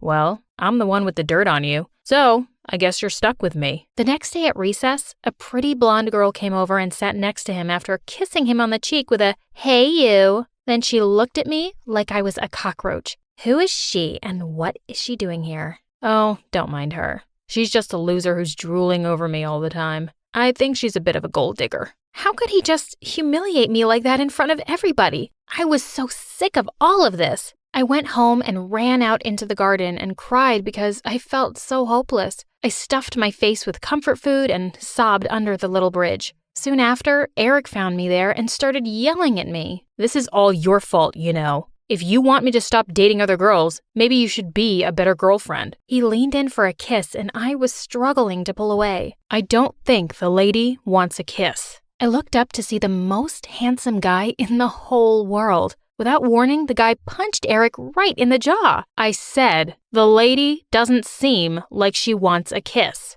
Eric charged at him, and before I knew it, the two were tackling each other on the bridge. The stranger managed to push Eric off, but not before Eric had ripped off his shirt sleeve. You'll be hearing from my lawyer. Eric fell over a couple of times as he ran away like a scared little mouse. Thank you. Who are you? I'm just the gardener here. I just get a little defensive when I see pretty girls dealing with jerks. I hope you're not hurt. Nah, I'm fine. Ruined my favorite t-shirt, though. I got so caught up in the moment that I leaned in for a kiss. He pushed me away and I fell into the mud. Then he ran away. Great move, Steph. Now that Eric was running around my family home, I spent most of my time at the orphanage. One day when I was studying hard in my room, I heard a knock on the door. It was Adam. How did you find me? Oh, I asked Miles for your info, and he graciously told me your address. Did he tell you anything else? Only that you seemed like a sweet girl, and I should apologize. So he didn't know anything about me being rich. I thought I messed everything up. I'm so sorry. No, I'm sorry. I'm just shy. Here, I brought you something to eat as an apology. What? This place is expensive. It's nothing. I would do anything for you to forgive me. He blushed super hard and looked away. He was so cute and shy. The best part? He thought I was the poor one. I know it's lying, but I just didn't want to take the chance that everything would change. Before our date one evening, Adam came by and said there was something he wanted to tell me. There's something I haven't been honest about. See, I'm an orphan too. That's why I never talk about my parents. It's very hard for me. As we sat and talked about it, I felt even closer to him because of this thing we had in common. After a while, he took something out from his coat pocket and said he had a present for me. He asked me to turn around and clasped a beautiful antique necklace around my neck. I gasped when I looked at it. I'd admired it in the window of an antique shop the other day when we were walking by, and he'd just gone and bought it. It must have cost him a fortune. You shouldn't have. Why not? You deserve pretty things, Steph. And I'll always keep the other half of this pendant with me. I had a mansion full of pretty things, but nothing was as special as this. Well, I've got something for you too. I offered him a few t-shirts my cousin had helped me pick out the other day. I smiled and said it was to make up for the one that was ruined in the fight. Steph, these seem like really expensive brands. Where did you get the money to buy them? Oh, God, I hadn't seen this coming. I shouldn't have shopped from the same store as my spoiled cousins do. I guess there's something I haven't been totally honest about either. I told him all about how I was poor, but now I was actually super rich. I just didn't want people to know and take advantage of me. I just wanted to be me. Adam looked betrayed. He just looked at me and said, "And you thought I'd take advantage of you?" He seemed really hurt. Well, maybe. I thought you knew I loved you. Adam got up and said, "Please, just take care of yourself. I don't think you should contact me anymore." And he left, just like that. I was devastated. I cried all night and decided to go back to the mansion and mourn my relationship luxuriously. Miles insisted it would be better that way. Miles had also had some devastating news that was going to bring my pain to a new level. I have to get married? It was in the legal documents. I'm surprised you missed them. But I just broke up with Adam. Well, better now before you needed to. What's that supposed to mean? Miles explained how, as a rich person, marriage was not about love. My cousins were already making plans to break Adam and I up. He wasn't husband material. In fact, my suitor was planning to arrive today. When do I have to get married? Suddenly, I heard Adam's broken voice. I should have known. I'm quitting, Miles. I looked up to see Adam crying. He'd overheard what I'd said, but he didn't understand the whole thing. I ran after him as he dashed out of the room. I begged him to wait, but he said, "No, Steph, we aren't meant to be with each other. I should have known. I'm not good enough for you. Have a great life." As he turned to leave, he threw something on the floor. It was the other half of my necklace. He just ran away, and I couldn't stop crying my heart out. Just then, Eric appeared and handed me a tissue. Miss me, babe? I just glared at him. That's why I don't interact with commoners. They're brutes.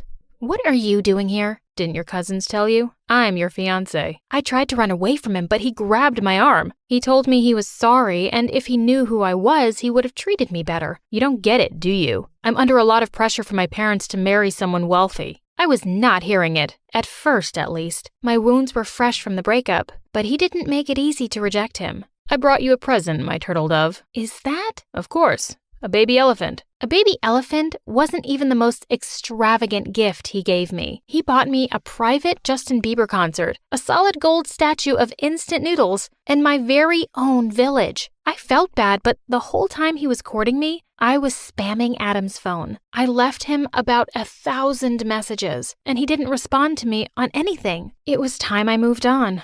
If I wanted my inheritance, well, there are worse guys I could be in an arranged marriage with. Will you marry me? Yes. Our wedding was not a private affair. Every TV network, newspaper, and billboard in town had a story about my wedding. It was all happening less than a week after the official proposal. It really was a fairy tale wedding. I should have been happy, right? When everyone saw me walking down the aisle, they made comments about my happy tears. In reality, I was crying because I was devastated. You look stunning, Stephanie. I love you. I guess I'll learn to love you. Right when we were about to say I do and lean in for a kiss, the unthinkable happened. Stop the wedding. You? Oh, Adam. He ran up and kissed me while we were on live TV. Eric and all my cousins positively fainted. Look, I'm sorry. Shut up and kiss me again. There was a wedding that day, but it wasn't between an heiress and a spoiled brat. It was between two best friends.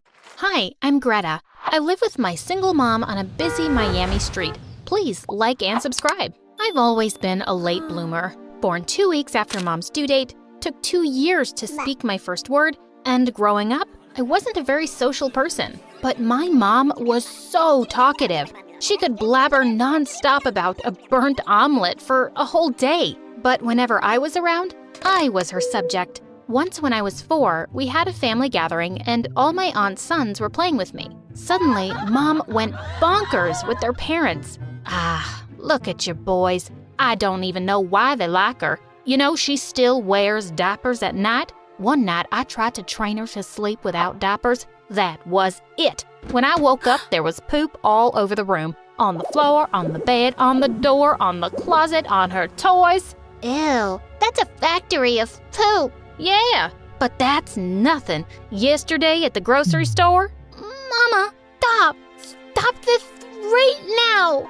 Everyone was laughing and I burst into tears and ran away. But Mom continued her story again like nothing happened. On my first day of school, Mom walked with me. As we were about to enter, she grabbed my bag from behind, and there started my first class. You're a careless, stupid little girl, so keep this in mind. Stay away from making friends, 'cause you never know who's good or bad inside, especially no boys. Focus on studying. That's why you're going to school. Hear me? Mom, let me go. If you keep talking, I'll be late for my first day at class. I ran off, and guess what's the first thing I did in class? I made friends with Kathy, who also happened to be my neighbor. One day, I asked Kathy to join us for dinner without telling Mom, but when she turned up at our door, Mom couldn't refuse. I was so happy to have my friend over, but soon I realized what a big mistake I'd made. Hey, what's up with the ew face, madame? You only eat lobsters and caviar for dinner? So, our food isn't good enough for you? Thank God you're not beautiful, or you'd think you're the queen of the world. Mom, she didn't say anything. Let her eat, please.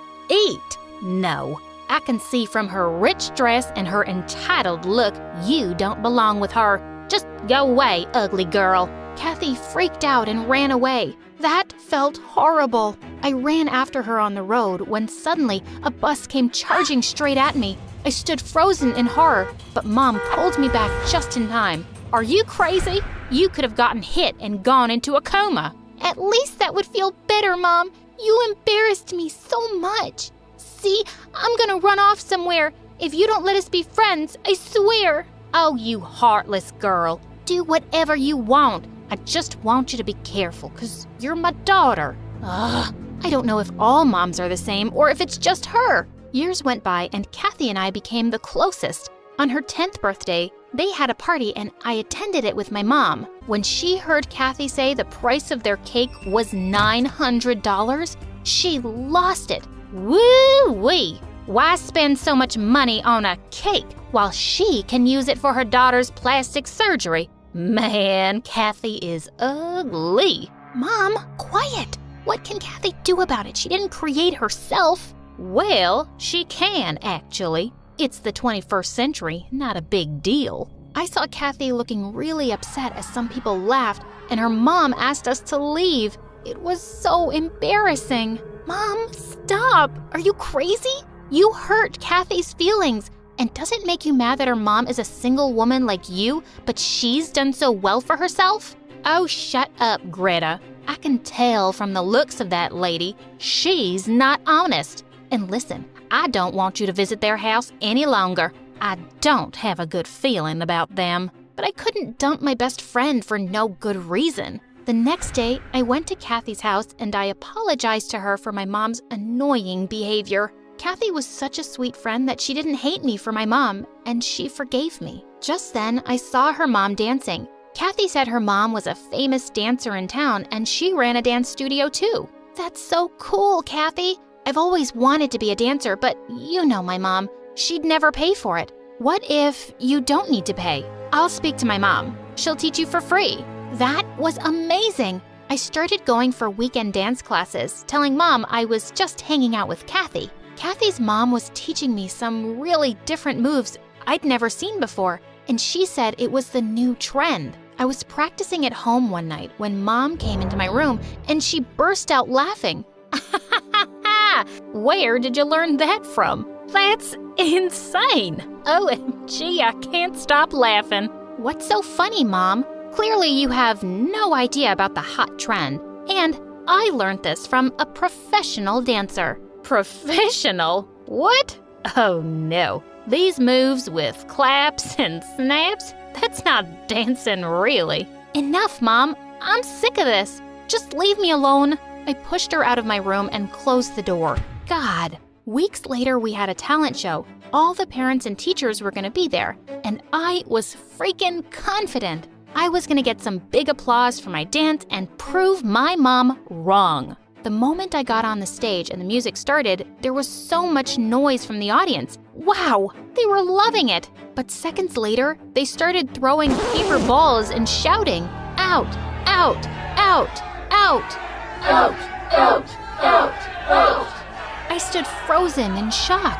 What? Just then I heard Mom yelling from the crowd. "I warned you about these foolish dance moves, Greta. I told you. But no, you didn't listen. See now? Why don't you ever listen to your mommy?" Seriously, Mom? I couldn't be more embarrassed. I ran home angrily. I was super mad at both my mom and Kathy's mom. How could she teach me this stupid dance? I didn't talk to my mom for days, and I stayed inside my blanket house. I'd only let my hand out of the bed to grab food from Mom. I wasn't gonna forgive any of them. One morning, when I let out my hand to get food, Mom held my hand and wouldn't let go. Just let go of my hand, Mom. I don't wanna. Kathy? What are you doing here? I'm so mad at you and your mom. You guys made me a fool out there. I'm so sorry, Greta. But why are you mad at me? I didn't do anything. Who knows what my mom teaches her students? But please, don't hate me for my mom.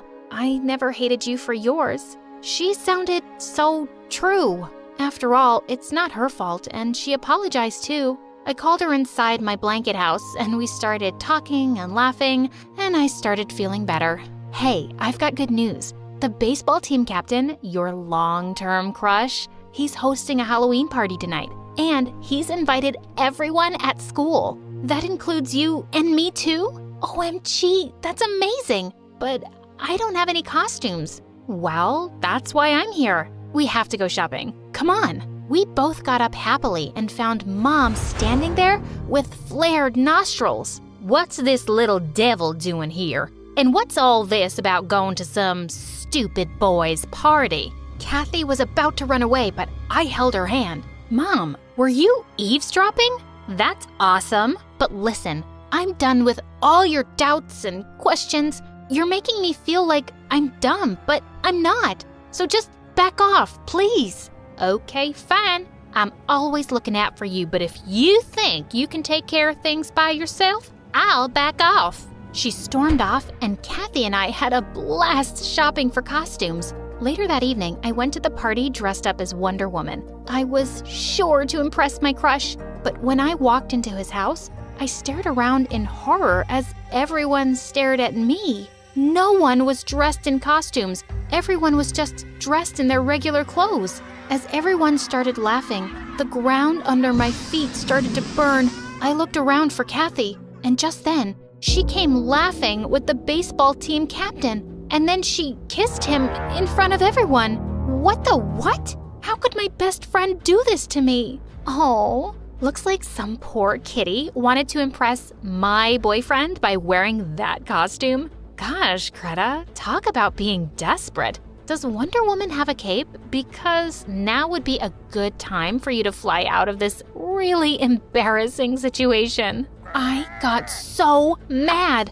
I gave her a hard slap on her face and ran out with tears. When Mom saw me upset, she totally lost it. Now you're crying, huh? See? I warned you about your stupid friendship and this stupid party and stupid boys. This is what you get for choosing that stranger over your mama. Mom, shut up. Just shut up. Of course, she couldn't. She kept blabbering while I walked sadly to my room. I couldn't sleep that night thinking of what Kathy had done to me all along. I didn't go to school for days, but Mom's torture was increasing, so I had to move on. But I wouldn't even look at that witch Kathy. Then one day, the teacher announced there was going to be a food sales day where we had to cook and sell food on campus. And Kathy and I were on the same team. We were given small cooking stations, and I started cooking on my own. Kathy was standing opposite to me, staring with devil eyes. Suddenly, I looked up to see that she was gone. Where'd she go? And seconds later, someone pushed me out of my station. Mom, what are you doing here? And why are you attacking me? Before she could answer, my whole tent burst into flames. Had my mom just saved me? I hugged her and saw Kathy smiling from afar. So it's her doing again? I marched straight up to her. Did you just try to hurt me, you psycho? Why? What did I ever do to you, other than being your friend? Friend? Oh, save it. I never wanted to be your friend. It's you who wanted me by your side, so you could look prettier than what you freaking are. And I'm sick of being in your shadow. I'm tired of being the ugly one. I don't want to be ugly. I can't be ugly. Ugly? I never saw you like that. I always thought you were a sweet, nice girl. What are you talking about? Why didn't you tell me about this before? You were never in my shadow. I loved you, Kathy. Oh, shut up. I don't need your sympathy anymore. You might be prettier than me, but I'm richer. With all the money I have, I'm just a queen myself. And you will see. Oh, I doubt that last part. I must say, you're very confident for a prisoner's daughter. Yeah, babe, your mom was arrested in the morning today for a major theft. Now we know how you people were living like millionaires. You must be ashamed. What? That was unbelievable. Kathy instantly started crying and screaming and ran out of the school like crazy. I then turned to Mom. Mom, I'm so sorry. I feel like such a brat. I never really listened to you, but turns out you were right about everything. With Kathy, her mom, the dance, the party, everything. I don't know why I always took you the wrong way. I guess it's my fault too. After hearing you say that I'm making you feel dumb, I understood. Yes, that's what I've been doing. I should express myself more wisely. Some parents aren't good at expressing their emotions at times. I'm sorry too, Greta. I hugged her and we both went home. That night, we had dinner inside my blanket house after so long, and Mom started talking again about how she burnt the toast today.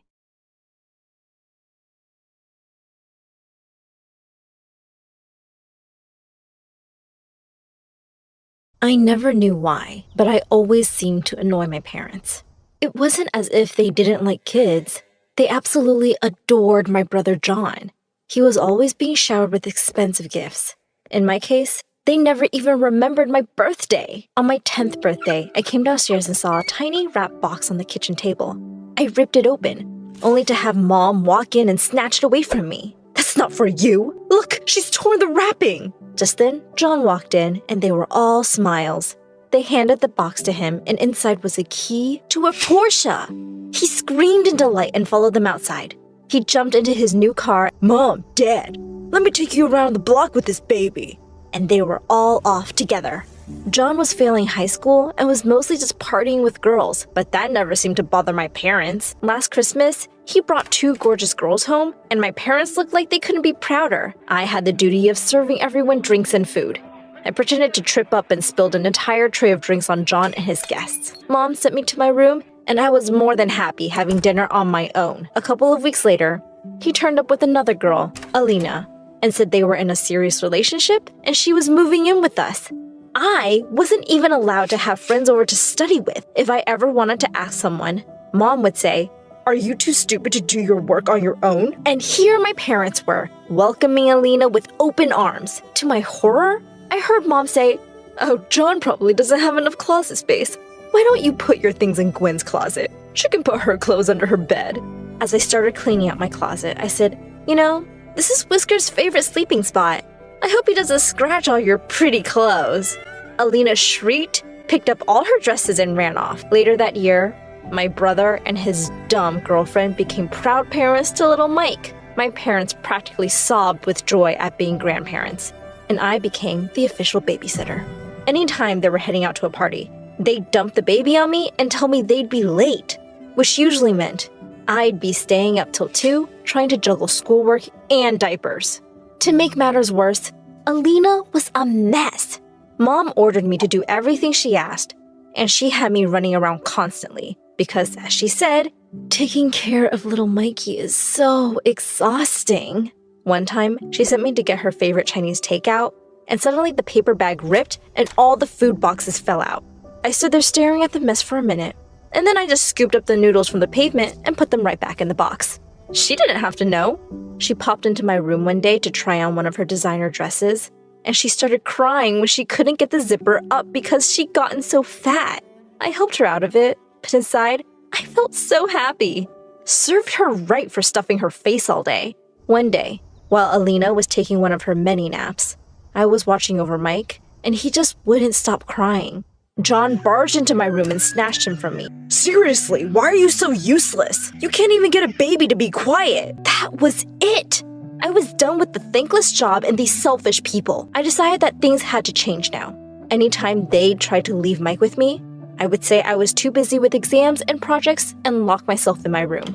I started having my friends over too. One time, while a friend called Stella and I were working on a project, Mom walked in and said rudely, "It's getting late. It's time for Stella to go home." I took Stella's hand and walked up to my room, slammed the door, and started playing loud music. And guess what? My parents said they'd had enough of me. They sent me off to live with one of my aunts. She was in her late 20s. I thought anywhere was better than my house, and I was almost looking forward to it. But I was so wrong. My aunt's ex-husband had been in the army, and I guess that's where she got her military discipline from. She had stupid rules for everything. I turned up for dinner 2 minutes later than 8 on the first night, and she said I could only eat salad. She had a list of chores I had to manage with school every day. I had to obey her rules, otherwise I'd be homeless. The only good thing about being there was that her stepson, Paul, lived with her. He was just a couple of years older than me, and boy was he handsome. He seemed glad to have my company, and we became friends pretty quickly. He would ask me to join his buddies whenever they were over. I totally wanted us to be more than just friends, of course, and it was so exciting to live in the room next to my crush. Stella was over at my place one day, and I told her I'd written a song for Paul. I sang it for her, and she absolutely loved it. Well, at least someone got to hear it. The next day at school, people seemed to be looking at me a lot more than usual. A girl from my class said, "Wow, I had no idea you had such an amazing voice." Another said, "Oh my God, why haven't you auditioned for American Idol already?" Wait, what? Another girl pulled out her phone and said, "Have you seen the views on your video yet?" I looked in horror at myself seeing in my room. I couldn't believe Stella had recorded me and uploaded the video to YouTube. And it looked like everyone was loving it. The video went viral. Suddenly, every girl wanted to be me, and every boy wanted to be with me. I could see the admiration in Paul's eyes, too. If only he knew he was the inspiration. Jacob, one of the most popular jocks in school, came up to me one lunch. He leaned on the table and said, "Want to go out with me sometime?" I said casually, "You're going to have to impress me first." I made a dare, and the next thing I knew, Jacob had jumped up on the table and was taking his jersey off. Everyone in the cafeteria had turned around, and there were loud cheers and claps from the audience. Boy, he was totally ripped. But I looked at him and said, "Nah, I've seen better." And with that, I walked away. Jacob hadn't even noticed my existence till I became popular. He totally deserved it. Soon enough, though, I got a call to go to the principal's office. The principal glared at me as I walked in.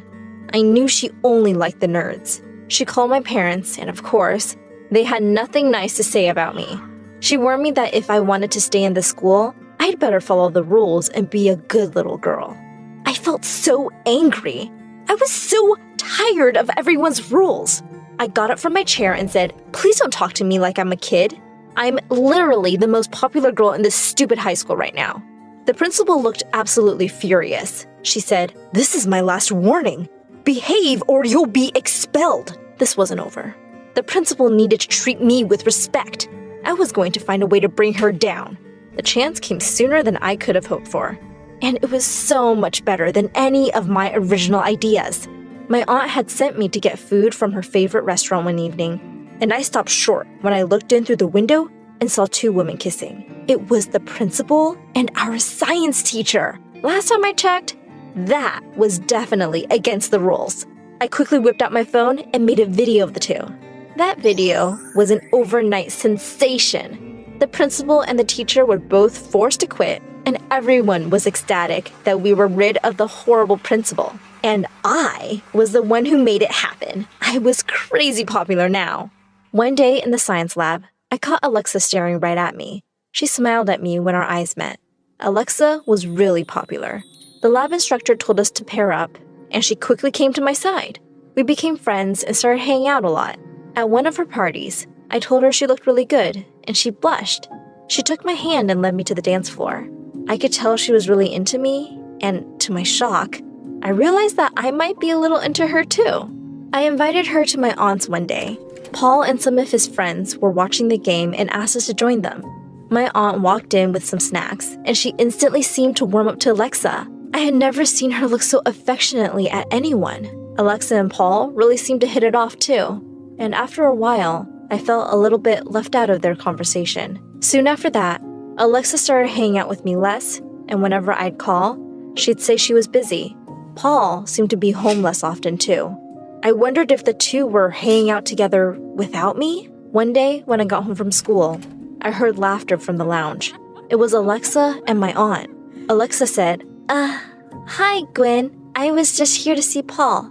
I didn't care if my aunt liked Alexa better. I just couldn't afford to lose Paul. I decided to tell him how I felt about him. The next evening, I texted Paul to meet me in the garden after dinner. He seemed really surprised to see me all dressed up. He said, "Hey, Gwen, what's going on?" I took his hand, looked deeply in his eyes, and said, "I'm just a girl, standing in front of a boy, asking him to love her." I closed my eyes and leaned in to kiss him, but I suddenly felt him gently push me back. Paul looked completely shocked. He slowly said, Gwen, I'm a boy who's into other boys. I thought you would have figured that out. I have a boyfriend, actually." I ran away from the scene as fast as I could. High school was about to end, and I didn't want to live with my aunt anymore. Things were really awkward with Paul since that night. And besides, I was making enough from my YouTube singing videos to afford a small apartment on my own. One afternoon, the doorbell rang, and I was really surprised to see that it was Alina. She'd lost a ton of weight and looked fab. She said she needed my help, so I reluctantly let her in. She said, "Your jerk brother cheated on me." She and John had broken up, and my parents had sent him away to join the army. They were taking care of Mike. Since Alina's parents had stopped talking to her after she got pregnant, she had nowhere to go. She begged me to let her crash at my place till she could figure something out. I could hardly say no to that beautiful face, so I agreed. I thought I'd hate having her around, but I guess not being with my brother made her less of a jerk. In fact, she was going out of her way to cook my favorite meals and kept the house clean. I realized she was really good company. She was great at styling and helped me look amazing for my videos. One evening, I came home to a candlelit dinner for two. Alina looked stunning. Suddenly, she pulled me in for a kiss, and I kissed her back. We were super happy together. Our video series became more and more popular, and we were now a famous YouTube couple. We were making really good money, and we moved into a bigger house. Alina asked me one day if I'd have dinner with her sister. I knew she really missed her family, so I happily agreed. When her sister arrived at our table, I almost fell off my chair. It was Alexa, and she was with someone. It was my aunt. Needless to say, that was one awkward dinner.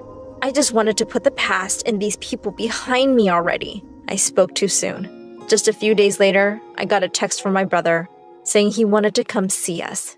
I was curious about what he wanted, so I invited him over. The next day when he turned up, he looked around the house and said, "Wow, Gwenny, you've done really well for yourself."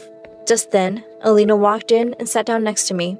John looked a bit angry. I said, "Yes, as you can see, I have a much better life than you. I have everything you could possibly want." He forced a smile and said, "Well, yes. So here's the thing. I have a great business plan. I need $100,000 for it though. Can you lend me the money?" Why was I not surprised? I said, "I'd rather throw the money in the gutter than give it to someone as selfish as you." That seemed to be too much for him. He jumped to his feet and shouted, "No matter how rich or famous you get, Mom and Dad will always like me more. You will always be alone, no matter what you do." With that, he stormed out. I smiled at Alina and pointed to the camera that had been running the whole time. I uploaded the video to my channel and told my viewers all about how my family had mistreated me. A few weeks later, my parents showed up with Mike. Turned out, John had sunk all their money in a stupid business investment and had come to ask me for money to pay his debts. He couldn't get a loan from anywhere, and they had to sell their house. They cut ties with him completely now and begged me to help them. I couldn't forget how they treated me, but I was better than them. Plus, they had looked after Mike all these years. I forgave them, and Alina and I moved them into a separate wing of our mansion. At our grand New Year's party, Alexa came by looking absolutely stunning. Apparently, she was no longer with my aunt. She kept flirting with me all evening and was conveniently by my side when it struck 12. She said, "I guess I'll have to kiss you now." I pushed her aside and walked off. I joined Alina on the balcony and took her hand. I said, "The best thing to happen to me is you." She smiled and said, "My life with you is just perfect." And we kissed under the stars.